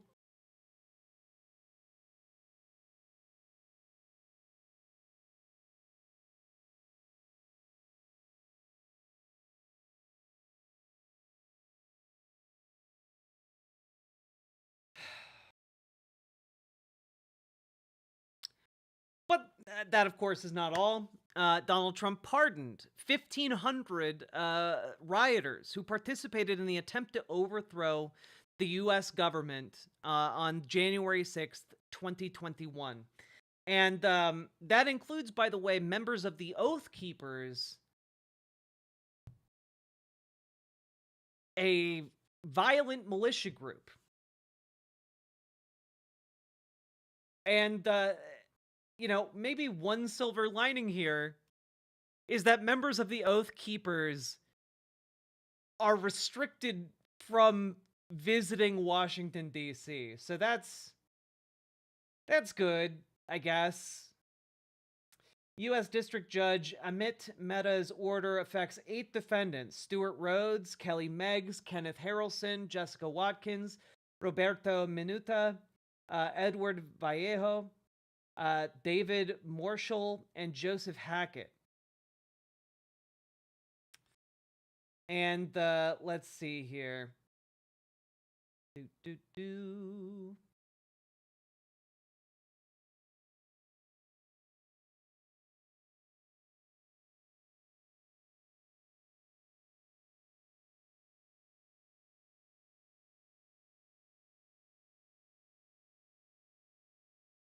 Yeah, this comes after Stuart Rhodes met with GOP lawmakers at the Capitol complex on Wednesday.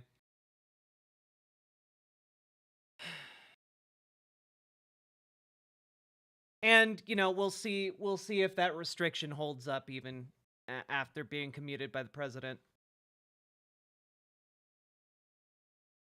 Forgive me for getting mad, but why do we deserve this? Why should we live in an Ancapistan hell?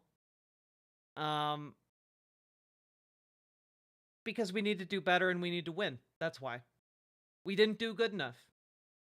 Because we got complacent and we waited for the Democrats to save us, and they failed us. Every person of competence in our system absolutely and utterly failed. That's why. So it falls to us to try and dig ourselves out of the pit by hook or by crook, and we must do that. It's not going to be fun. It's going to require a lot of work, but hopefully this level of suffering radicalizes you to take action, to build political power, and to, frankly, retake it at the local, state, and national level. We lost because people who are currently in power failed us. And so it falls to us to take them out of power and put in people who will be radical, who will wield power, and who will stand with the working class. Okay? Fundamentally, that's it.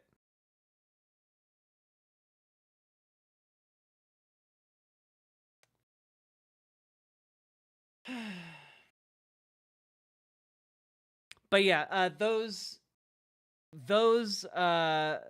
members of the Oath Keepers will now need permission to enter Washington, D.C., following that stunt where they met with lawmakers on Wednesday. So, at the very least, that's something. Just curious, what chat do you read more? I read all chats equally. But I do pay special attention to the folks who come over to riverboat.gg because they are cuties. Cutie patooties.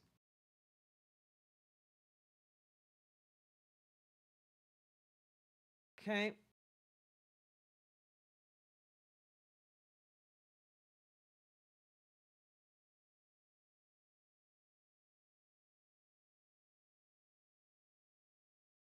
Now, one of the things that we probably all should have seen coming here, and that is an expansion of what we'll just call the bounty programs.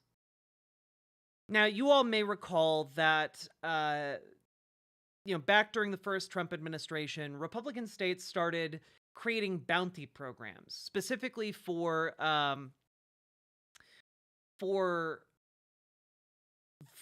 women seeking abortions. Like, you could turn in someone who went out of state to seek an abortion, or who got an abortion in state. You guys remember that, right? That is expanding, okay? we've got Mississippi over here doing the same, but for undocumented immigrants. So, yeah, Mississippi lawmakers have filed a bill to basically create a bounty hunting system for undocumented immigrants. If passed by both chambers and signed by Republican Governor Tate Reeves, it would allow bail bond and surety recovery agents to find and detain undocumented immigrants. Those detained would be charged with trespass by an illegal alien, a felony with severe penalties. For every undocumented immigrant turned over to the Mississippi Department of Safety and subsequently deported, $1,000 in bounties will be given. This program is about keeping Mississippi communities safe, Keene said. Gotta say, you know, if you were to say what you associate with safety, bounty hunting programs would not be one of them. You know, I don't particularly think of bounty hunters and think, ah, yes, they're safe to be around. Oh yes, these people who hunt human beings for a living. Yeah, they're safe. I want them in my community. No. Yeah, surely there won't be mistaken identities. Surely it won't just be racist fuckwads arresting people they hear speaking Spanish.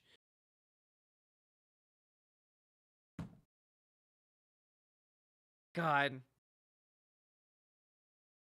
Yes, Polly has his cracker. We're not talking ICE would be paid $1,000 per immigrant. We're talking literal dipshits like Dog the Bounty Hunter being paid $1,000 per immigrant.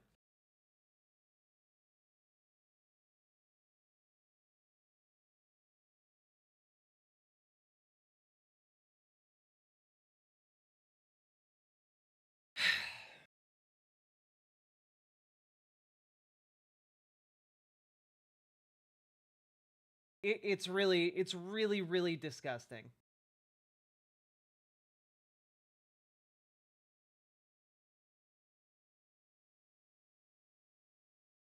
This is all a lot? Yep, it is. It definitely is. Now, another thing that is going through, Trump wants to label drug cartels terrorist organizations. NPR did a good explainer here. What would a terrorist designation do? The US government already has tools, including criminal charges and sanctions that it can use to go after cartels. A terrorist designation would broaden those options. The most significant additional tool, experts say, would be the ability to bring what are known as material support prosecutions.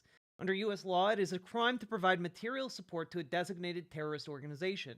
Material support can run from money to weapons to lodging, false papers, or even a phone card. In the context of drug cartels, prosecutors could potentially use this charge against a whole range of actors, including cartel members, the street gangs in the US that sell narcotics, as well as anyone who provides financial or logistical support. The ripple effects, though, could be bigger. Some analysts note that US companies that do business in Mexico routinely make payments to Mexican companies, some of which could be controlled or affiliated with a cartel or cartel members.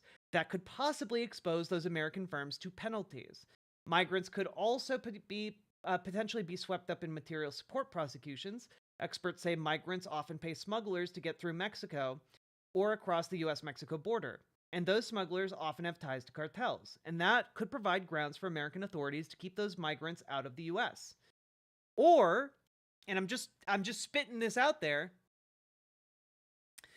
could serve as grounds to hold them here indefinitely. Because if you're prosecuting them here, you're not deporting them, right? If you're prosecuting and sentencing them here for a crime, like aiding and abetting a terrorist organization, that means you could just arrest them, right? Which in turn would mean that you can put them in a, I don't know, minimum security prison that rents out its labor to different businesses, you know? Guys, what I'm seeing here is effectively what I would consider a large-scale effort to clamp down on immigration, but also to criminalize undocumented immigrants in such a way that allows you to basically turn them into slave labor. Yeah, the Kitsune Cavalier, that's kind of what I'm thinking. If you set up these prison camps in predominantly rural areas, well, guess what? You suddenly have your workforce for the fields, don't you? You just make them private prisons for minimum security, non-violent offenders that have been charged as terrorists and so are kept for prolonged periods of time. And then you rent them out to the fields surrounding the prison. Now, I don't know that that is exactly what they're going to do, but that seems exactly like what they're going to do. That seems like if I were an evil person in bed with private prison corporations like Donald Trump is, and in bed with big business, that's something that would come up.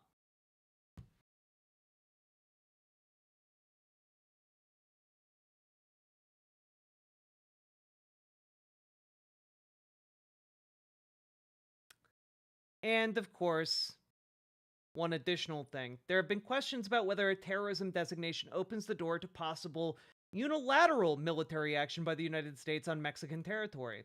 The US president already has the authority to conduct military action. A designation wouldn't change that, but American military strikes inside Mexico would be a major step, and Mexico has made it clear it opposes any such action, which, you know, it's really weird to me how so many outlets have been covering this, right? If you bomb another country, if you send military forces into another country, and they are not on board with that, that is an act of war. That is not unilateral military action. That is not, a major step. That is an act of war on a sovereign country. You know, I'm throwing that out there. I know the United States has gotten real used to drone warfare, and just kind of, for whatever reason, people in power in our country don't seem to consider it warfare to bomb another country, but I don't think that's going to fly with Mexico.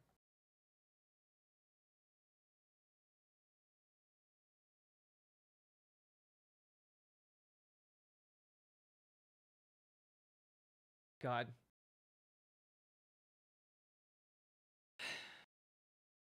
Now, on a personal note, guys,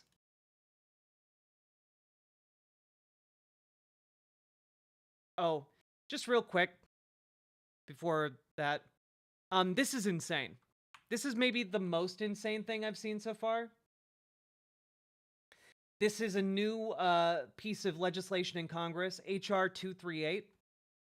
To amend the Federal Food, Drug, and Cosmetic Act to clarify that artificial intelligence and machine learning technologies can qualify as a practitioner eligible to prescribe drugs if authorized by the state involved and approved, cleared, and or authorized by the Food and Drug Administration and for other purposes. And let me tell you, that is the most insane set of words strung together I've ever seen in a piece of legislation. Okay?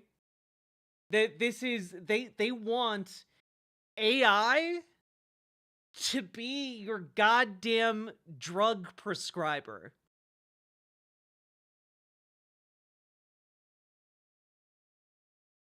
Now, will this pass? Genuinely, I have no idea. It's being proposed by Representative Schweikert of Arizona. Arizona popping up an awful lot today. Yeah, what will that $500 billion server farm do? Yeah.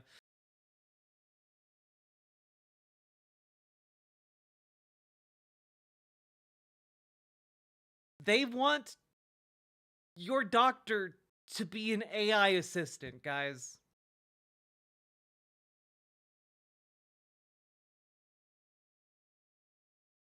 There is no fucking way. There is no amount of threats or, like, there's no way I would allow ChatGPT to prescribe me medication. They've already used AI to write mushroom foraging books that encourage people to eat poisonous mushrooms. Okay? I do not trust medical advice from an AI for a goddamn second. All right? This is going to end with blood on people's hands? Oh, absolutely. Absolutely. This is going to get so many people killed or permanently disfigured or, like, you know, permanently maimed. There are going to be so many lawsuits, but the people responsible for this are not going to ever see justice. Ugh, God. It's just so dumb. Additionally, folks, let's just play this quick clip here. Do you expect to ask Congress for additional aid for North Carolina and California? It will be direct. In other words, the aid will go through us. So rather than going through FEMA, it will go through us. And I think maybe this is a good place to start. Because, and in all fairness to the governor, in all fairness to everybody else, FEMA was not on the ball. And we're going to turn it all around. Yes. A lot of Americans. Do you expect to ask Congress? Yeah, so basically what Donald Trump is saying there in his bumbling way is that FEMA will be bypassed for aid, and instead aid is going to come directly from the executive branch of the US government. So he is going to strangle aid to blue states in order to exert control over them. That's effectively what he's going to do. If a disaster hits, you know, California, New York, and he's going to pressure them to adopt Republican laws, to adopt, you know, shit.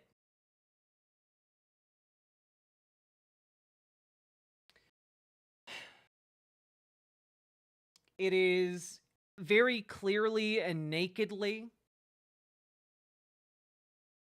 like, I mean, I struggle to find any other words for it than criminal, but it's basically like a mafia technique, you know, like, yeah, you know, you want some relief, you gotta come kiss the ring, all right?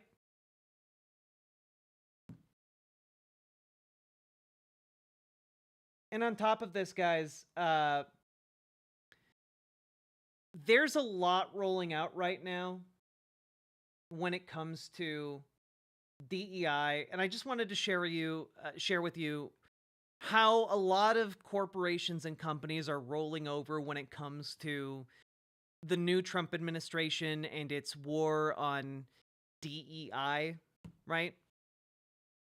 And this hits like someone I know personally from my days reporting on video games, but like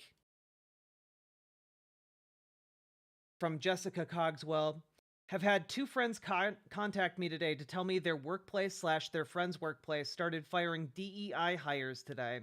One of the emails sent to a person let go read, records indicate you were hired in part due to being a Jew. How is this fucking real? How is this legal? I'm so angry, I'm sick.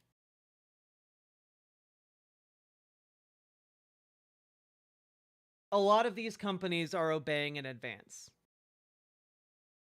in order to try and ingratiate themselves to power.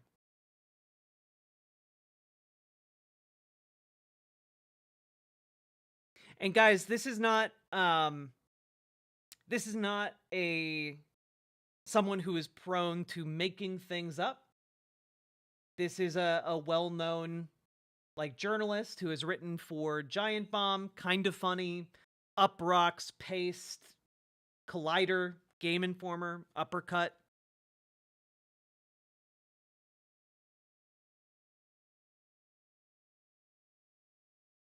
People are being let go. In fact, some of you may remember Alex Van Aken, who wrote one of the songs that I play on my stream sometimes. Okay?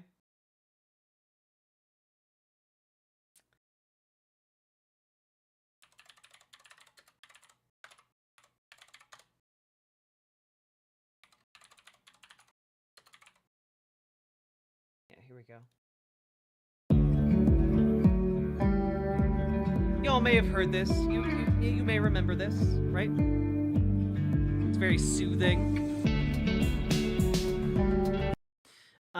That was done and performed by Alex Van Aken. And I just wanted to share with you guys this. The reason my wife is unemployed right now is because she discovered 2 fellow recruiters at her company actively discriminating against a single mother for a job role.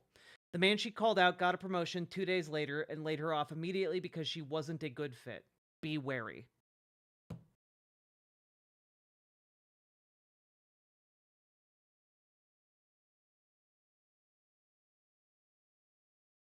You know, like, be careful.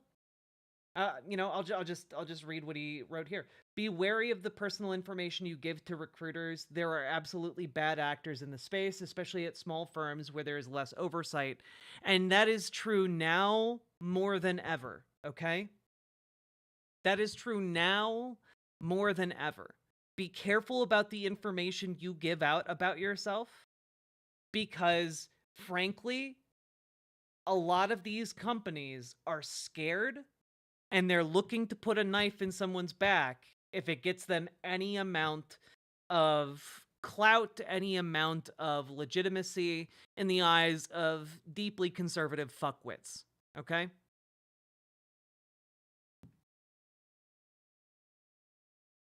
So I shouldn't tell them my race or my orientation. Don't tell them anything that they're not in, they don't need to know those things. You know?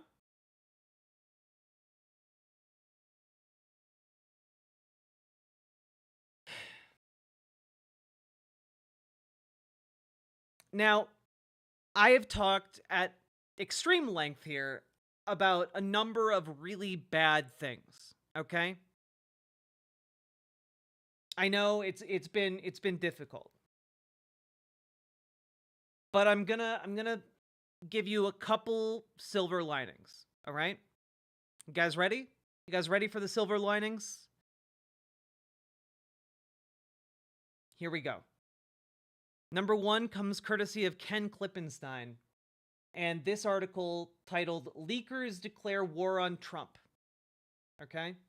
In the past 24 hours, over 24 people from across the federal government leaked to me various internal directives and memos killing their agency's DEI programs. One angry official even sent me Elon Musk's new official White House email address. I verified the address belonging to the executive office of the president by sending an email which didn't bounce back. In fact, I've gotten more leaked documents in the past day than I've gotten on any other day ever. And leaks for me were already so commonplace that someone even made a rap about it, which I have not listened to, just real quick.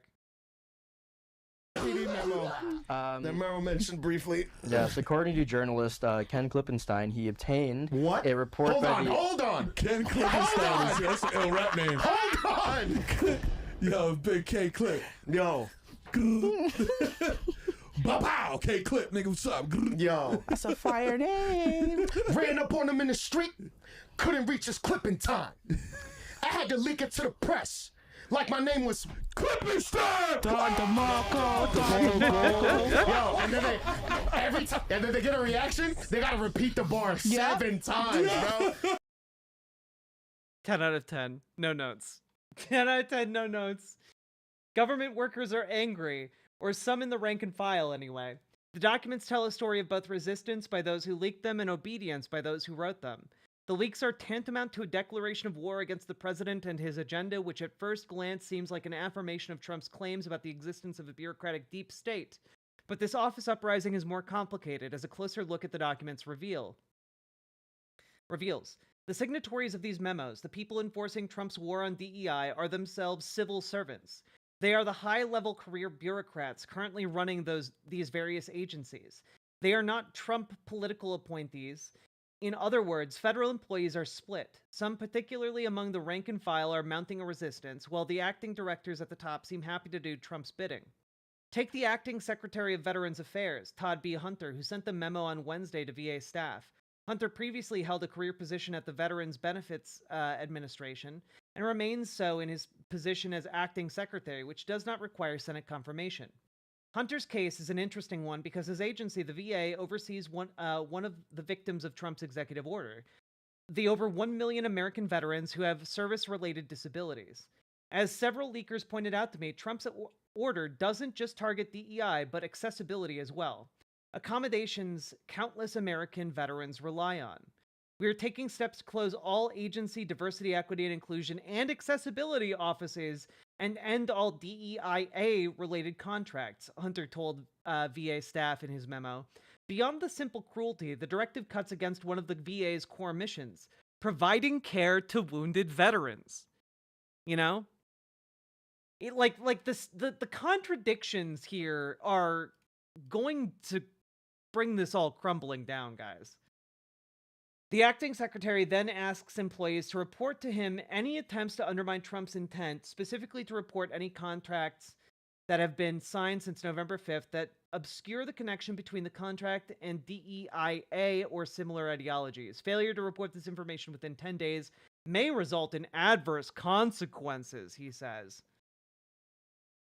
Many other memos are similar. The White House sent out a template articulating Trump's wishes from an Orwellian-sounding email account, DEIAtruth@opm.gov, in reference to some kind of truth Gestapo. Each acting secretary or agency head was then given the go-ahead to modify the directive, some of which I've published below. The media has referenced some of these but not published them, depriving the public of details like names of the officials signing them, as described above. We publish what others won't, and if you support that, please become a paid subscriber so we can afford to do more. Oh, and if you're a federal employee, feel free to text me via Signal. Which, yeah. Let's take a look. Who's signing all of these? Oh, Todd B. Hunter, acting secretary of Veterans Affairs. Oh, very, very interesting. What about DHS? Benjamin C. Huffman, on board with this, I guess, acting Secretary of Homeland Security. Janet Petro of NASA. That's disappointing to see from NASA. I know you got a lot of gabies working for you. Let's see, HHS employees from Dorothy A. Fink, living up to her name. From Scott W. Rowell, Deputy Chief of Staff. We've got, of course, here...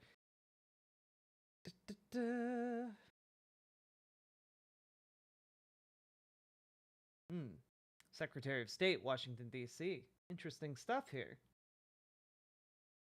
USAID, Jason Gray. Get fucked.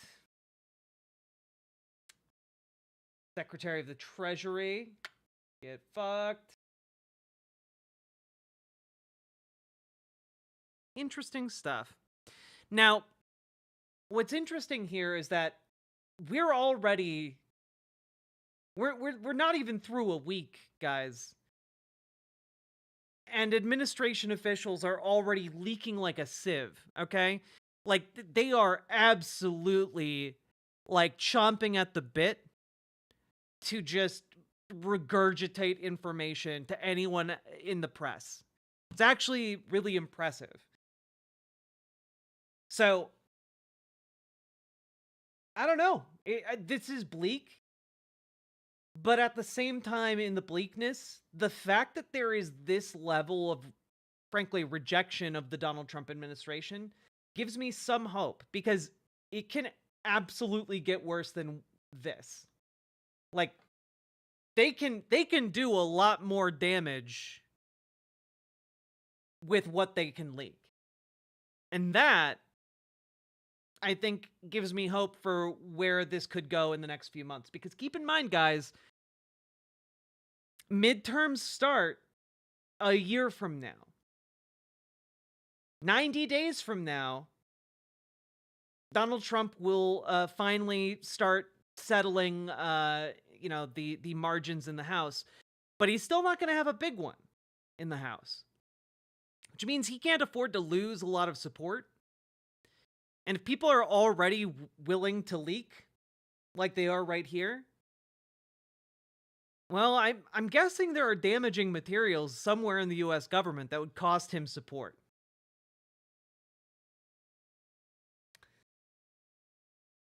Now, one last thing. And this is one last, silver lining. And that is, you know how I've been going on, tangents or tirades, maybe would be a better word for it, to talk about how, Donald Trump is actually in a pretty precarious position right now, despite all the things he has done so far this week, right? Remember what I told you at the beginning of this week, though? That this was going to be the worst week. This was going to be the hardest week. This was going to be the most difficult time of Trump's second term. Because this first week is when he is at his most powerful. Remember, I went in depth on that.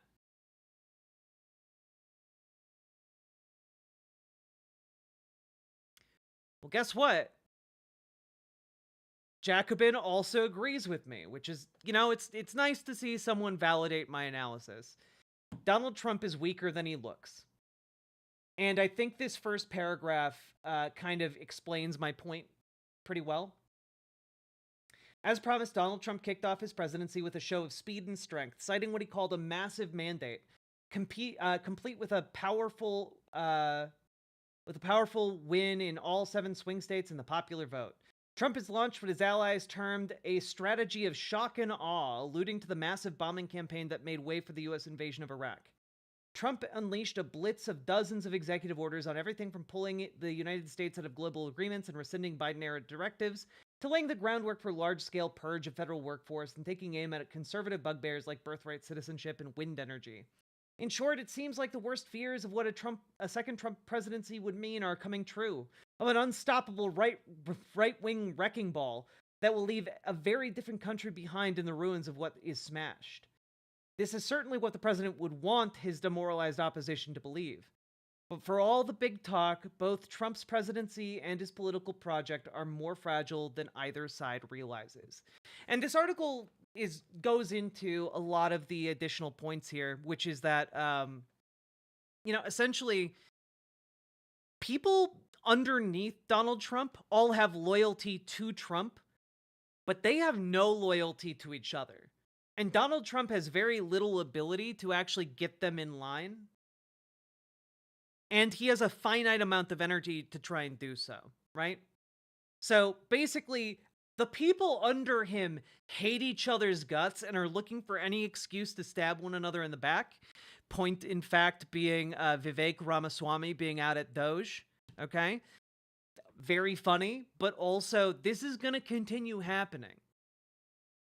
The people under him are going to do their damnedest to alienate one another in their shuffle to be in Donald Trump's best graces, And that is going to open up opportunities. It's going to lead to folks potentially being expelled from Congress. And also, it's going to be...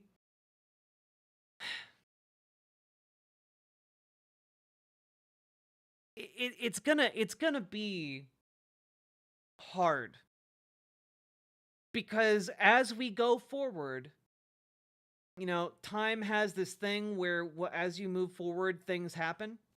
You all might be familiar with that phenomenon. there are going to be crises that arise that the Trump administration is utterly incapable of actually handling. Doesn't matter if it's in a blue state and they're trying to like withhold cash in some power play, or if it happens in a red state that they actually care about. Either way, their response is going to be dog shit. And that is going to play to our advantage. All right? It is also going to further alienate Trump's base.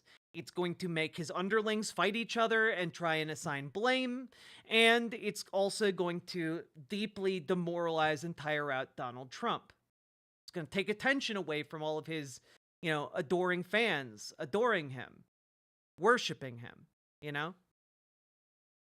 And finally, Donald Trump, because of his ideology, because of his priorities, because of the things he wants to do, cannot actually deliver for working class people. Things are not going to get better for folks underneath Donald Trump. They're not going to get any economic stimulus packages this time. They're not going to be, having a stronger social safety net. Their retirements are going to get looted. Their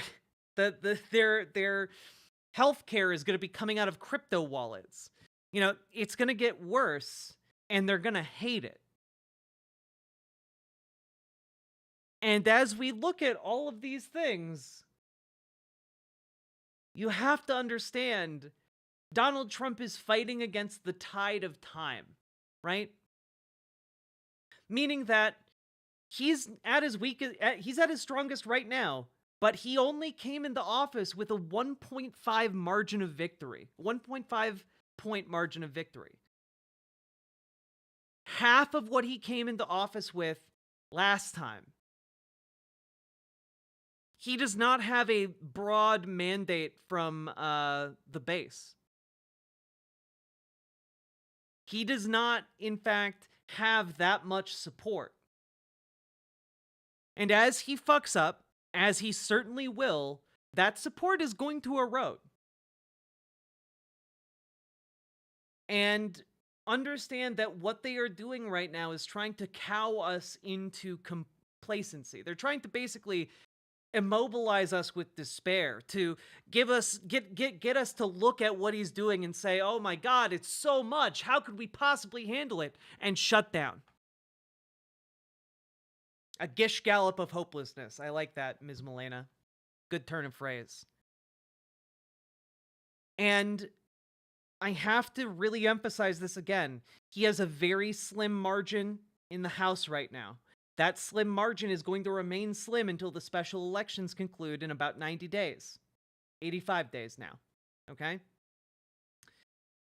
Even once those resolve, he's still going to have a small margin in the House of Representatives.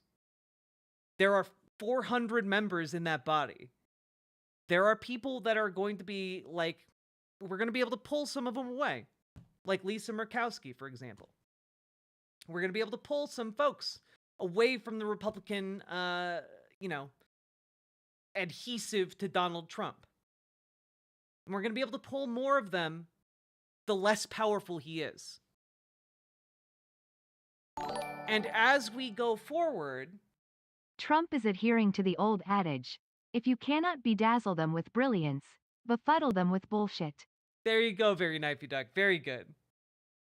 So, that thin margin is going to be really important. Because they cannot whip each other into falling in line to save their lives, okay? Yeah, in the Senate, we can pull people like Susan Collins. Yeah, exactly. So what I'm trying to get at here is that as we go forward, the midterms are only 2 years away right now. Only 2 years. Once the midterms hit, it is very likely, and we are going to do everything we can as a community and as leftists to make sure that the midterms flip seats.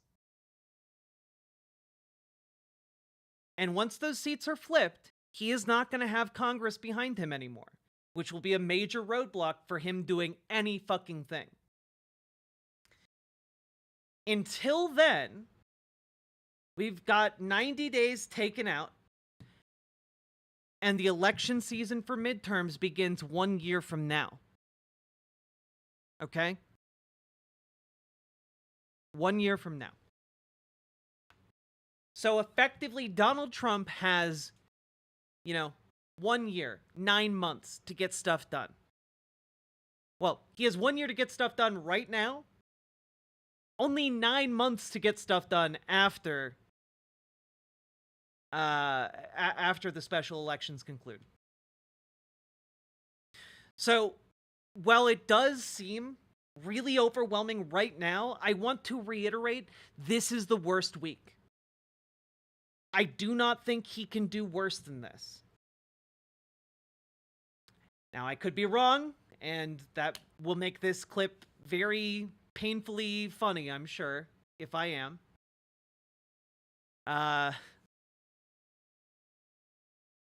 But that is why we need to be alert.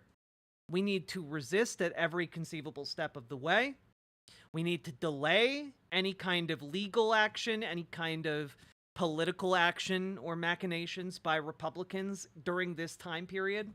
Now is the most important time to show up in protest in efforts to delay different pieces of legislation, to prolong debate on different pieces of legislation or efforts to, undo the fabric of America.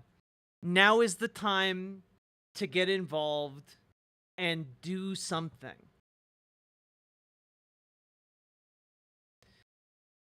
So what I'm trying to say is, now is not the time to despair. Now is the time to do things, because now is the time when we can actually set ourselves up for success when the midterms roll around. We can limit damage as much as we can right now in order to eke out that victory later. Okay?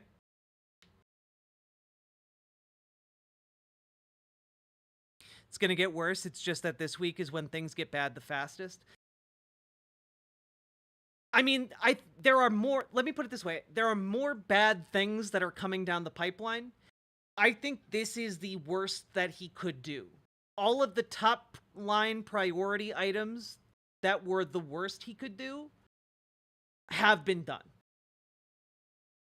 I think that there are bigger things that he's going to attempt to do, like privatize, healthcare, or privatize Medicare, and Social Security.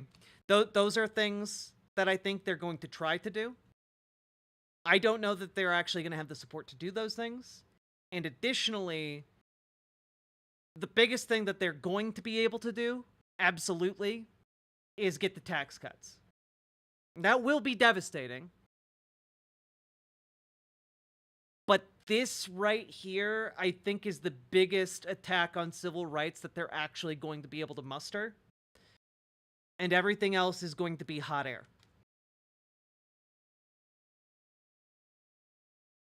Yeah, survive, build power, protect the ones you love.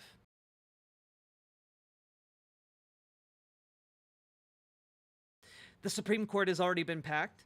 Yeah, but here's the thing. If you delay a court... Do you guys have any idea how long you can delay a court case? Do you guys... I'm sorry. Do you guys have any idea how long you can delay a court case?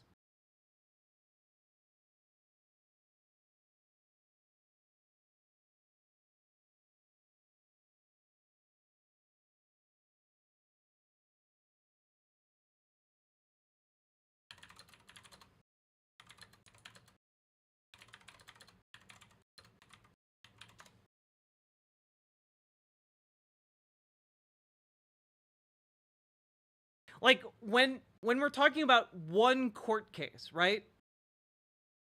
You can delay that in one court for several months at a time. It has to go through, in order to make it to the Supreme Court, it has to go through all of the courts to make it to the Supreme Court.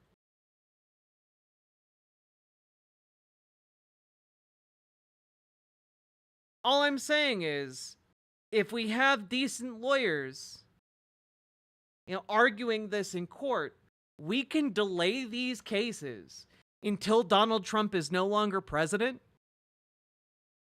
And if that is the case, those cases can be dropped.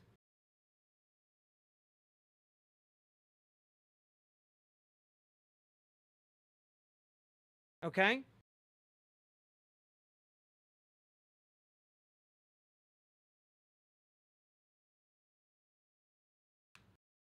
I know you said that, Bill Casey. For fuck's sake, you're not the only person in chat.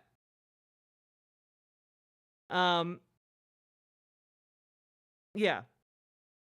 Judges can delay the case, lawyers can delay the case, and honestly, I think that between enough delays and a political resurgence against Donald Trump in 2028, I think that there is a decent chance many of these court cases do not make it to the Supreme Court. You're responding to my comment? There are other people in chat, Bill. There are other people in chat talking about the law and the legal cases.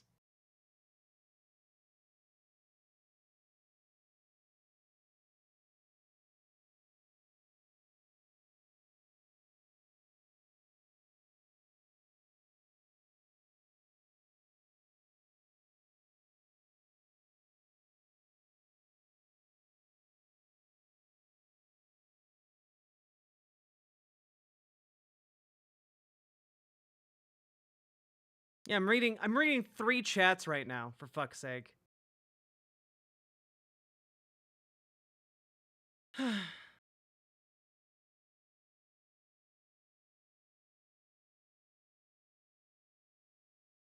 we gonna get all left-leaning lawyers and judges on board with delays when historically we want cases to proceed quickly? Largely you rely on them being smart enough to know the lay of the land.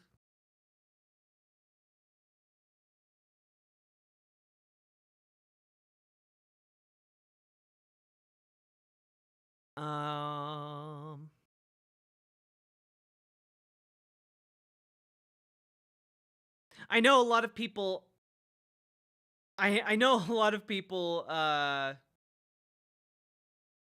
lot of people have the idea that lawyers tend to be very incompetent due to Donald Trump's lawyers being incredibly incompetent. But yeah, a lot of lawyers tend to be pretty smart.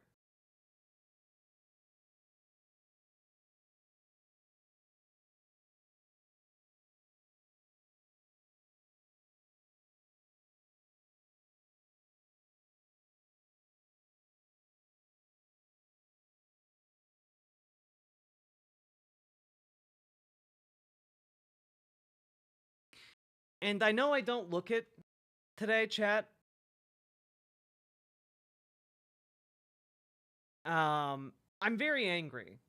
If I'm lashing out at folks or specifically seeming very frustrated at individuals in chat, it's not because I'm actually upset with you guys per se. I'm upset with the entire situation. And honestly, I feel like dog shit. I feel really bad and really angry. And it's hard to exist. It's not fun being a trans person in 2025.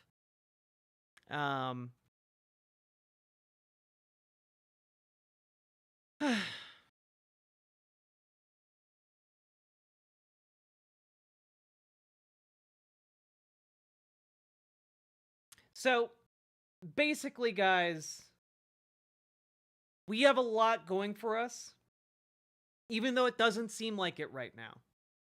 It doesn't seem like a lot of things are on our side, but I will give you this thing, and this is maybe the most important thing that is on our side. Time. Time is on our side.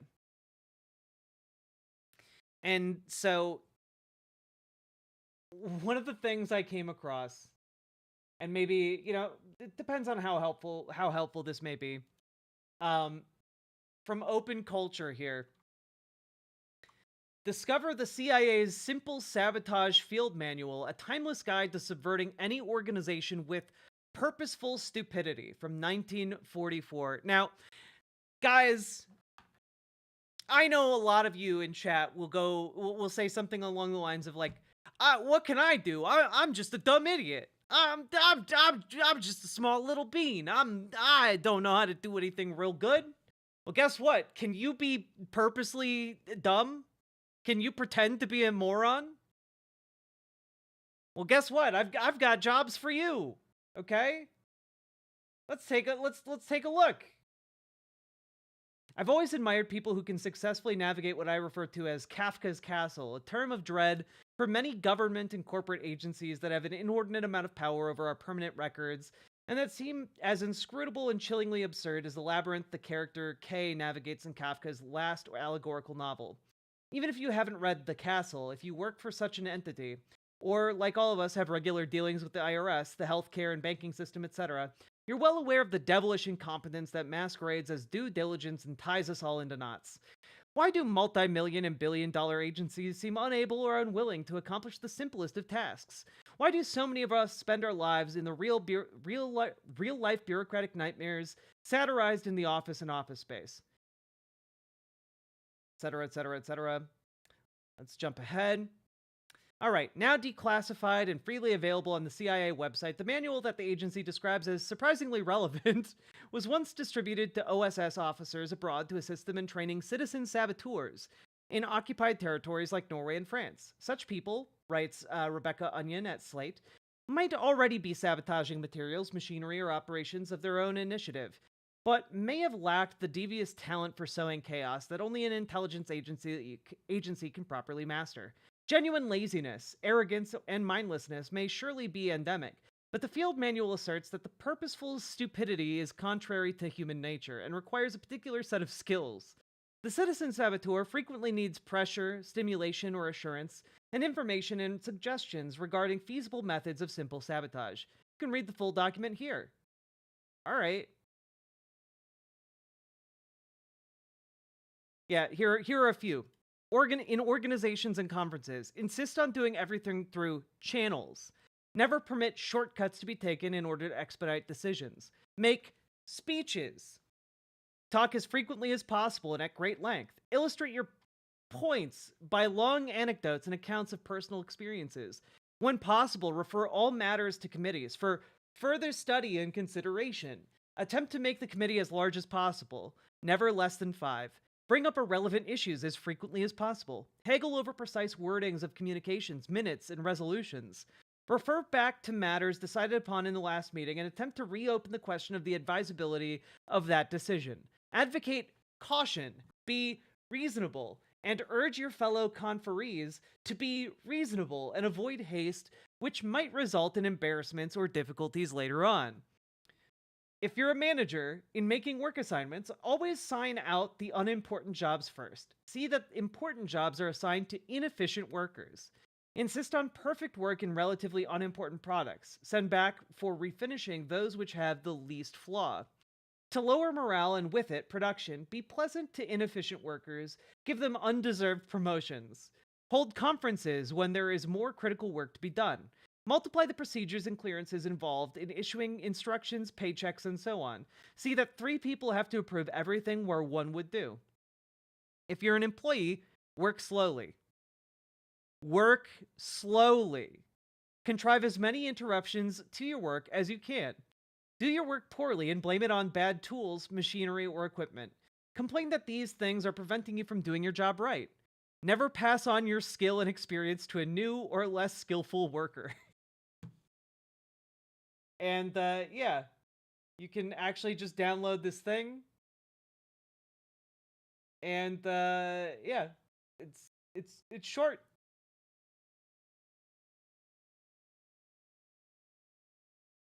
Honestly, I think this is great advice. If time is our number one friend, then if you work in this bureaucracy, be the molasses, you know? Slow it down.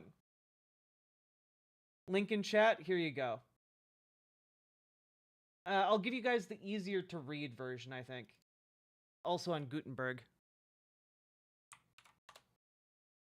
This version is a lot easier on the eyes.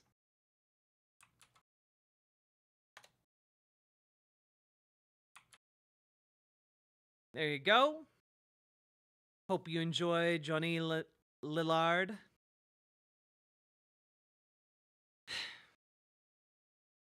Yeah, so basically, yap, delay, shift blame, and, you know, be a general, you know, pleasant bureaucratic ass.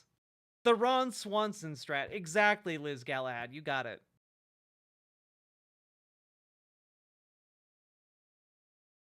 Yeah, maybe take the phrase throw a wrench in it more literal now, like accidentally drop things in machinery. Exactly. Or in the, if, you know, and I think that can apply equally to bureaucratic work. You know? Accidentally lose the memo.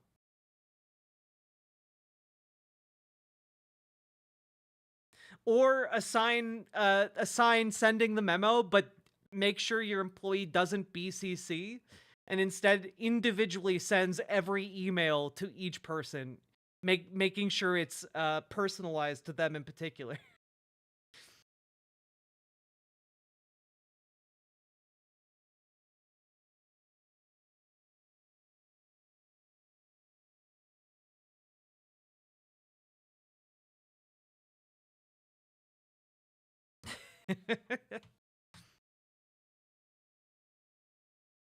Anyway, I think that we are in a better position than we might be giving ourselves credit for here.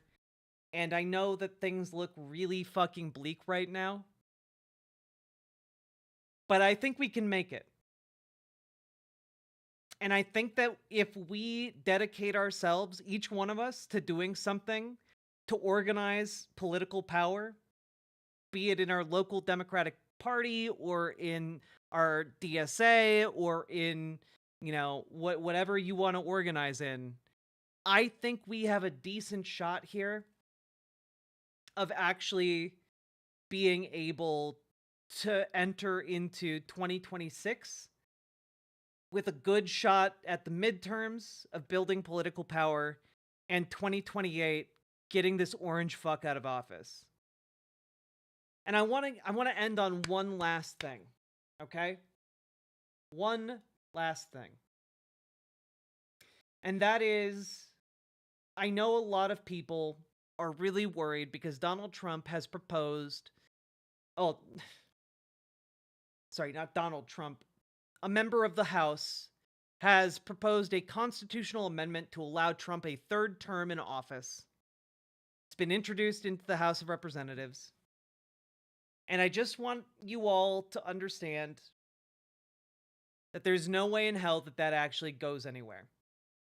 A lot of what is going to be coming out in the weeks and months ahead is theater. It is Republican theater that means nothing, that takes up time, and is hot air. Even though Donald Trump controls the House and controls the Senate and is the president, he cannot amend the Constitution without 2/3 of Congress. And he doesn't have that. So, he is powerful. Don't get me wrong. But he is not a king, he is not a monarch, and he is not a dictator. At least not yet. So, do not be afraid when you see headlines like this. And when you see people on social media talking about this, and getting really scared, make sure to double check what they're getting scared about. Make sure you do some due diligence before you feed into that in order to see if, you know, there's merit to it. Because there are going to be a lot of people who are going to be shocked and who are going to be frightened and who are going to be, you know, overreacting to what is effectively theater for the Republican base. It's a puppet show. It's a jangly set of keys. And I want you all to realize that that is going to be happening because they fundamentally, Republicans cannot actually tackle the material needs of their constituents. They can't. They're too busy giving billionaires more and more money. They're too busy, making sure each and every one of them is getting, a hand job under the table. All right, like they are incapable of addressing any of this, so they're gonna spend time blowing smoke up their voters' asses. Don't also get smoke blown up your asshole. And I guess with that, I guess that's all I gotta say about that one. Man, what a turn of phrase to throw in there at the very end. Jesus. Have hope and fight hard, guys. We're gonna need both.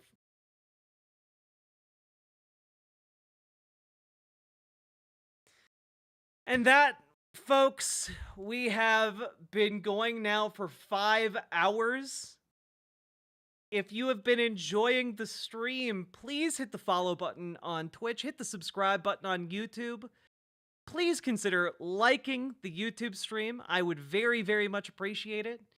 And consider dropping those subs and donos, folks, because this show is only possible because you guys support little old me, all right?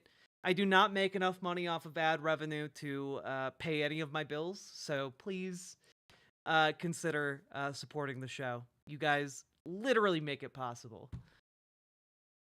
And I did not do a call to action for the last 3 hours. Yeah, don't become known around the campfire as old Smokey Joe the asshole. Smokey asshole Joe. You're Ascended Kitten, thank you for the $5 dono. I very much appreciate that. Call in when? Good question. Now that we have done the first damage report of the Donald Trump administration, I need to sit down and figure out when the call-in show is going to be. I don't think it'll be tomorrow or Sunday. I might do it Monday.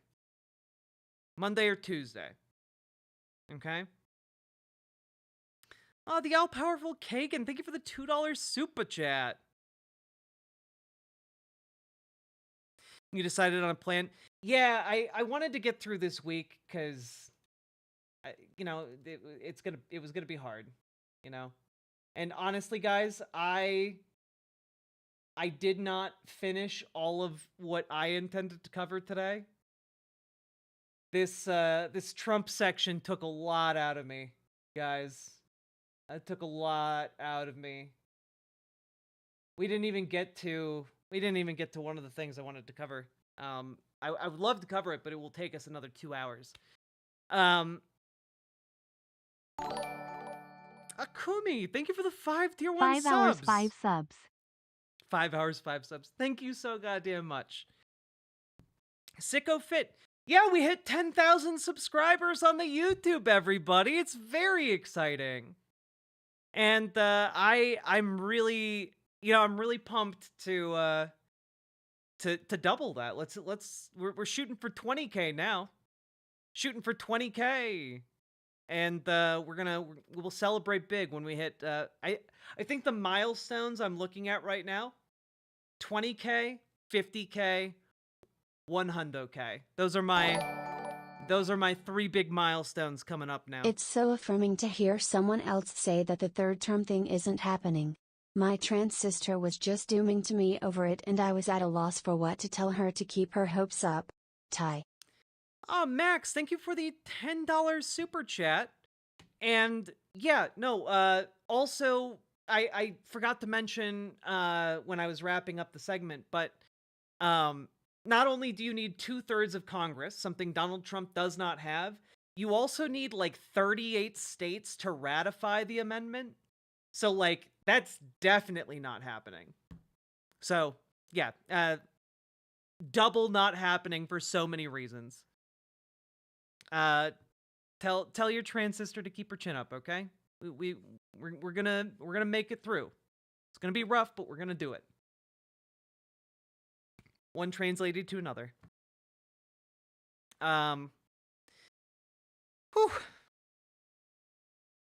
2 more hours of Jack. I mean, my outfit is just so goddamn good, guys. It's so good.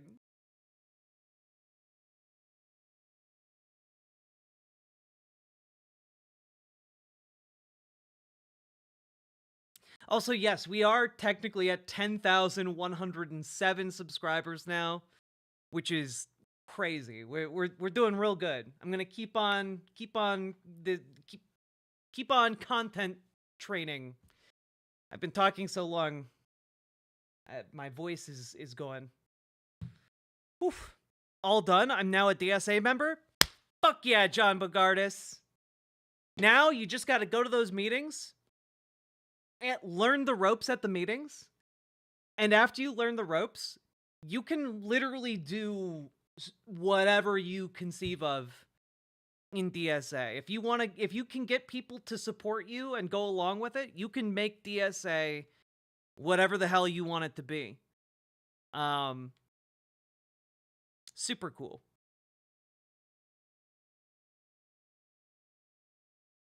Those boot buckles remind me of collars and leashes. I'll leave it there. I look good in collars and leashes.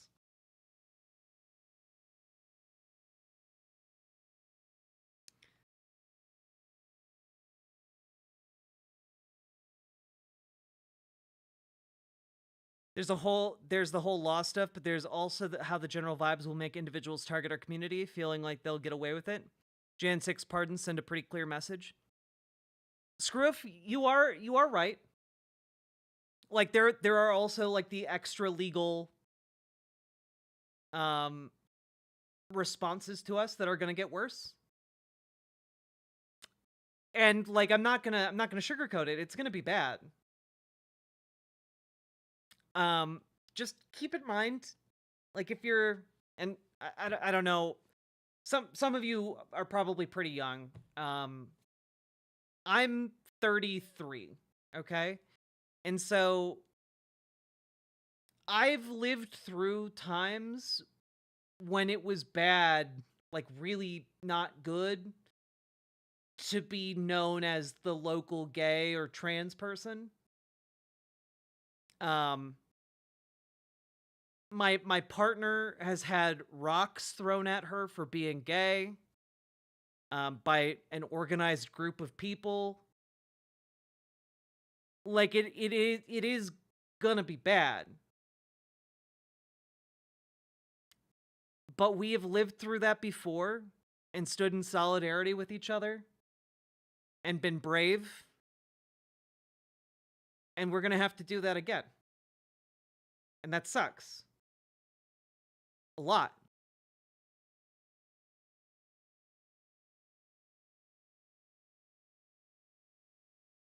But we're gonna do what we always have done, and we're gonna survive.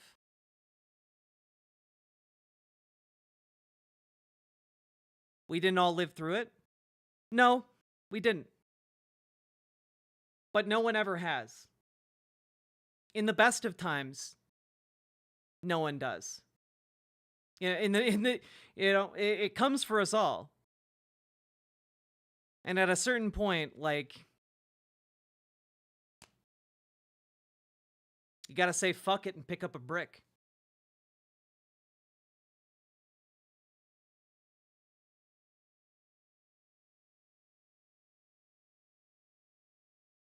It's a niche worry, but I'm worried about what's going to happen to furry cons as they're overwhelmingly queer-friendly and queer-run spaces. You know, I feel like furry cons are going to be relatively okay in blue states. I can't even begin to tell what might happen in red states, but I feel like if you organize them in blue states, you're going to be fine. Like, I can't imagine legislation is going to be passed specifically against the furry community. But I think, like, here in Minnesota, you'd be totally fine. But there are definitely going to be places where it's not going to be safe to not conform, you know?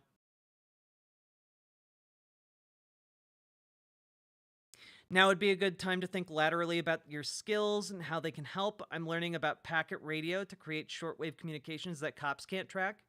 Maybe learn some first aid for protests, auto repair, etc. Yo, that's so cool, Paladin. That's so cool.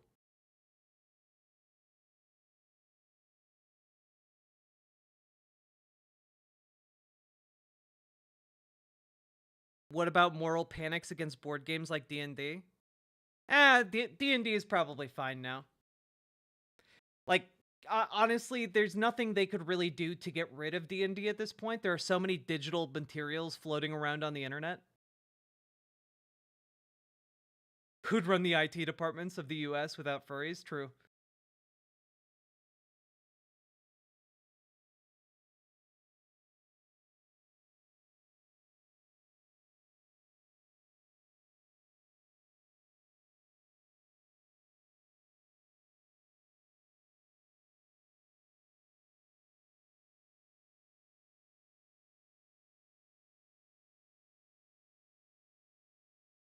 I'm just a bartender.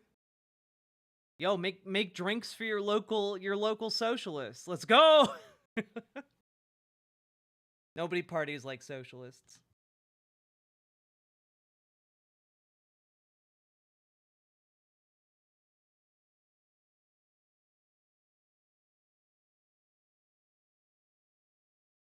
Also true. AOC was just a bartender. Yeah, exactly.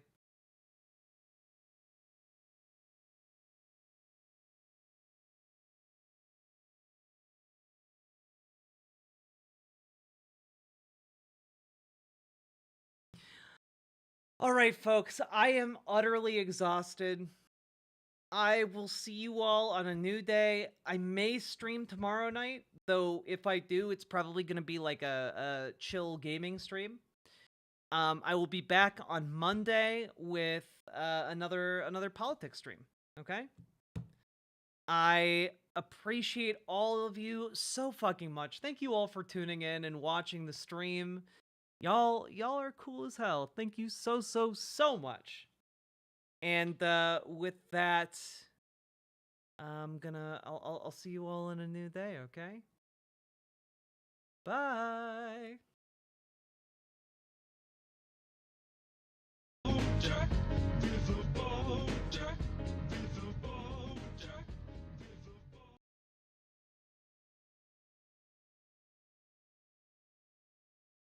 When the people's will is swayed by a con man's cheap charade, despite the crass misogyny and blatant hypocrisy, when the fascist voices swell, we hear echoes of the past. They vilify the immigrants, the leftists and outcasts, when the opposition croaks and the people just don't vote for the same old tired rhetoric of neoliberal politics. We must organize the fight for our universal rights, for democracy and empathy to permeate this life. For it's not the immigrant who labors for some bread, who's making us toil till we drop dead. No, it's not minorities or peer-reviewed authorities, or queer folks and trans folks, or a multitude of deities. I say all are your comrades and none are your enemies in the momentous fight against all bourgeois priorities. Freedom is not those traditional values crafted from bigotry and classist realities. Freedom is freedom to move and disobey, to rely on one another to keep would-be kings at bay. Say none of us can stand alone against their power. We must stand together and make them cower. For the laws of this land have us used and abused, owned and subordinate to our patriarchal roots. I say it's high time we reinvent this whole operation to make mutual benefit our sole occupation. Because freedom is freedom to move and disobey, to rely on one another to keep would-be kings at bay. Say none of us can stand alone against their power. We must stand together and Yes, freedom is freedom to move and disobey, to rely on one another to keep would-be kings at bay. Say none of us can stand alone against their power. Rise proletariat and make them cower.